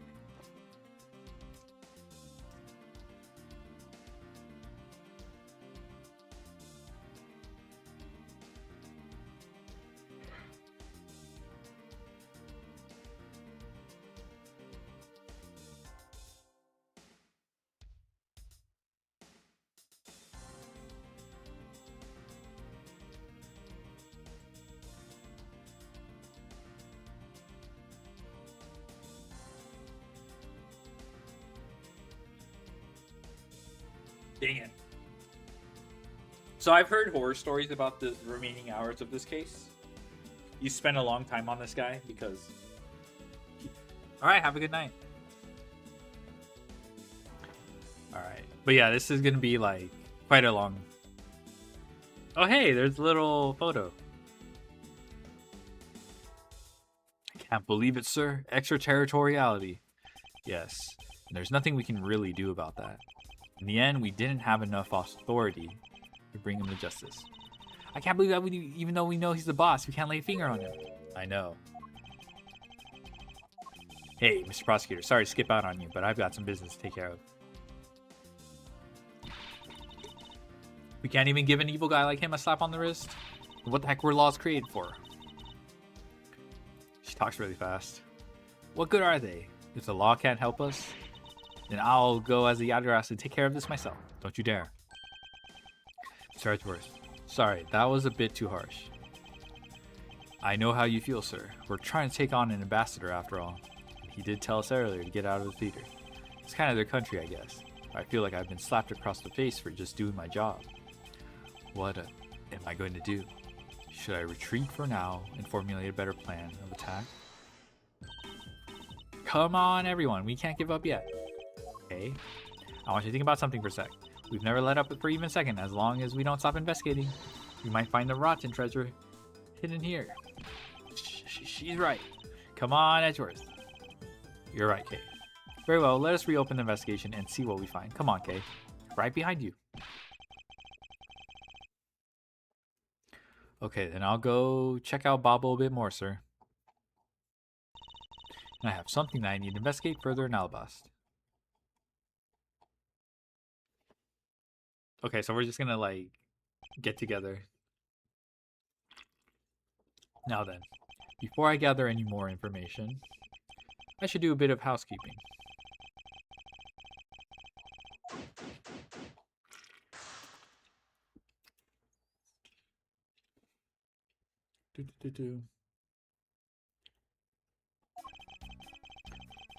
Ambassador Alba seemed agitated over something. Wonder why? There are two special circumstances around the ambassador. First, the embassy itself has extraterritorial rights. If something happens on Alabastian soil, we're unable to legally prosecute it. Cool, it sounds like embassies are the perfect place to see whatever you want. And murdered Damask too, running a smuggling operation and making counterfeit bills apparently. I thought all the counterfeiting was done by Mr. Coach and Bobble. Yes, he apparently used the embassy's coupon printing press to do it. That's the same story over there anyway. Bobble also has extraterritorial rights. Which brings me to the next point. Ambassadors' extraterritorial rights. Those rights are effective even in our own country. Really? No matter what happens, he can never be tried in our courts. He retains some very special rights. Basically, no matter what wrongs he may commit, we can't bring him to trial here. So I guess we really don't stand a chance, do we? We might stand a chance if we can somehow nullify either one of his special rights. Okay. Da da da da da. Da da da. Renovations.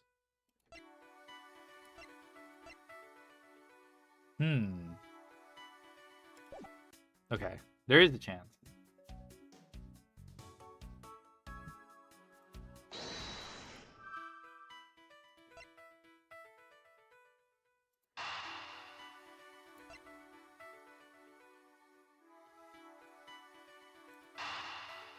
I think these are connected.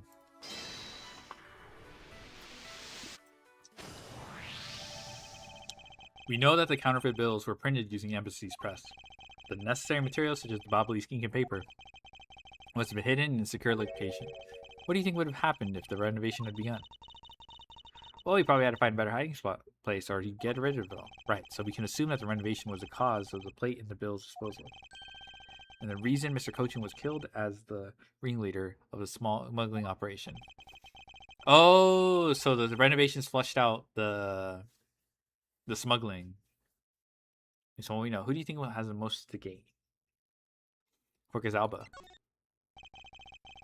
It's the one person who has been erasing all evidence of the smuggling operation from both embassies, co-conspirator who was mopping up, Ambassador Alba. Ambassador Alba had a very strong motive to kill Manny Cochin.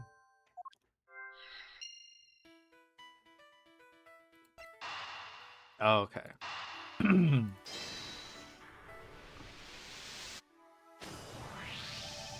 The cause of Ambassador Alba's agitation, the rotten treasure we may find, and the motive for killing Mr. Cochin. Miss Yu said it herself that she didn't kill anyone tonight. If we were to take her words at face value, then the reason for the ambassador's nervousness can only be one thing. He didn't want us to discover the real circumstances under which Mr. Cochin was killed. And you mean Ambassador Alba is the real killer? The two of them were friends. Maybe they were, but what if Mr. Cochin was the one who first betrayed their friendship? Oh, I get it. Wasn't Mr. Cochin pushing really hard for Mr. Poleno to be ambassador after the reunification? Yes, and that was the real reason why he wanted to steal Alba's Premaduc statue. So Mr. Cochin hired Damas too to go steal it for him. But when Ambassador Alba found out what he was up to, he killed Mr. Cochin. It is definitely a possibility at this point. Those two were thinking of no one but themselves. But the question now is, how did he do it? Ambassador Alba was in Albas. Mr. Cochin's body was discovered in Babel, right? Right, and that is what we must solve next. I imagine he just got hit by a crossbow.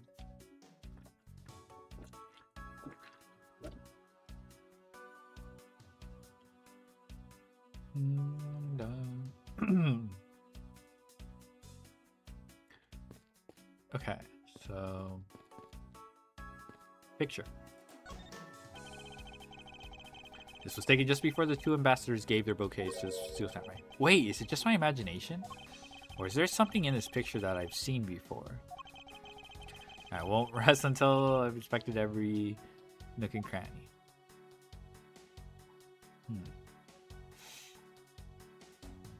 Dun, dun.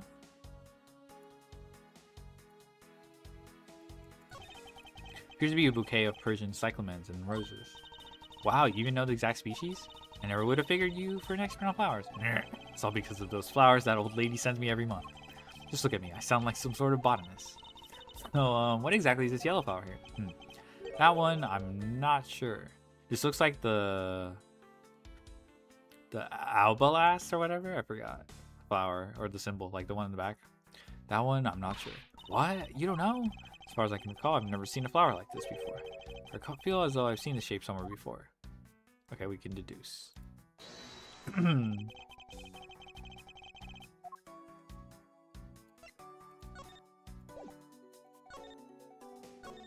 Okay, yeah, it's this. Cool. Could this piece of evidence be related to this photo somehow? Huh? Well, nope. I don't think it's related at all. Fuck.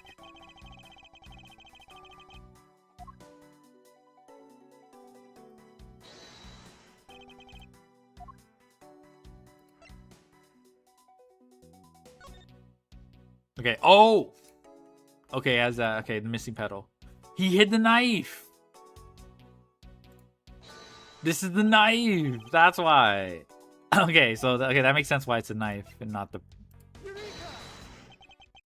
Babel's national symbol is the butterfly, and Albas is the flower. It appears that someone is employing the old hide tree in a forest trick. What are you mumbling to yourself about? Wait, what? The handle on this knife? Ah! Yes, it's the handle that was supposed to be on the blade that killed Mr. Cochin. The weapon that killed him was carried through the Theatrum Neutralis, and the very bouquet Ambassador Alba was carrying. The flower motif. Looks like one of the flower petals is missing. Oh, and take a look at the weapon itself. It's missing the exact same petal. The knife in this photo is most definitely the same as this murder weapon. I believe you now understand why Ambassador Alba was so nervous and agitated. Must have something to do with where Mr. Cochin was killed.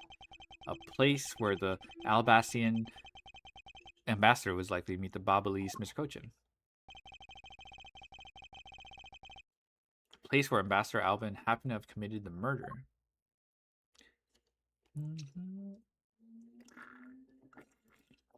Theatrum Neutralis. Take that! The only place that makes sense is here at the Theatrum Neutralis. What? Here? The Goodwill event was being held here today, correct? So the only place that both of them would have been in is here. If that's the case, then everything changes. This theater isn't actually Albastian land. That wipes out one of those extraterritorial rights he has. Makes logical sense, in which case it is a reason for us to investigate further. So what should we check out? Let's see. I believe we should check the immigration records for both Albas and Babel post-haste. Babel's records should be easy to obtain, however the problem will be Albas. I wonder how they would allow us to see their records, despite the order to vacate. Objection!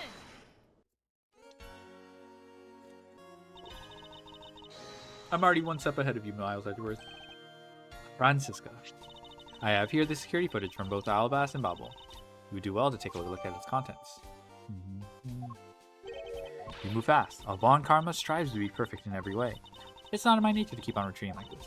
I took the liberty of looking over the Bobble investigation reports as well. From now on, you will make no excuse to back down or say that we can't solve this case. I'm sorry about earlier. We won't be beaten.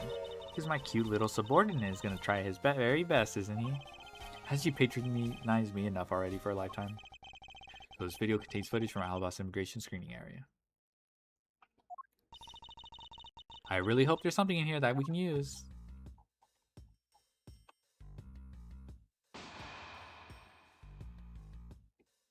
$5.21. Okay. The baby. Which minutes? Okay.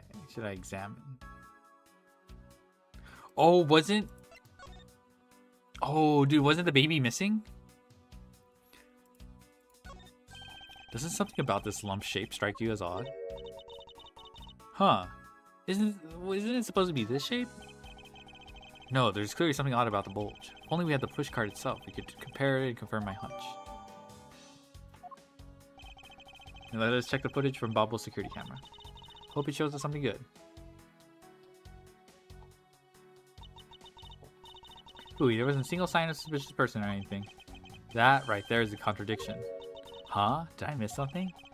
You didn't miss anything. Because there was nothing to miss. However, what is missing is the image of Mr. Coaching entering his own country. Wasn't his body found in Bobble? It would appear that the true face of our final puzzle has finally revealed itself. That easy?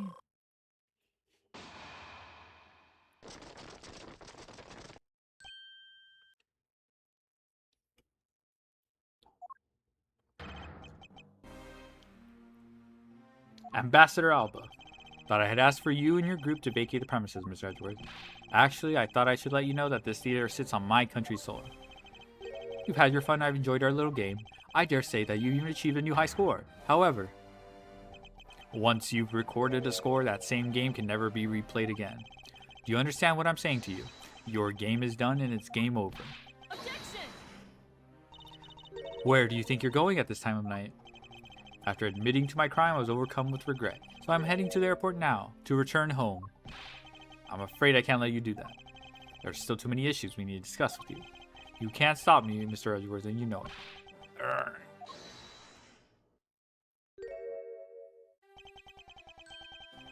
Please, may I have a little bit of your time, Ambassador Alba? Ambassador Polano. Even just a teeny tiny bit is fine with me. The already strained relationship between our countries is in a precarious situation, you know. Very well. If you insist, I will play just one more round with them and see what they want. Not that they'll get any farther. Ambassador Polano? Mr. Edgeworth, all I wish for is the normalization relationship between our two countries. There's one person standing in the way of that dream. I believe in you. You'll do what's right. Thank you for your vote of confidence. Now then, what is it you wanted to ask me about? I do have a flight to catch, after all. I'm afraid I'm going to have to limit you to just one question.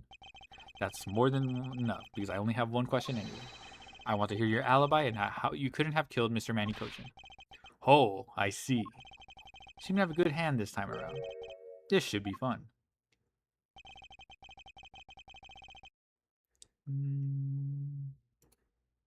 This really is the very last chance we have to bring him down. I won't allow even an atom-sized contradiction to slip by.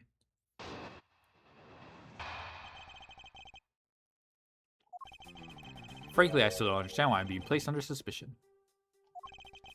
Under your hypothetical scenario, Mr. Cochin and I were fellow smugglers. But to get to the point, I was in Alabas the whole time. So it's simply not possible for me to have killed him in Bobble. That is my alibi. Okay.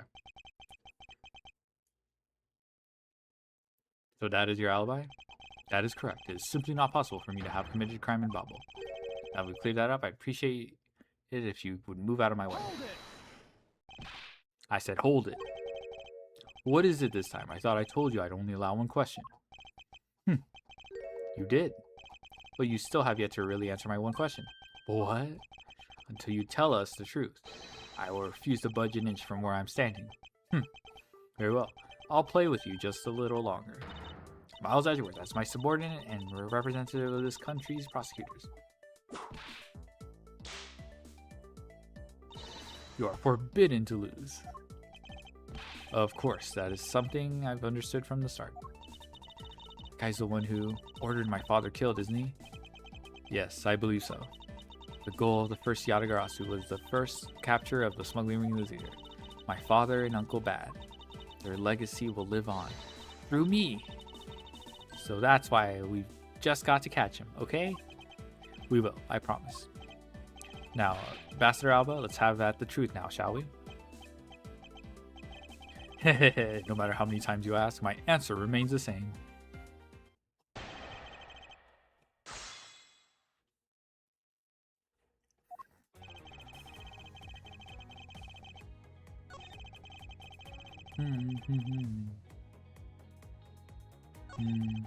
To get to the point, I was in Alabas the whole time.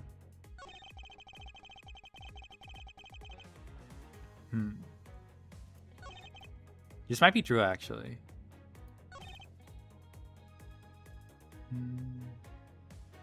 Hold it. It's not a hypothesis. Earlier we proved it to be what happened. Ha ha ha. Well, let's leave that to one side for now. Because it doesn't change the fact that I have no motive. Oh? So you really had no reason to kill Mr. Cochin. If you want to suppose I had one, then why not? And I'll indulge you. After all, this is nothing more than a silly game to me. And if that's how you see things, I'd appreciate it if you would take me seriously. Gwa ha ha ha ha ha. I'm sorry. I suppose you are in a bit of a pickle. Very well. A game is no fun if the playing field isn't level. Therefore, I formally claim that I had no motive to kill. Now let's see you disprove it. How can he stand there looking proud when he knows he killed another human being? Well, I'm not going to stand by and just watch him get away with his crimes.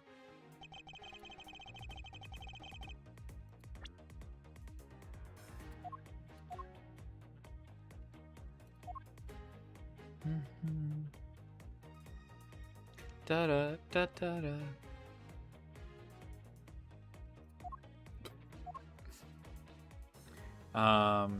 It was probably when Manny directed the theft of the statue. We still haven't used this. Yeah. So Manny directing Master Steel.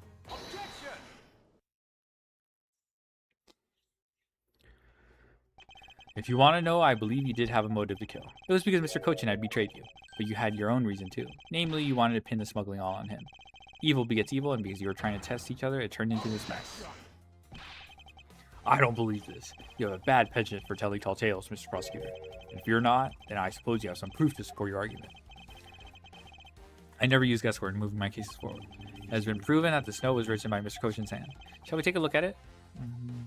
The content of the note is a request calling for the theft of Alabas Primiduct statue. By killing him and pushing all of the guilt for the smuggling on him to him, you walk away spotless. I believe you understand what I'm driving at. You had more than a few reasons to kill him.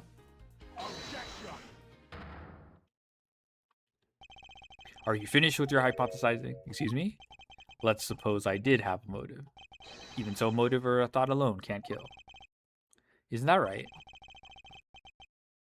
I didn't expect him to resort to playing the semantics game with me. Oh my god. It appears that this is where the real battle will begin. Now then, if you'll excuse me. Wait, what? I told you at the very beginning, didn't I? You only get one question. Ugh. Ambassador Alba, if you could please give us just a little bit more of your time. Doesn't matter what kind of man he was. He was my subordinate. Which is why I would like for us to figure out the real cause of his death.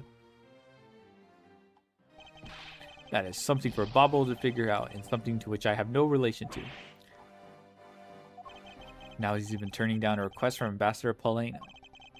I'm very sorry, but it seems that now even my voice falls on deaf ears. There's no need for you to apologize, Ambassador Polena. We must find a way to stop him from leaving. Seems there are no further objections. In that case, please allow me to return home.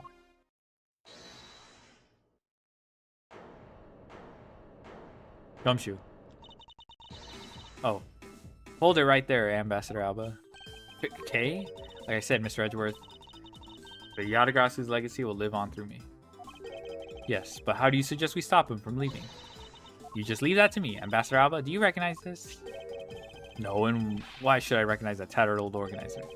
Wait, where have I seen that before? This is a clue my father, Bern Faraday, left for us. Did you say Bern Faraday? Mr. Faraday is the organizer. Don't tell me this is the one from the second KGA incident? The one in which you wrote about the Gadgras key?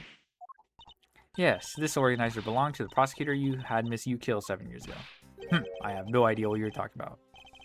You say that like it was related to me. Sighed this organizer, he wrote up every detail of every evil thing you did. What an amusing little girl you are. But that sort of trickery won't work on me.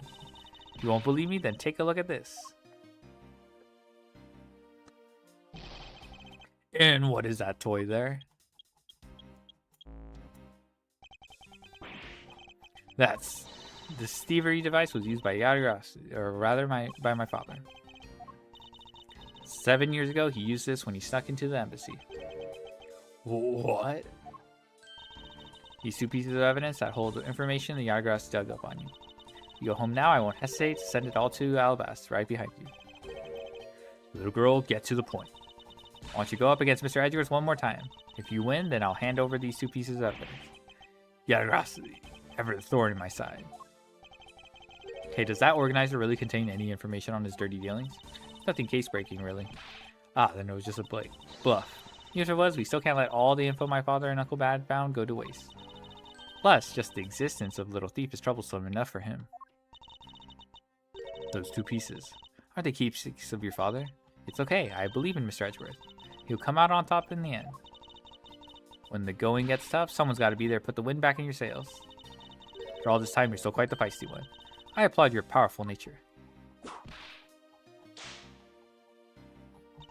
I refuse to lose this too. Ambassador Alba, you won't be returning home until you give us further testimony. How dare you all, barring a person like me. Ambassador Alba, your testimony if you please. Alright, but this is the absolute last. Oh yeah. Even if you use all the power of Ambassador Poleno's office, you won't stop me. Can't let this opportunity Kay has created for me go to waste.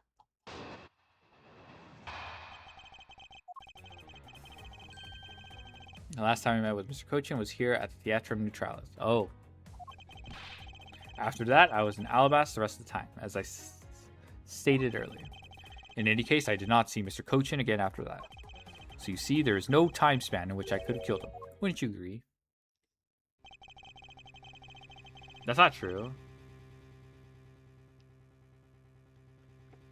Now, since you people are practically begging, I'll allow you to question me. What an arrogant old man. Yes, but no matter what, we can't allow this chance to escape us. I will warn you, though, you've reached the end of my patience. Waste my time with any inane questions, you will be punished. So any needless pressing or presenting will hurt our case? In that case, the only thing you can do is present the correct evidence. Understood? Of course, I don't intend to let him intimidate me. I know Mr. Cochin was killed before he returned to Bobble. In which case, there's only one statement to which I need to present the evidence.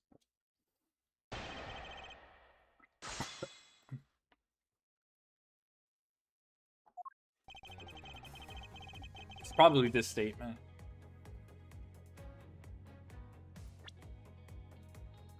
Alright. Oh, what evidence do we got?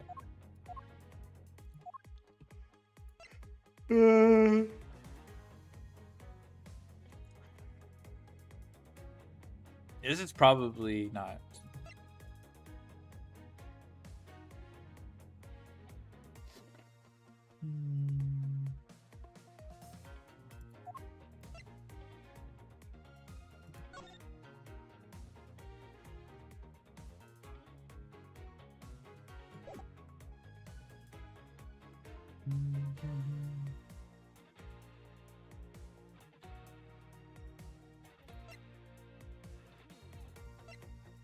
Okay, so it's either this one or the camera.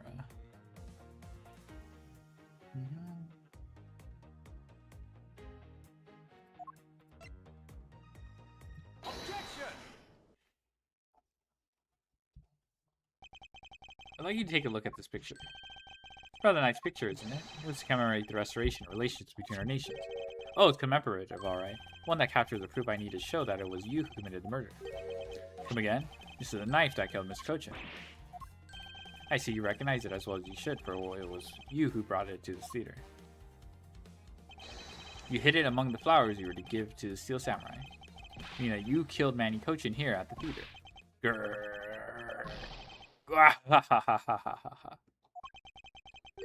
It's time for me to catch my flight. Bruh. We're not through yet. It's game over for you, Mr. Edgeworth. But I thank you for the entertainment. No matter how passionately you orate, the end result will still be the same. I won't be returning to this country ever again. That's right. This man is an ambassador, and he has extraterritorial rights. No matter how hard we chase after him, we won't be able to have him tried in court. Yes, that's exactly the face he should be making. The face of a worthless cur. No. Now then, ladies and gentlemen, I must bid you farewell. The courts, is there no one who can lay a finger on this man? Is it really the end? Let's go Long. Agent Long. Sorry to keep you waiting, Mr. Prosecutor. Get out of my way. My plane is scheduled to take off soon. Sorry, but you're not going anywhere, Mr. Alba. I'm through playing games with you people. You can't touch me. If you do, it would spark an international incident. Agent Long. Sorry, but no, it wouldn't. What? Hey, Mr. Prosecutor. Good job holding the fort down here until I got back. So, Mr. Alba, your diplomatic immunity has just been revoked. What do you mean revoked? Spare me this nonsense and let me through. Long Ji says before aiming for the throat, chew the next shield off first. Interpol headquarters and the Imperial household of the Kingdom of Alabas took a while to get things rolling, but they finally moved on. The Imperial household. You, what have you done? You have been relieved of your duties as ambassador, Mr. Alba. What? What?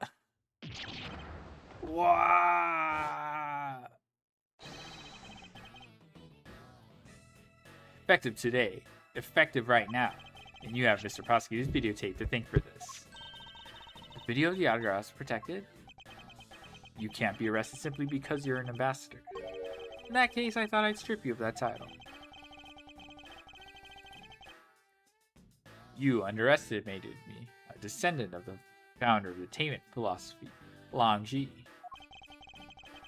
4,000 years of deeply entrenched connections and networks around the world have really paid off. It can't be. I don't believe this. My ambassadorship has been revoked. Ha ha ha ha ha. Looks like you're finally coming to grips with your new standing. Woohoo! Looks like he's turned docile again. He's probably in shock from the loss of his shield. What a shame. I had so wanted to use my whip on him.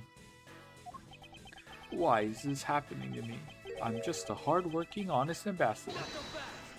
Do you really think you can still pull that on us now? We've already ripped away the mask and seen you for who you really are, Mr. Alba. Good. Whoa. Oh. Okay. No. I won't be stopped now. He still intends to fight us? So what if I am no longer an ambassador? You still don't have any evidence on me. The fact remains that you cannot arrest me. Hey, I expected no less from you, the boss of the smuggling ring. Well, the rest is up to you, Mr. Prosecutor. Understood. Hehehe. You say that I killed Mr. Cochin in the theater. But even if that's true, there was a knife in my bouquet. I left that bouquet in the theater. So anyone could have taken it out from there and used it, right? Besides, the claim that he was killed here itself is odd. After all, wasn't his body discovered in Bobble. Are you claiming that I carry his body all the way over there? Preposterous. I'll be the one to prove whether it's preposterous or not. Ex-Ambassador Alba, are you ready? Because this is no game. This is war.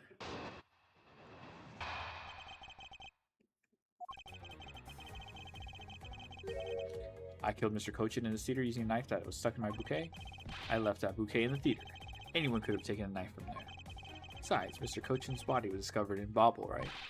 There's no way for me to have transported his body from theater to Bobble.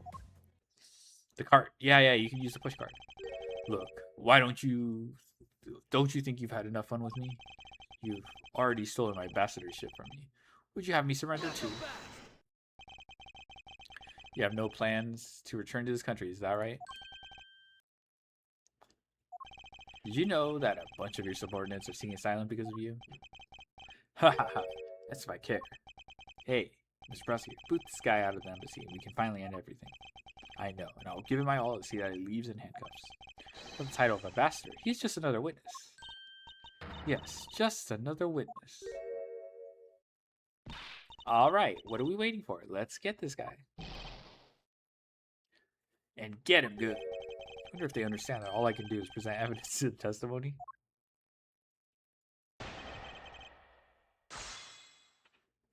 I mean, I just woke up. We still have like an hour-ish or so left. But yeah, we're getting to the end. Yeah, this is the push cart.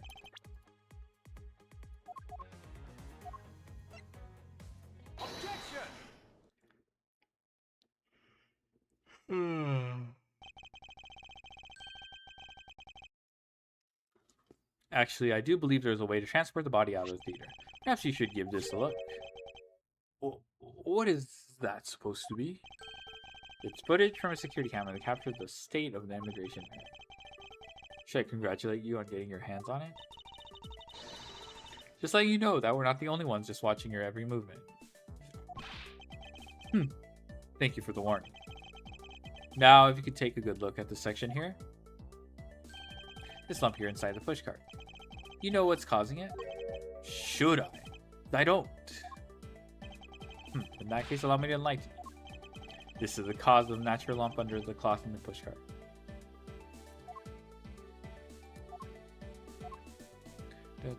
How do you feel about this case? It's all right.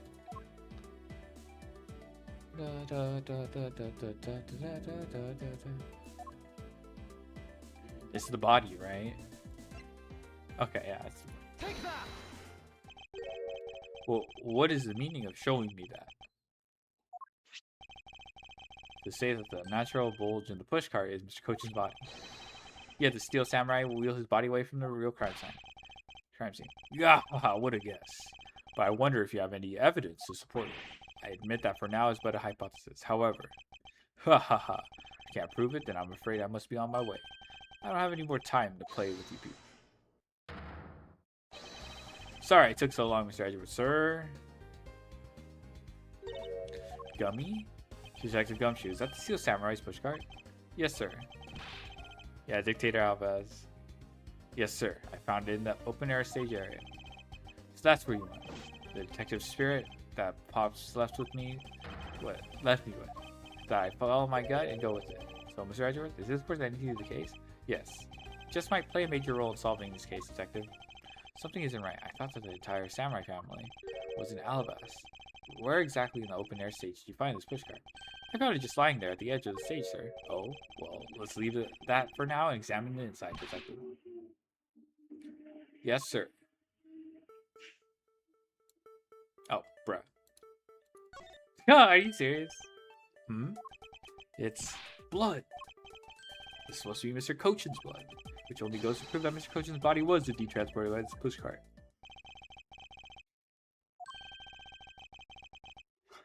I believe you understand what this means, right? You killed Mr. Cochin at this theater and then placed his body inside the pushcart. And then you forced the Steel Samurai to unwittingly move the body for you. I forced him to move the body in Alabast. What nonsense. Why would I bother to do such a thing? You were scheduled to make a speech in Alabast, meaning it was difficult for you to make a stop in Alabast. However, what if you moved the body to Alabast? Because your embassy could keep an eye on it and tamper with evidence. and you smuggled it out of Alabas. No! I can show you how you move the body from Alabas to Babel, and I would, but you can't. The security between the two countries is incredibly tight. I'll be the one to judge whether I can or cannot prove it. And so I ask you to provide us with testimony regarding your movements after your return to Alabas. Grrr. Mouse Edgeworth, have you figured it out? Do you know how the body was moved? To be honest, I have nothing to support my hypothesis at this time. However, I don't believe I made a mistake in my logic up to this point. Which means there's no question that can't be answered, right?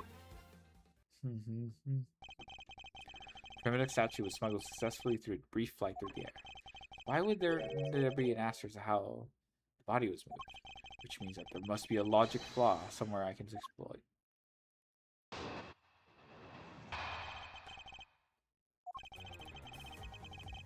After I returned to Alabas, I had my picture taken with the Steel Samurai shaking hands.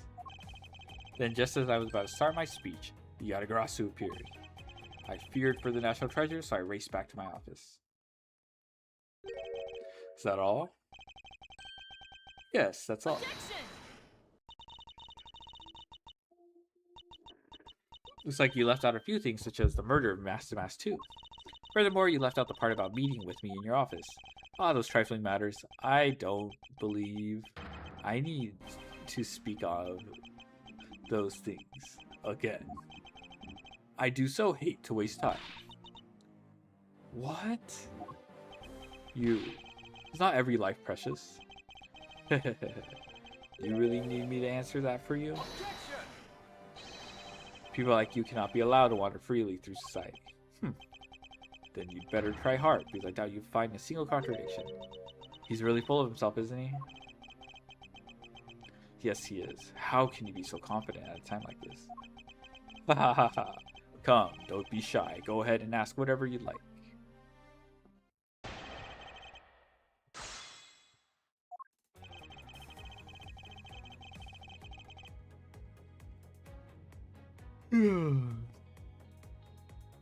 Hold it! So why was it only with the Steel Samurai? I thought the Pink Princess was around. Pink Princess was suffering from a bad hip at the time, and the doctors recommended that she rest. Wow, so you do have a soft side after all. The pain of a bad hip. I suppose none of you can really understand how it feels. Oh, so you tend to strain your back as well. But isn't that because you're normally all hunched over? He did need to keep up the act no matter what, I suppose. Point of this is not to discuss my back problems. For about 15 minutes after our handshake, I was in my office preparing for the speech. Hold it! That, Yatagarasu, was just a trick that you had set up. Hahaha, most amusing joke. How do you propose that I set it up? You really want to know? I can explain in detail for you. You arranged the spotlights in the Rose Garden so that when you were to take the stage, the audience would see the Yatagarasu shadow. Oh, that is an interesting tale.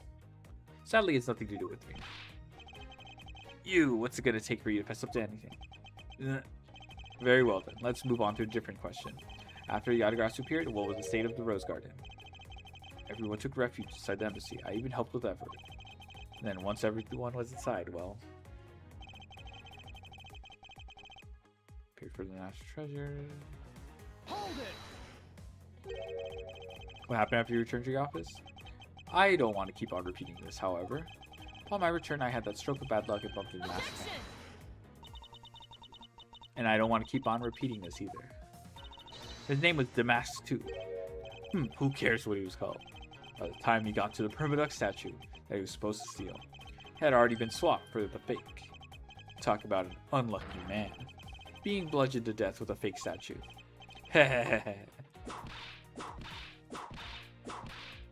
Miss Von Karma is really letting her whip fly now. Eee! I think the scary part is silence while she's doing it. It must be the limit of her patience as well. Physical attacks are meaningless here. Only evidence will suffice. I can't find a single flaw in his argument. At this rate, I won't be able to prove that he's actually guilty of anything. Are we finished here?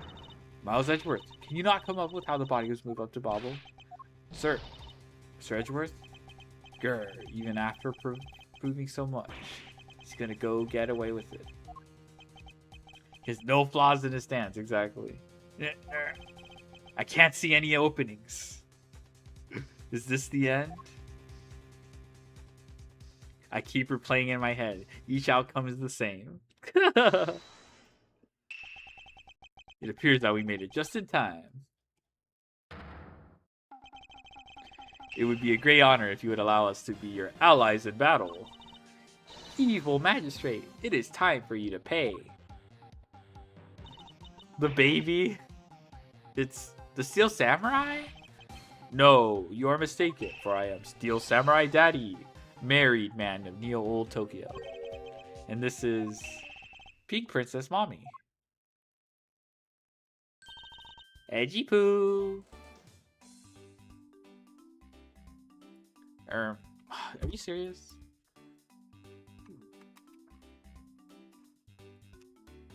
Okay, I thought my thing died. No! The two people that I wanted to see the least. Larry, what are you doing here? Way to show your gratitude, Edgy. We just wanted to help. Yeesh! I'm gonna get the bad guy with a single thrust of my samurai spear. Go away. How can you be so mean to us, Edgy Poo? All three of us came to lend a hand, and this is how you treat us? Well, isn't this grand? I see they managed to find the Iron Infant. Does that really matter right now? Hey! Is it just because the Iron Infant completely soaked? Oh yeah, found him in our bubble, but he's in the middle of the pool. Wait a second. Larry, go back to what you just said. Huh? Oh, appears that we made it not that far back. Something about finding an Iron Infant in bubble. And he found it in a pool.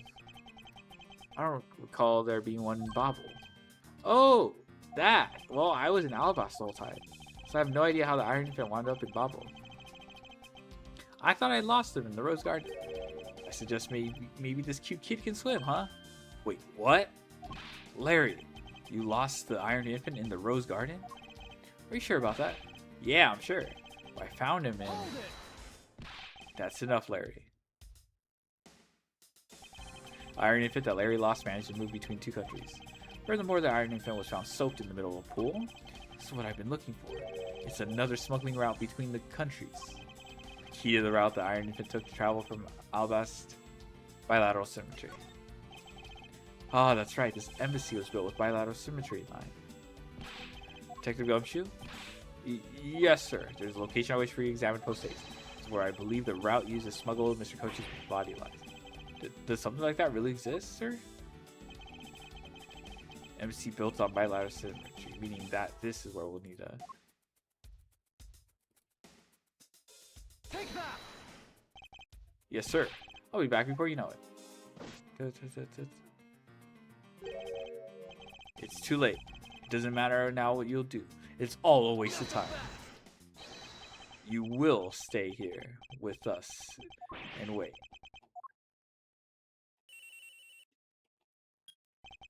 This is Edgeworth. Mr. Edgeworth, it's here, sir. There's a reservoir here, just like in the Rose Garden. Just as I suspected. What is it? The two sides of this embassy are mirror images of each other. Which means that there is a pool at the corresponding locations on the Babel East side. Mr. Cochin's body was moved into bobbles through the pool in Alabas. Avoiding the topic with a vague answer like that is unbecoming of a prosecutor. If you don't mind, I'd like to see more physical proof if you have it. The Iron Infant is positively soaked in water. Why do you think that is? Because he was fished out of a pool, and not just any pool. It was the Babalise one. I think it's pretty obvious at this point what must be true.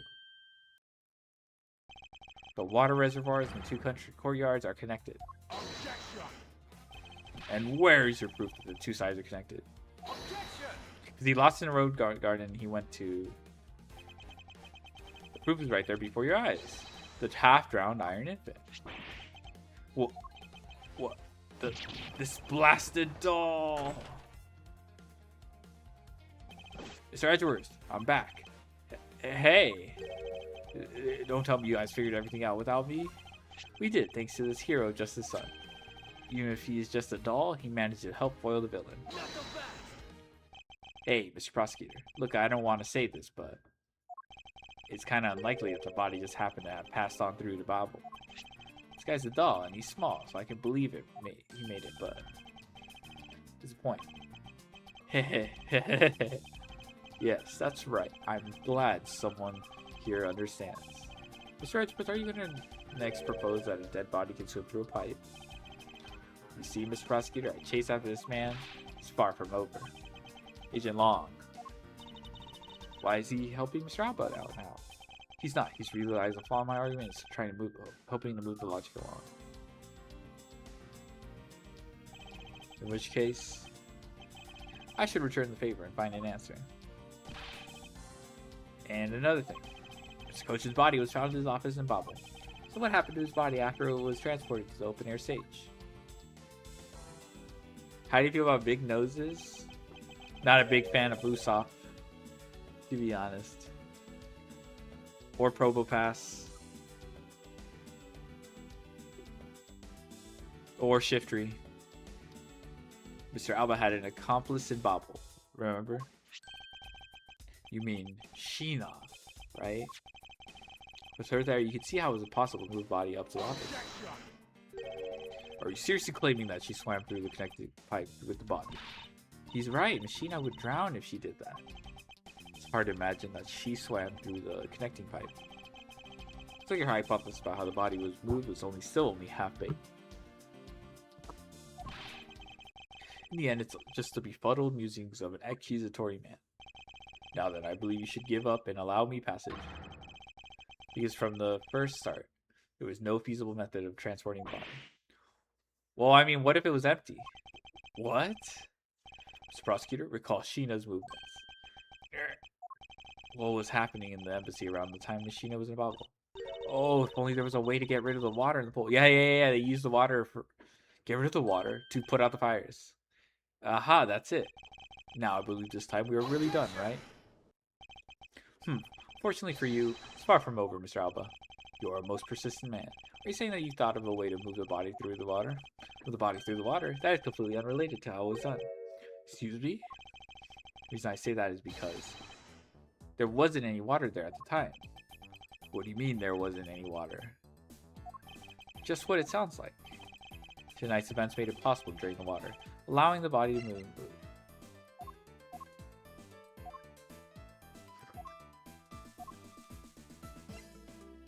Take that! Tonight, the Yagras set fire to a variety of locations in the Babalese embassy. In order to put the fires out, much of the reservoir's water was used. Of course, when the water was used, the reservoir's water level went down. If enough water was drained, the connecting pipe could be used to traverse the border. So what? The water level went down, the reservoirs were connected? Does any of this matter? You can't prove any of this. Pretending to be ignorant won't work with me. We both know what kind of situation we're in right now. Even in the game, there comes a critical game-changing moment in which you hit a wall that you must overcome in order to beat the game. I haven't lost yet. Found the route you used to smuggle the body, and that route will lead to your defeat. If all water was used by the firefighting effort, you still can't really call that a smuggling route. I know that. Ha ha ha, I should have figured that you would notice. Hey, Mr. Alba, how deep are these pools anyway? I'll have you know these pools are extremely deep. There are no ladders or footholds along the walls either.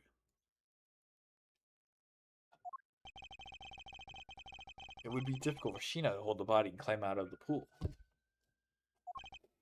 Ladders or footholds along the walls. There's no need for such things. What do you mean? If one were to use a certain something, they could go up or down in the pool level. Oh, controlling the water level. Oh, looks like you've got an answer already. Well, what are you waiting for, Mr. Prosecutor? Enlighten us already. The way in which Machina and the body were able to rise up to the ground level. There was a way to control the water level. That would be the way the body was moved. This was used so the body machina could move up and down in the pool. Yeah, controlling water levels. Take that! Mr. Alba used the fountain spouts in a matter of speaking. He used the fountain spouts? How so? The water level in the pools can be controlled by opening and closing the spouts. The Sheena and the body were lifted upward by their buoyancy in water. The fire on the Babbly side and the firefighting effort. These were set in motion all for the sake of smuggling Mr. Kojin's body. Grr. Shall I show you where the final destination of my train of logic leads? First, Mr. Alba has closed the... Did the secret Yada already reveal? Yeah, a long time ago. We found out it's 3 people. First, Mr. Alba closed the fountain spouts in advance, in preparation of things to come. Then he took the pushcart that was brought to the Rose Garden. And pushed it along with the Iron Infant and Mr. Kojin's body into the pool. This time, Machina was busy conveniently starting the first fire, Bobble. She then made for the open-air stage's pool to wait for the firefighting effort to begin. When the fighters used the water in the pool, the water level went down. By the time the fire was put out, the pipe between the 2 pools was exposed. That's when she pushed the pushcart from Alabas into Bobble. Once that was accomplished, Mr. Alba simply opened the fountain spouts once more.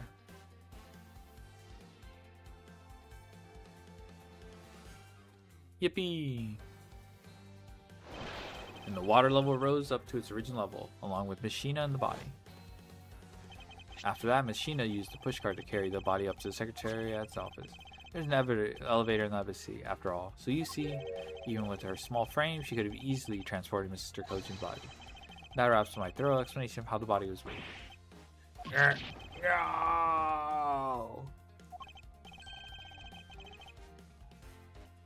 Well, ex-Ambassador Alba, what do you think?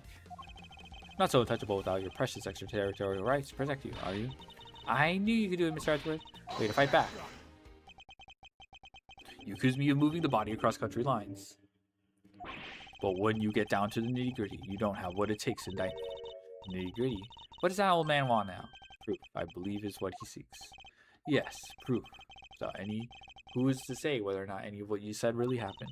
He wants proof? What are we going to do, Mr. Edgeworth? There's no need to worry. I've had all the proof we need all along. The body wasn't the only thing to go through the pool's connecting pipe tonight. This detective gumshoe found the pushcart in the open-air stage area. So too did I find one of the items there. That piece of evidence is what will prove that the pools were the smuggling route. Was it a pick?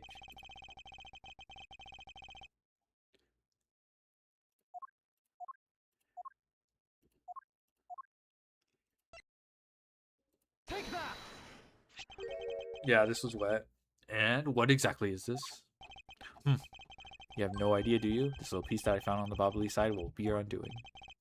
So much LARP, it's a crime? Yeah. Guitar pick? Would you care to explain how that is going to do me in, as it were?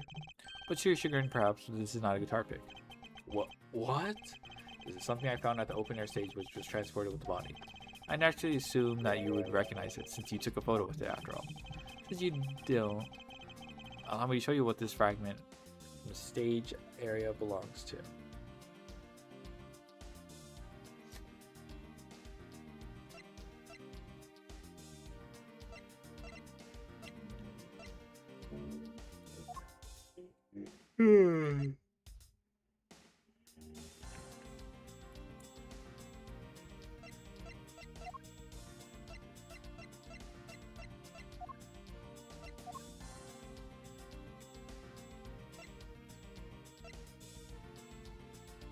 Oh, it's a pedal. Take that! It's a pedal of the knife. Let's take a good look at the murder weapon that was used to kill Manny Kojin. On the handle of this knife, there is a beautifully blooming flower. However, it would appear that it's missing a single petal.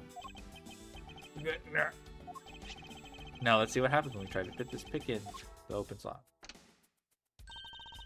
The perfect fit. I assume that the petal must have fallen off the flower during Mr. Kojin's murder.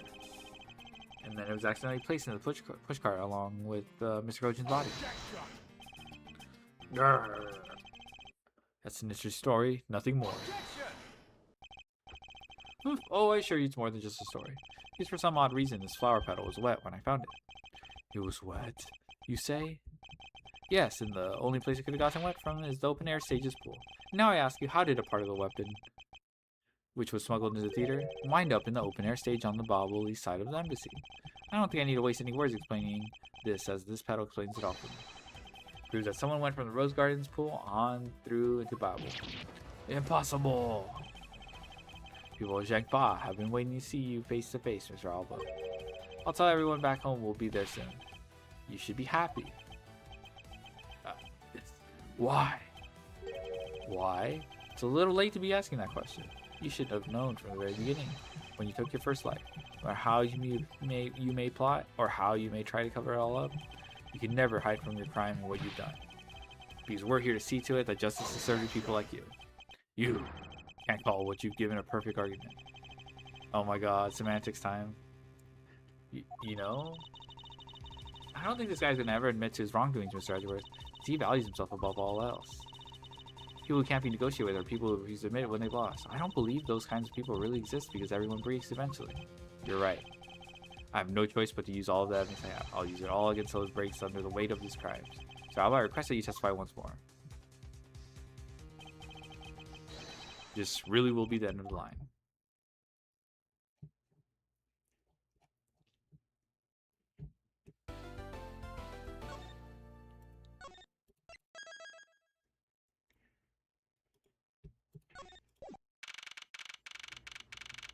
Alright, final testimony, hopefully. Mr. Alba, I request that you testify once more. As if there's anything else for me to testify about. I still have yet to fully prove that it was Mr. Alba who murdered Mr. Cochin. Well, I would like to hear about your movements before the murder occurred. I wonder if you could tell us about what you did here at the Theatrum Neutralis. Very well, I suppose I could tell you about that. Because all I did was watch the Steel Samurai stage show. Elaborating on that, even that alone is good enough for me. The only way for me to place this man under arrest is to pinpoint the exact location of where the murder took place. That is the key to this investigation. Da da da da da da da da da da.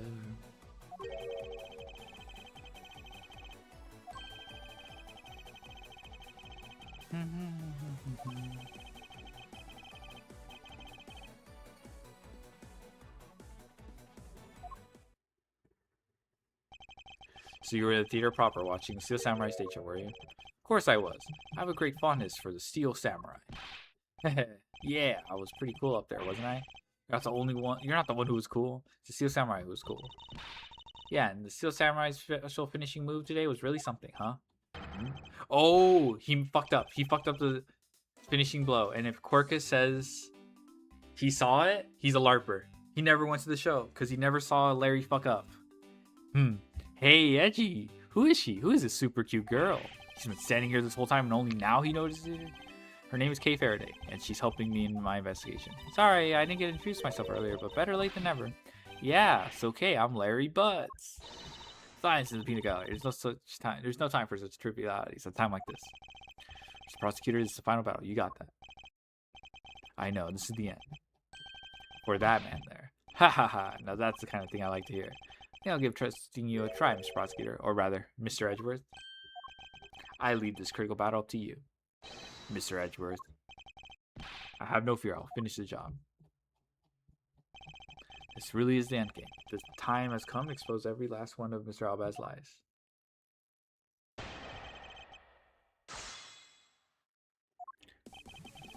Da da da da da da da da da. Da, da, da, da. All right, what do you remember? Let's see if we can flush out this LARPer. Well, I remember the contents of the show as well myself. That's nice. That's nice? Miles Edgeworth, don't allow yourself to be riled up by him at this important juncture. wasn't planning to let him. Well, if you ask me, I think I'm the biggest Steel Samurai expert around here. And didn't you think the climactic scene of today's show was just totally awesome? Yes, I remember that well. That spectacular special move, the way you deliver the final blow against the evil magistrate, early summer rain jab. Oh, that scene will live on in my heart forever. Is that how it went? Heh, I totally forgot about that. How can you forget your own special moves? It's a special attack that the Steel Samurai uses when he's using the Samurai Spear. Yes, and today was the first time they showed it off, was it not? If I hadn't watched the show, then how could I answer you with the name of the move? Well, you are correct, but if you could please elaborate on this point for me. Okay, this is so funny. Alright, we caught his ass. We caught his ass larping.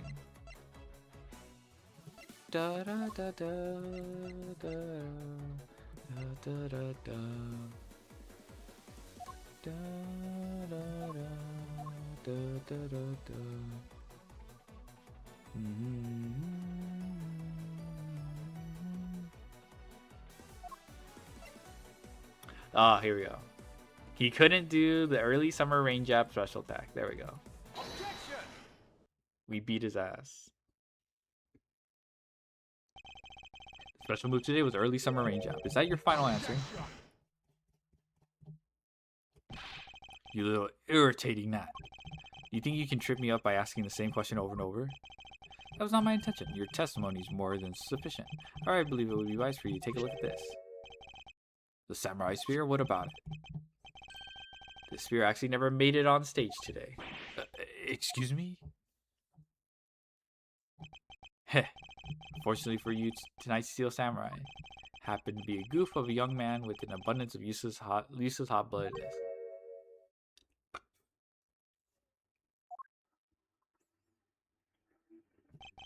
Having said that, said useless man bent the spear during the rehearsal this evening. Okay, do you remember what the Steel Samurai special move was tonight? It was Steel Samurai Sushi Slash. Correct. Because he couldn't use the spear, a last minute change was made. Have you really been watching the show? You would have known the move that was used. Focus, Alba, you didn't even watch a single minute of the Steel Samurai stage show tonight, did you? Good.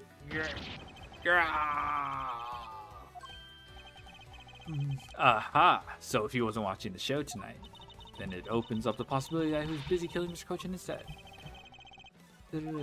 So where were you during the show? I demand an answer now. Heh. Ha ha ha ha. Just what is so funny? You're so sloppy. And so are your conclusions.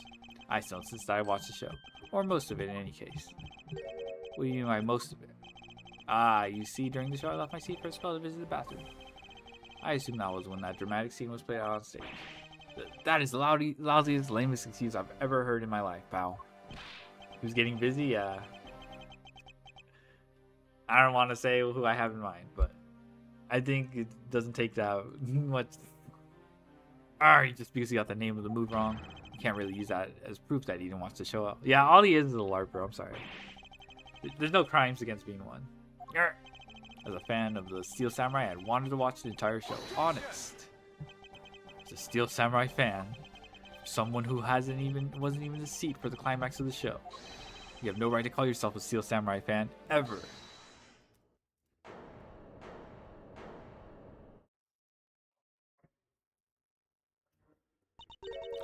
Who was that just now? It would be I, young lady. Larry, what are you doing interrupting me like that? Edgy, please, hold it for a second, I beg.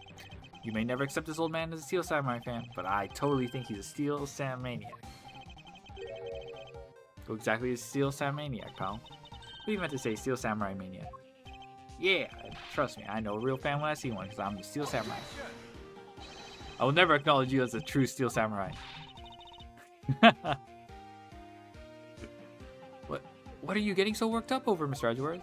It appears that this real Steel Samurai recognizes me as a fan, as well as he should, for I am a fan. It's not as though I missed the entire show. It was a most amazing show filled with the spirit of the young and the young at heart. The sarcasm dripping from his long wooden nose couldn't rise any thicker.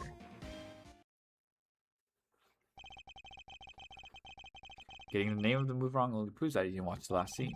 What I really need here is something more definitive. Something that links Mr. Alba directly to the murder of Mr. Manny Cochin. You know what, Gramps? You're really something else. I'm honored to receive such praise from Steel Samurai, but what is it for? Well, I was just wondering how you found out about the early summer rain jab. That move was a bit of a secret that only a small portion of the staff know about. Wait, it was a secret? Larry, wait, what did you just say? Huh. Huh? Did I say something stupid again? Did you say that the early summer rain jab was actually secret? Well, maybe I shouldn't have said secret. It's more like we only decided on the name of the move right before the start of the show. Right before? Yeah, the stage director was going nuts because we were supposed to debut the move. About 5 minutes before the show, we threw it up on the dressing room's whiteboard. Early summer rain jab. That's how we decided the same name of the move. But by that time, I'd already bent the spear, so I guess the whole thing was kind of pointless. All of you Steel Samurai actors are the same. The director has my complete sympathy. Long story short, because we changed the move to the sushi slash, and pretended the early summer rain jab didn't exist at all. I mean, bad if someone found out that we changed the move, so we made it a secret. Basically, a gag order was issued for publicity's sake. It almost makes the early summer rain jab sound like a lost art. Yeah, which is why I think most of the staff haven't even heard of the move. Hold those lips of yours still. What the heck, old man? I've done nothing but listen. From what I can tell, it's all very unrelated to the case. It's all very tedious and pointless exercise and wasting time, much like a kid's show. Mr. Alba, I believe the one who should be quiet now is you. How dare you? I suspect that you already noticed. Exactly what the severe implications are in this man's testimony. Ha, so you're not trying to bully me, huh? There are no implications to be read into a behind-the-scenes story of a kid's show.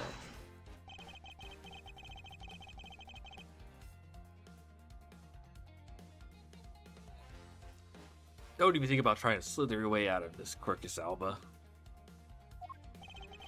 You were the one who said it yourself that the name of the move was Early Summer Rain Jab. Well, that name was only decided upon right before the show was about to start. So, just what are you driving at? The name of the move you told us was never used in the show or said it aloud. Now then, would you care to tell us about how you found out of the name of the move? Because I can only think of one way you could have known.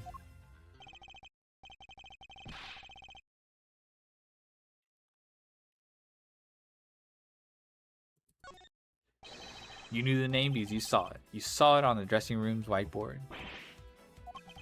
The staff members knew we were keeping it a secret, so you couldn't have simply gone up to a staff member and asked.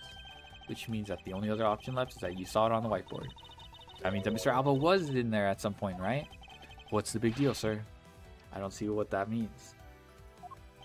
There's another piece of evidence that has a great deal to do with the dressing room. So we can't afford to let this slide.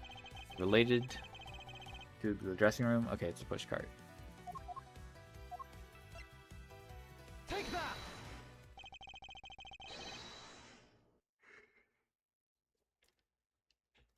The pushcart that was used to move the body was right there in the dressing room.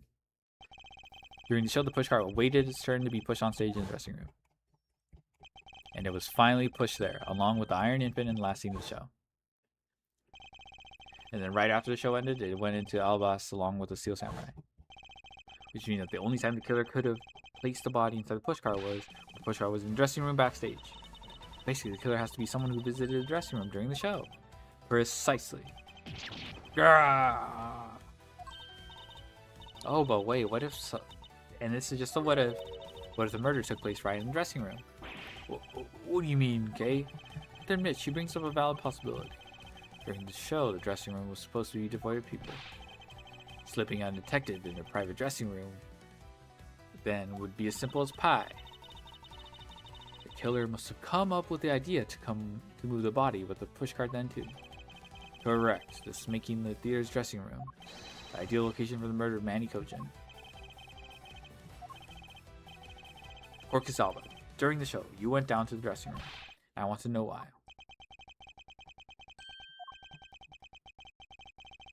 Yes, I was there. I went to the dressing room. I knew it. I'm placing you under arrest right now, pal. You got that? Arrest. Objection. Not so fast. What is it now? Don't I deserve a chance to explain myself? Explain? What is there to explain? But I told you earlier that I went to the bathroom. Well, I got lost when I did. When I asked for directions, when I opened the dressing room door, no one was inside. That's when I saw the name of the move on the whiteboard. You punk, still trying to get out of this. You really think you can get away at this point? Mr. Edgeworth, isn't there anything you can do to stop him? No. Enough evidence on hand to do anything. I don't have the airtight evidence I need to put this man away for good. That's what I need then, perhaps. Agent Law, I believe an investigation of the dressing room in question is in order.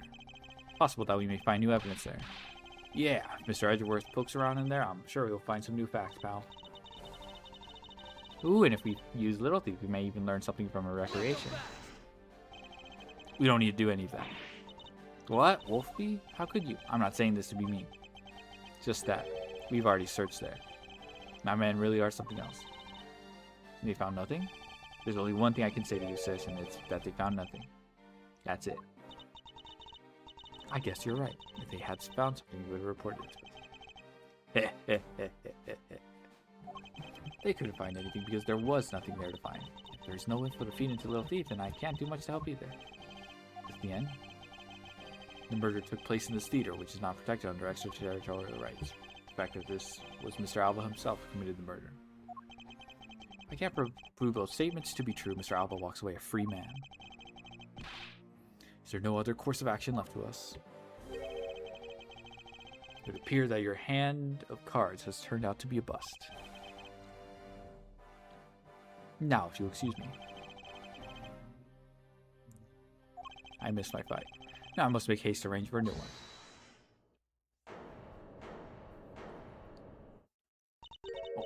Who is it this time? Hold it right there, you whippersnappers. Ah, first Larry, now you? What is it with that scary mobster-like scowl on your face, Edgy Poo? Don't treat me like I'm some sort of nuisance. I've been meaning to say this, but all of you keep talking about things I don't get at all. You're all leaving this late and sad, depressing, lonely dust that I'm about to cry in. Why did you have to speak up right at this instant? But you know what, Edgy Poo? Cheer up. Because I'm about to give you the most wonderful thing. The most wonderful thing? From you? It's so super special that I can give it away to just anyone you know. My special present of love to my sweet Edgy Poo. Are you ready? Is this. It's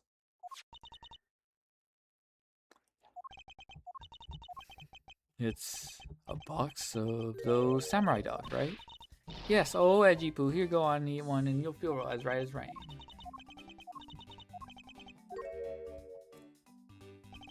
Are we through here?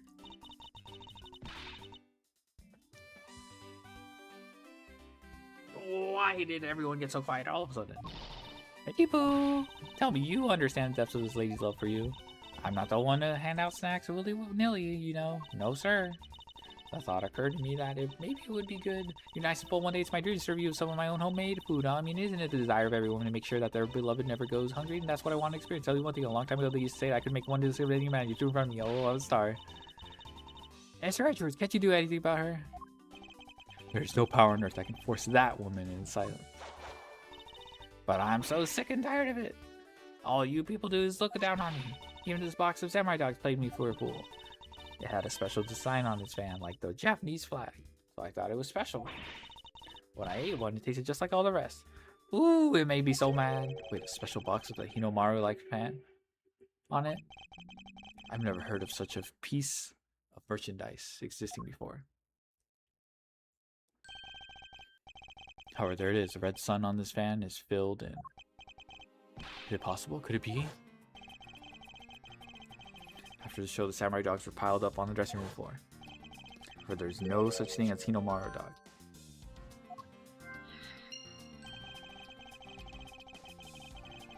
This contradiction facts between something that should not exist and yet does. Rays from the red sun may be just what we needed to point us in the right direction. A present. Well, studio bigwigs basically told us to play delivery boy. We were supposed to hand the dogs to the embassy people and tell them hi. I had to pile them all into the pushcart just to move them. I believe you understand what this means, correct? You killed Mr. Cochin at this theater and then placed his body inside the pushcart. Is the red spot blood? You forced the Seal Samurai unwittingly move the body for you. It's time to piece the final pieces of this logic puzzle together, no matter how fragile or small the connections may be. Once we found them all, the weight of the truth will be revealed.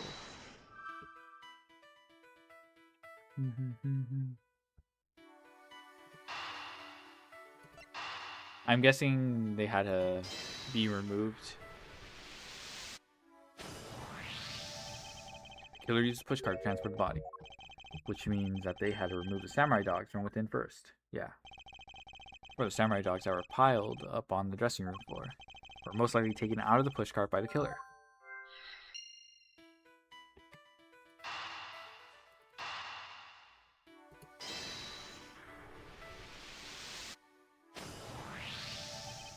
That which should not exist, this box of samurai dogs with the Hinomaru on it.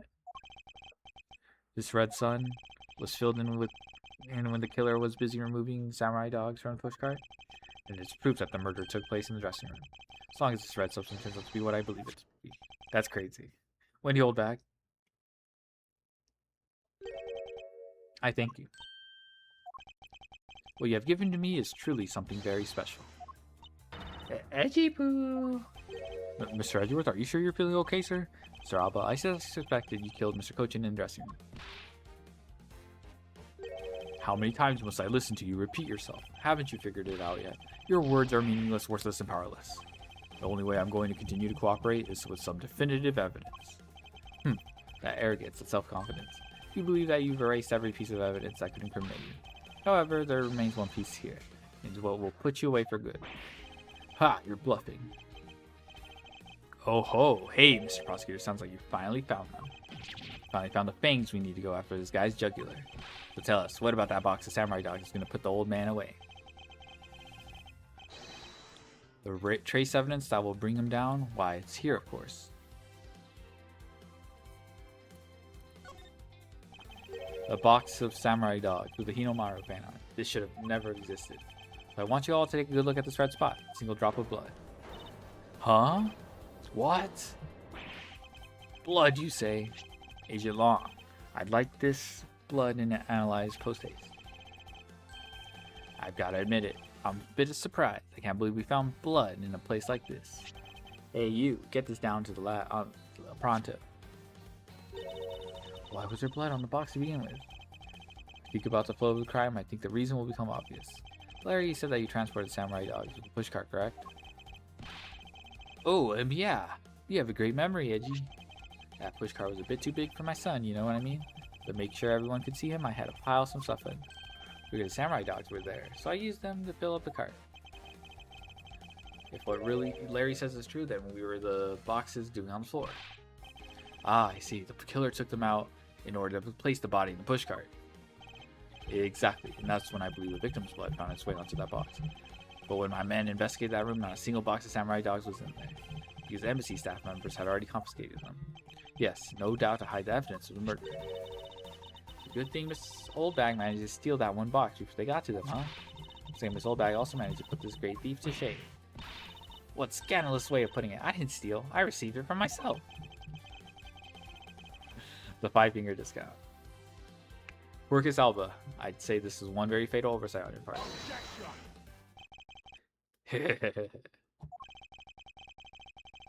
Sorry to rain on your little love fest, however.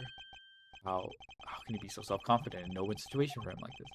Even if that blood turns out to belong to Mr. Cochin, then what? Heh, so Mr. Edgeworth, sounds like he's not ready to call it quits yet, huh?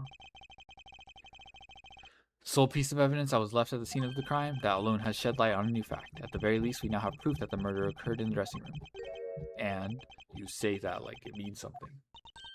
Huh? Excuse me, sirs. Report. Report. What were the results of the analysis? Sir, the analysis came back and confirmed that the red substance is blood. I knew it. With this Workus Alba. Edgeworth, I wonder if you might humor my question. Or question. The one from before, or have you forgotten? Even if that is Mr. Cochin's blood, what difference would it make?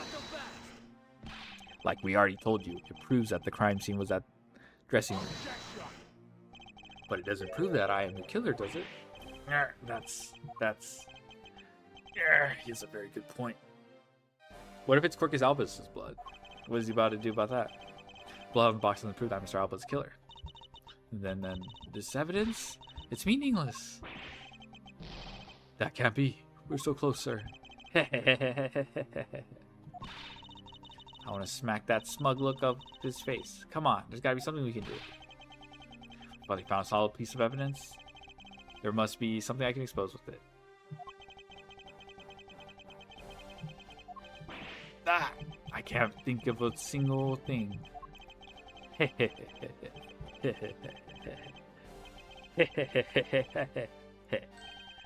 Now, if you'll excuse me, I'll be on my way.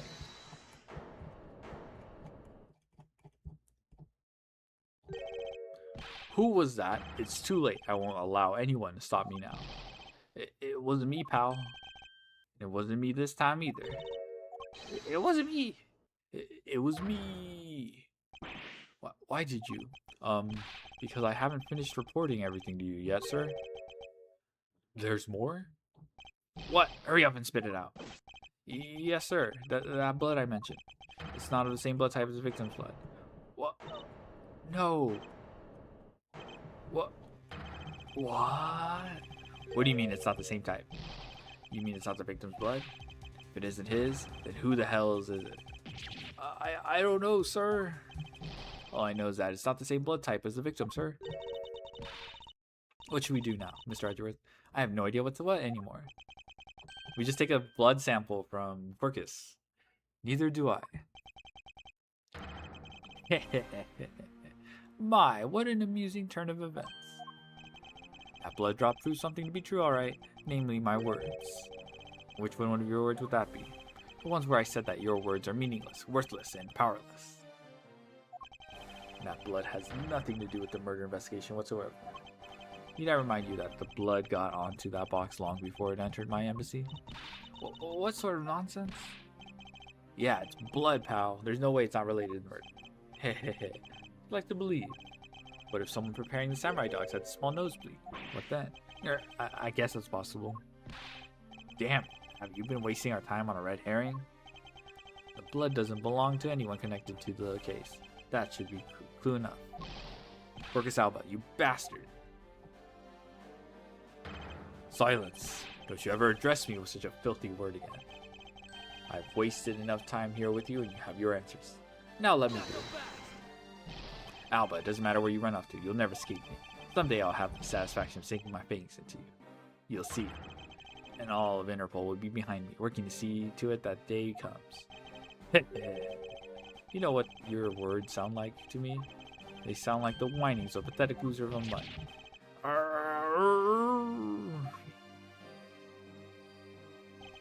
Is this really the extent of all that we can do? Is the blood really from someone completely unrelated to the case? Or is there another possibility? Someone else other than the victim? Just when I thought I had him backed into a corner, it is I who has been backed into one. Judgment like this? What would that man do? What would he who can turn any desperate situation around do? Turn it around. That's it. I must turn my way of thinking around. It's not whose blood is this. It's whose blood could get onto the box like this. And if I think about it that way. If the blood got on another box when the body was being placed in the pushcart, then the owner of the said blood must have been in the dressing room at the time. There's only one person that could be. Well, I must praise you for trying so hard. It's because of you kids that I was removed from center stage. And I'll be forced to live out the rest of my life in the shadows, unfortunately. But it's not a total loss, as the underworld will allow me more freedom than you'll ever know. Freedom like what the raven feels as it flies through the dark night sky. You can't lay a finger on me, not now or ever. The arm of the law is powerless before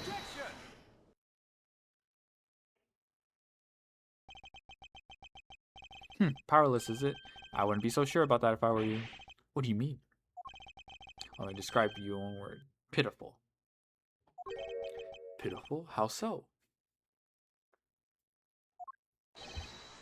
Quirkus Alba, your wings were crippled long ago. And for someone who is trying to fly away on them without noticing that fact, pitiful is the perfect word to describe you. Ha! Mere words! What do you mean by his wings are clipped, Mr. Edgeworth? What do you think it means? Okay, we had already caught him in our trap a while back. An incredibly powerful definitive piece of evidence. Hey, Eartha, Mr. Prosecutor, care to speak in English? What are you talking about? What piece of evidence? The piece I speak of is, of course, this drop of blood. But we know that it's not from the victim. See how it remains relevant to the case at all. Swan Karma? I believe that this is exactly why it's very important to the case. And the part that is the most important is the fact that it's not the victim's blood. You're looking a little pale. Good. Then I believe you are already aware of what I mean. Then you know who the blood belongs to? Of course I do. This piece of evidence is the irrefutable proof that we will stop the killer in his tracks.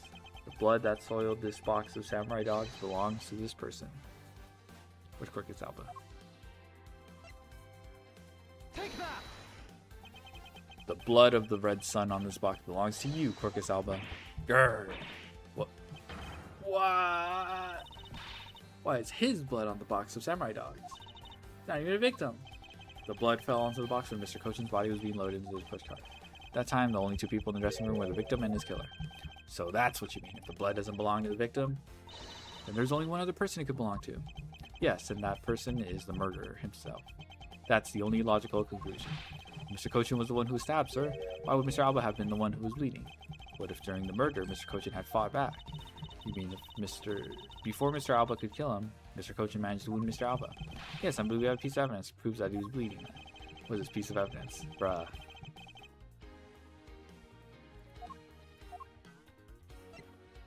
Yeah, he got it included.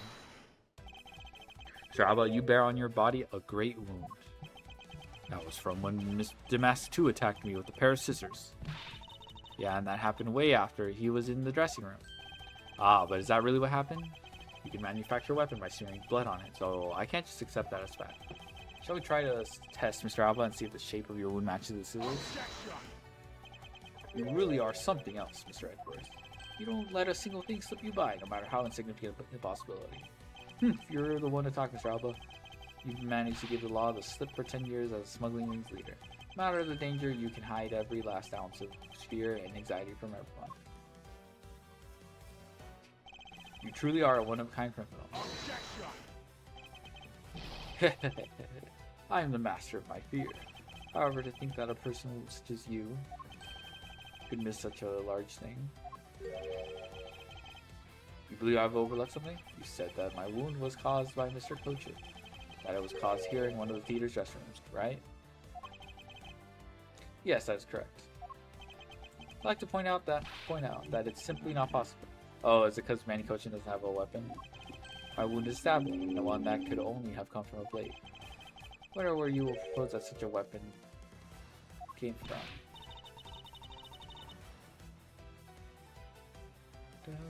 Ah, this theater was packed with security guards. It would have been impossible for anyone to come into this area with a weapon of any sort. Just as Mr. Alba was able to bring in the alabaster knife in a bouquet, must have been some other way to sneak in a weapon of some sort. Ah, but as long as you can't prove what that other way is, all your talk about Mr. Kochin stabbing me is pure nonsense. So if that other way does exist, you'd better hurry and tell me now.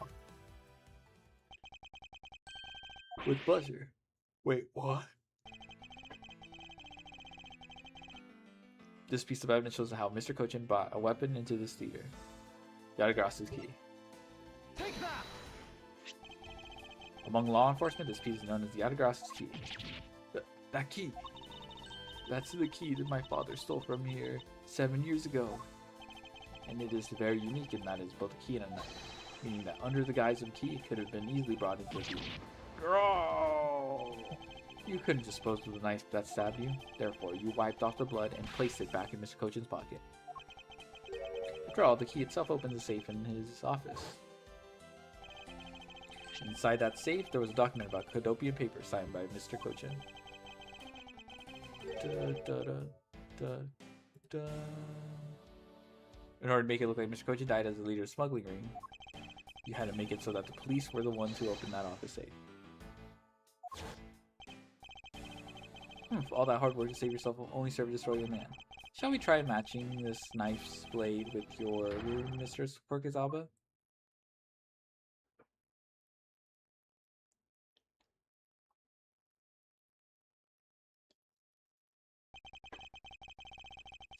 That is what some may call the coup de grace. Impossible. You can't take me down. Swine, all of you, especially Manny Cochin. This is all because of that man's betrayal. Trying to steal control of the smuggling ring from me by removing me as ambassador. That's why he deserved to die while bearing all the guilt for all my crimes from me. That's why I sent out Yardgrass' card, and how the incident was born. Manny was supposed to be the smuggling ring's leader, who's killed by the Yardgrass. But I had yet another reason, yet another story that was supposed to play out. Manny says we're supposed to bring everything to a close, and I would have gotten away with it too if it wasn't for you meddling prosecutors.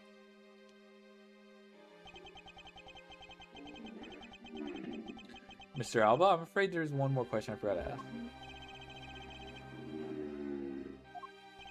This country's or Albas? Which country's court would you like to face first?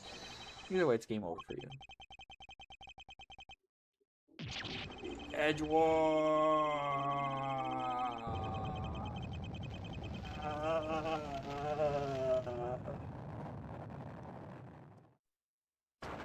Oh my god.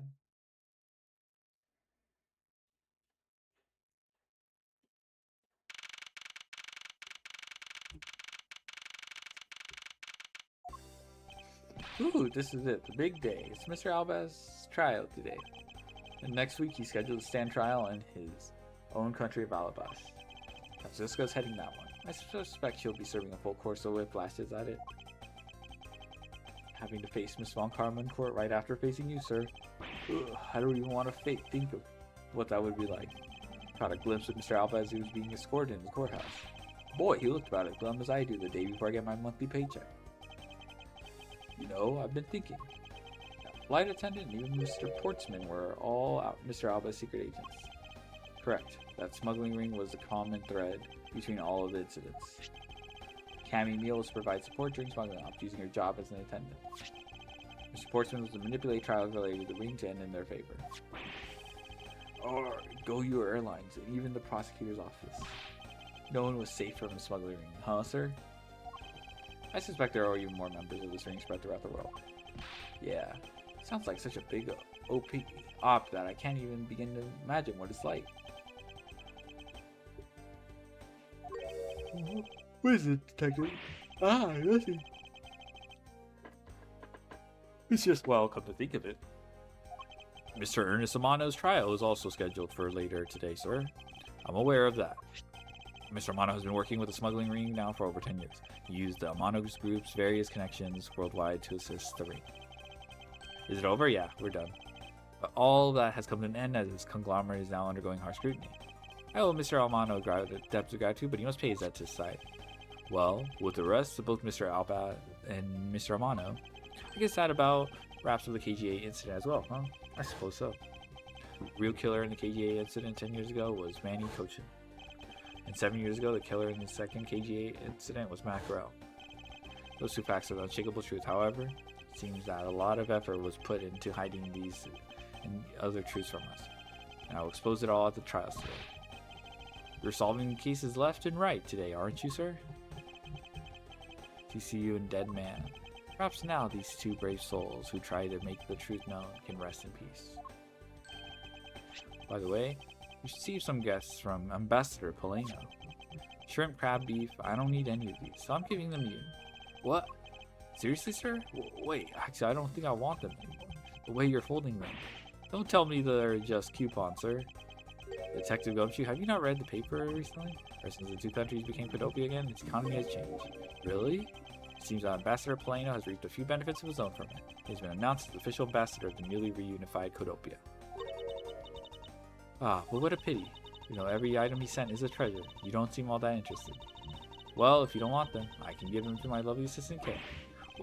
Wait. That's not what I said, so Mr. Edgeworth, please let me have them, sir. Actually, come to think of it, where is Kay? How come she's still not here? Hey, you gotta be more alert than that. Eee! I can't believe you didn't notice. I was even mimicking Mr. Edgeworth for a bit. I totally didn't notice you or realize that voice was you. Long Ji says, ferocious love blooms with each new spring. Agent Long, a pleasant surprise to see you here. It's been a long time since I set foot in the courthouse, but I was gonna miss watching the guy who screwed up my country finally get what's coming to him. Oh yeah. Well, that and something else. I want to see you in action in court. That's so, Agent Long? We flushed out all the counterfeit bills, so Zhang Fa is finally at peace again. It's all thanks to you, so I just wanted to say thanks. Wow, I never thought I'd see the day old Wolfie says thanks to Mr. Edgeworth. I should be the one thanking you, Agent Long. If you hadn't negated Mr. Alba's extraterritorial rights, I would not have been able to bring him to trial. Really, the victory belongs to both of us in this case. A shared victory, huh? Look, don't get me wrong. I'll still never forgive you prosecutors, and I have zero interest in that truth thing you talk about in court. I've always done things my own way, and that's about to change. You got that? His sunglasses are really weird. I see. Well, I believe you should follow your own creed when you do your job. Yeah, and if there's ever someone your precious truth can't catch, feel free to sit around and cry about it all you want. But as far for me, I'm going to get that person no matter what. Alright. It's about time for the trial to start. I will see you later. I'll be watching your performance from the gallery. I'm looking forward to this. I prepared a whole ton of ticker tape for today's victory, sir. I'll help throw some around when Mr. Edgeworth wins. Oh, the ticker tape. The confetti. Ha ha ha ha. Hope you got enough, because I'm going to call my men up as well. A modest amount of ticker tape goes a long way. The scene shifts to the courtroom, and the final act of this long tale begins. The legend of the great thief Yadagras is a story of those who choose to dedicate their lives to the pursuit of truth.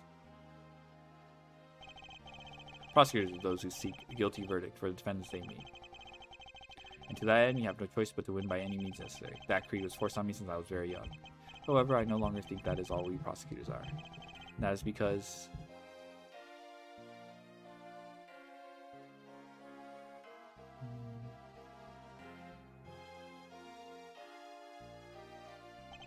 even though I've only been away from the courtroom for a short time, I feel as though it's been a lifetime since I've set foot in one. Today, more than any other day, I feel the fight within me rising. Alright, and credits. Oh my god. Is he playing chess with himself? I am really in Mr. Edgeworth's steps for the other day. Thanks to him, I'm still free to serve in the friendly blue skies. Oh, so about my suitcases. I've been selling them on the internet and they've become a real sensation. Thanks to the praise the art world has lavished on my work as being truly postmodern. The airline has chosen me to design their new line of Go-You jumbo jets. Just think, someday you will be able to take a ride in my pink-walled, yellow-seated jet. Bruh. Oh my god.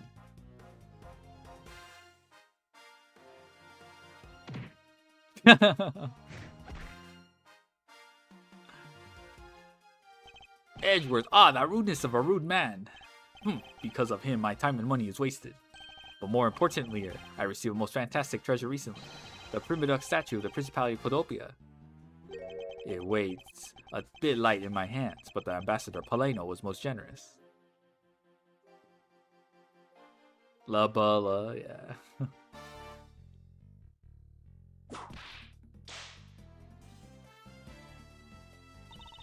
We finally caught Agent Hicks' killer, and I was able to witness Mr. Alba's teary eyes. Feels good to finally bring everything to a close. I receive another offer from Interpol to work another case in cooperation with them. However, the Cadopian courts await.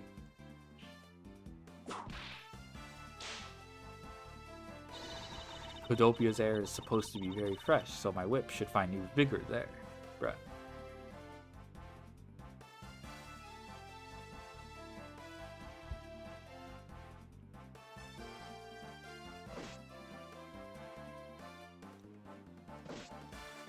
This little patrolman has been fired as of today, sir. I thought I was safe since we found the gun I had dropped. But I hadn't noticed I had dropped my police badge too. I guess what really broke the camel's back was that I couldn't find my badge. My little life has suddenly tripped into a dark black hole, sir. Okay. I think I'll go to the courthouse to file a complaint with Ruffles Man. Okay.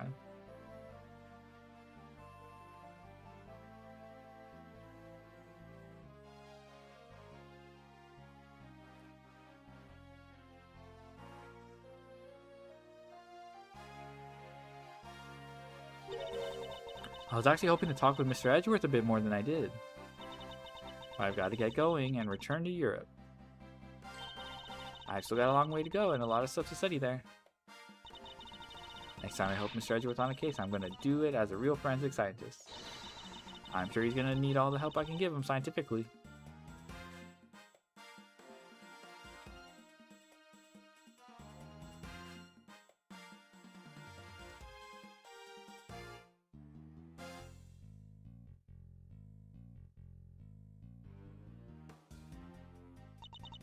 Because the kidnapping was staged, I was let off easy.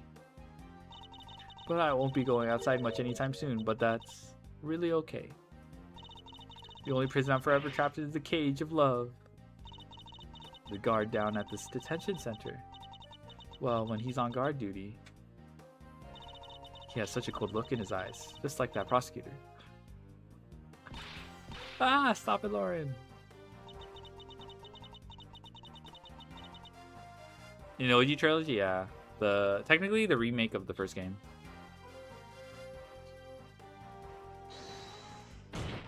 Bruh. Gumshoe, chill. It appears there are all sorts of drama that takes place outside of the courtroom. Since we judges are here day in and day out, I have only heard a few rumors, but apparently Mr. Edgeworth teamed up with a thief and became a detective. Maybe I should team up with a bailiff and try to become a lawyer or something.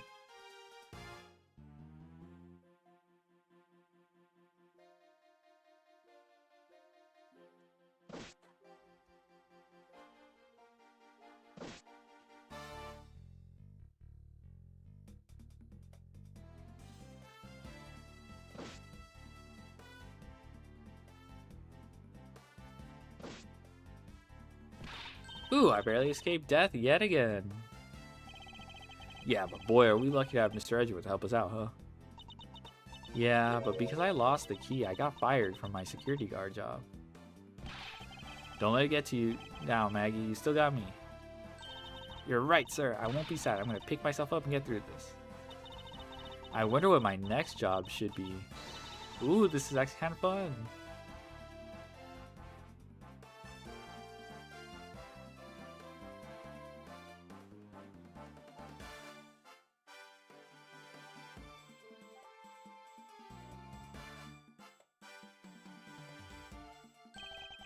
Why not come to Catopia for your summer vacation? We have coupons aplenty. Right now, our embassy is proud to present our Let's Investigate a Murder show. Although recreating that particular case has created a few small fires of its own. Then we had a few problems with the fire marshals, but the next event will be great. It will be an attraction entitled Capture the Yardgrass. Of course, I hope to in this case help in creating our latest attraction.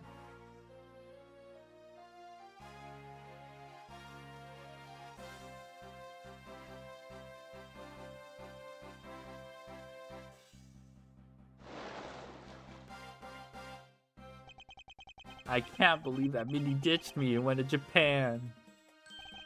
But it's okay, because that's how I met Miharu. We're planning to go to Paris soon and start a business. We're going to sell blue ocean dogs. They'll sell like hotcakes hot dogs, for sure. For Lorena, yeah. A blue hot dog and a blue bun, I guarantee turn your tongue and your face blue. I know I'm not really the type to work a lot, or at all, really, but... Oh, so I noticed I haven't really seen the guy in the blue suit at all recently. Wonder what's up? Well, next time we meet, I'm gonna make him meet one of my dogs. You just talking about Phoenix? Does he know his name? F off Larry Buzz.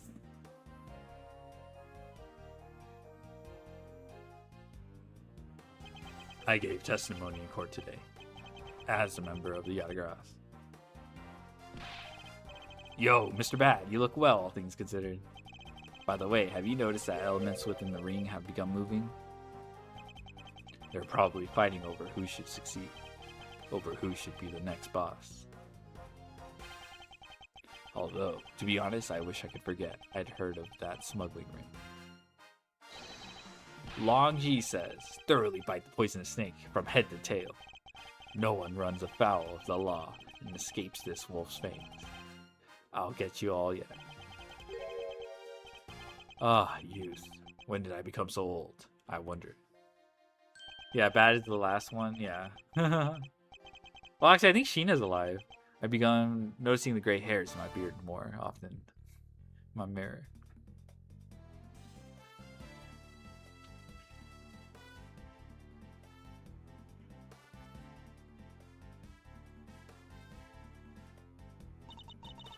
I was a Pink Princess and Pink Badger all in the span of 2 days. Talk about busy. But it's alright because I got a letter from my beloved Edgy Poo. Please take care of your head. And when you wish to speak, first take care of your head piece. It's not. What do you mean by that last thing? It's not like I enjoy being under a headpiece every time I see him. I've been an alien and then some creepy fuzzy pink animal, and then I was a pink princess, a great hero of justice, but never since I was a young man, I could be spotted into a side would find out maybe we're over my costume, but even just like a terrible idea. Bruh.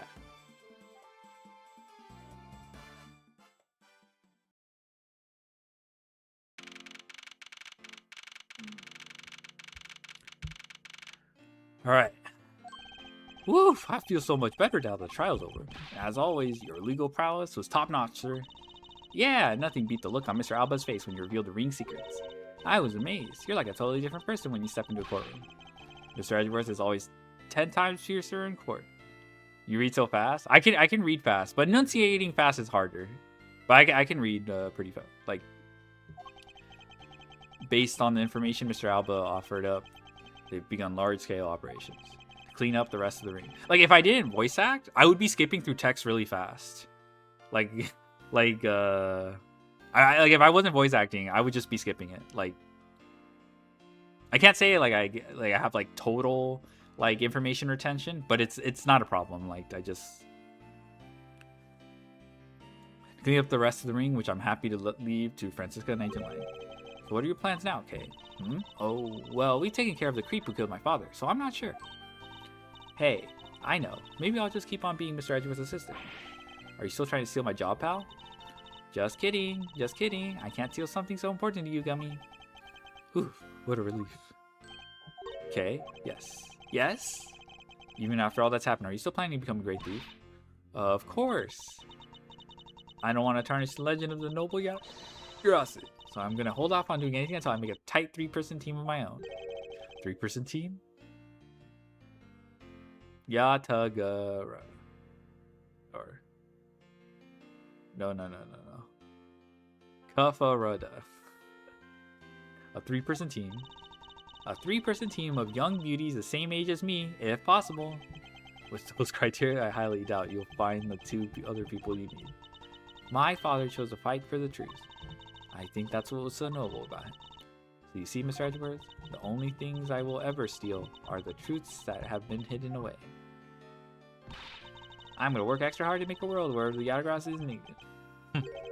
Let's both strive for such a future. Well, I guess it's time for me to get going. I see. Okay, keep your chin up and stay strong, okay?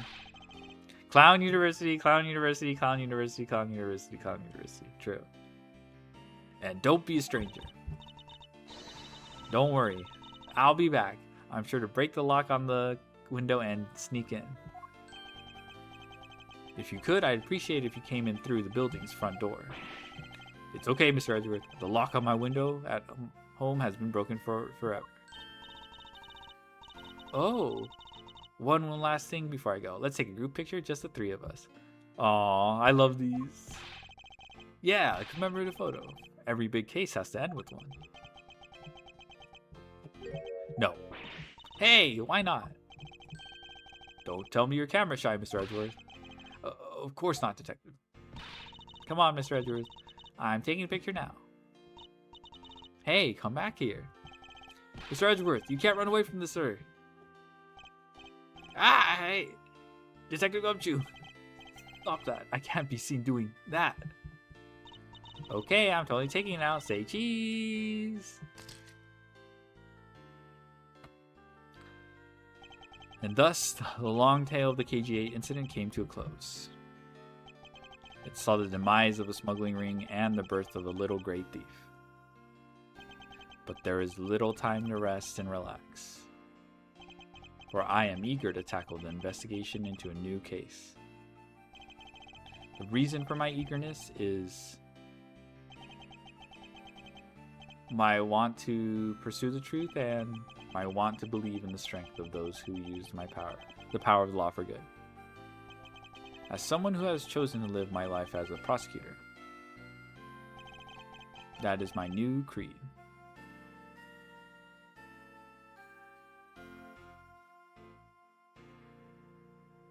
Aww. He's been accosted.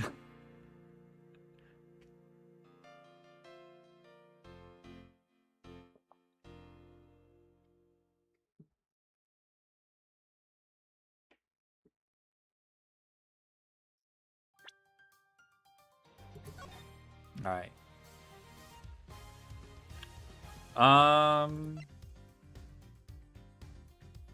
I was expecting it to go for like an hour longer. Let's see a title selection.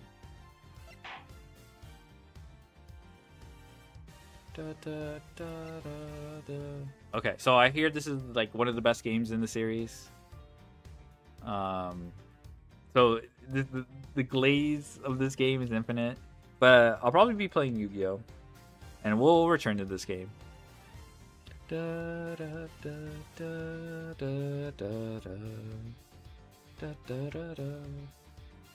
Yeah. Titles Prosecutor's Gambit. Yeah, that's probably a localization thing.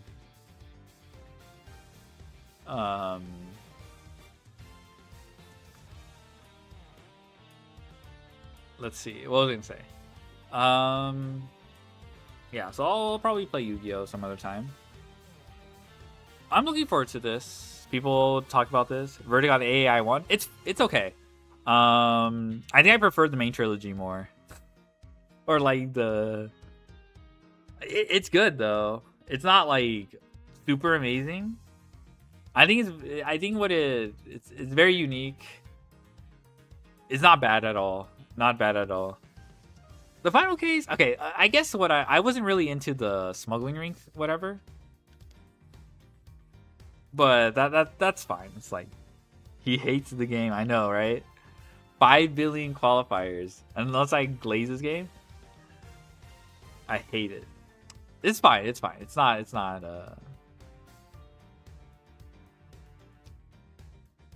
I like the mechanic though.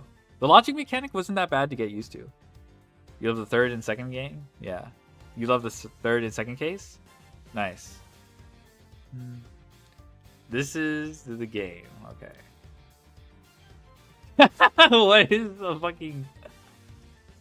Okay, Apocalypse. Alright. Oh my god. I'll look at the gallery stuff after I finish 2. But yeah, I heard this is very good. How long? Let me double check how long it'll take. I think this is like on the longer side, like 35 hours, which is Spirit of Justice was pretty long. Yeah, Spirit of Justice is roughly 40 hours. Hold on.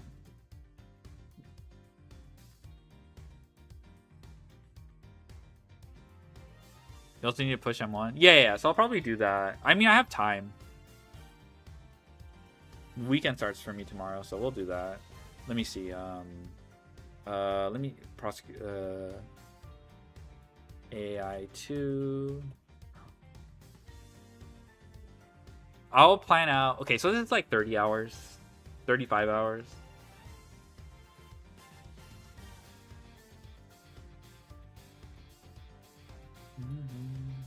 Dang, Dual Destinies was short. Yeah, it's on the longer side then.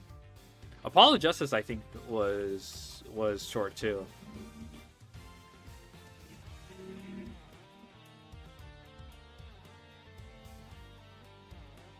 Yeah. Apollo Justice was about as long as Ace Attorney Investigations 1. They're about roughly the same. Case 1 for AI 2 is long. Okay, so I guess I'll work out a plan because I'll look up how long the individual cases are. It'll probably be something similar to what I did with AAI, where I just sat through like 4 cases basically. I didn't finish the 4th case, but I basically played 3 cases in my first sitting. I'll probably do something like marathon the cases, but I'll find time for that. I'll plan it out or something, and then of course, like, you know, at worst I just do 1 case a day, right? I suppose case 5 is super long. You'd want to split that, but I'll just plan it out how I want to do. Of course, I'll just switch it up if I have to.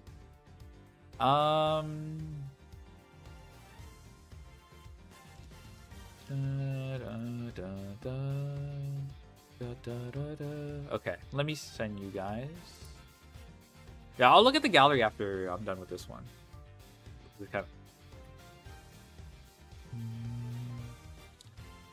Let's see who is up.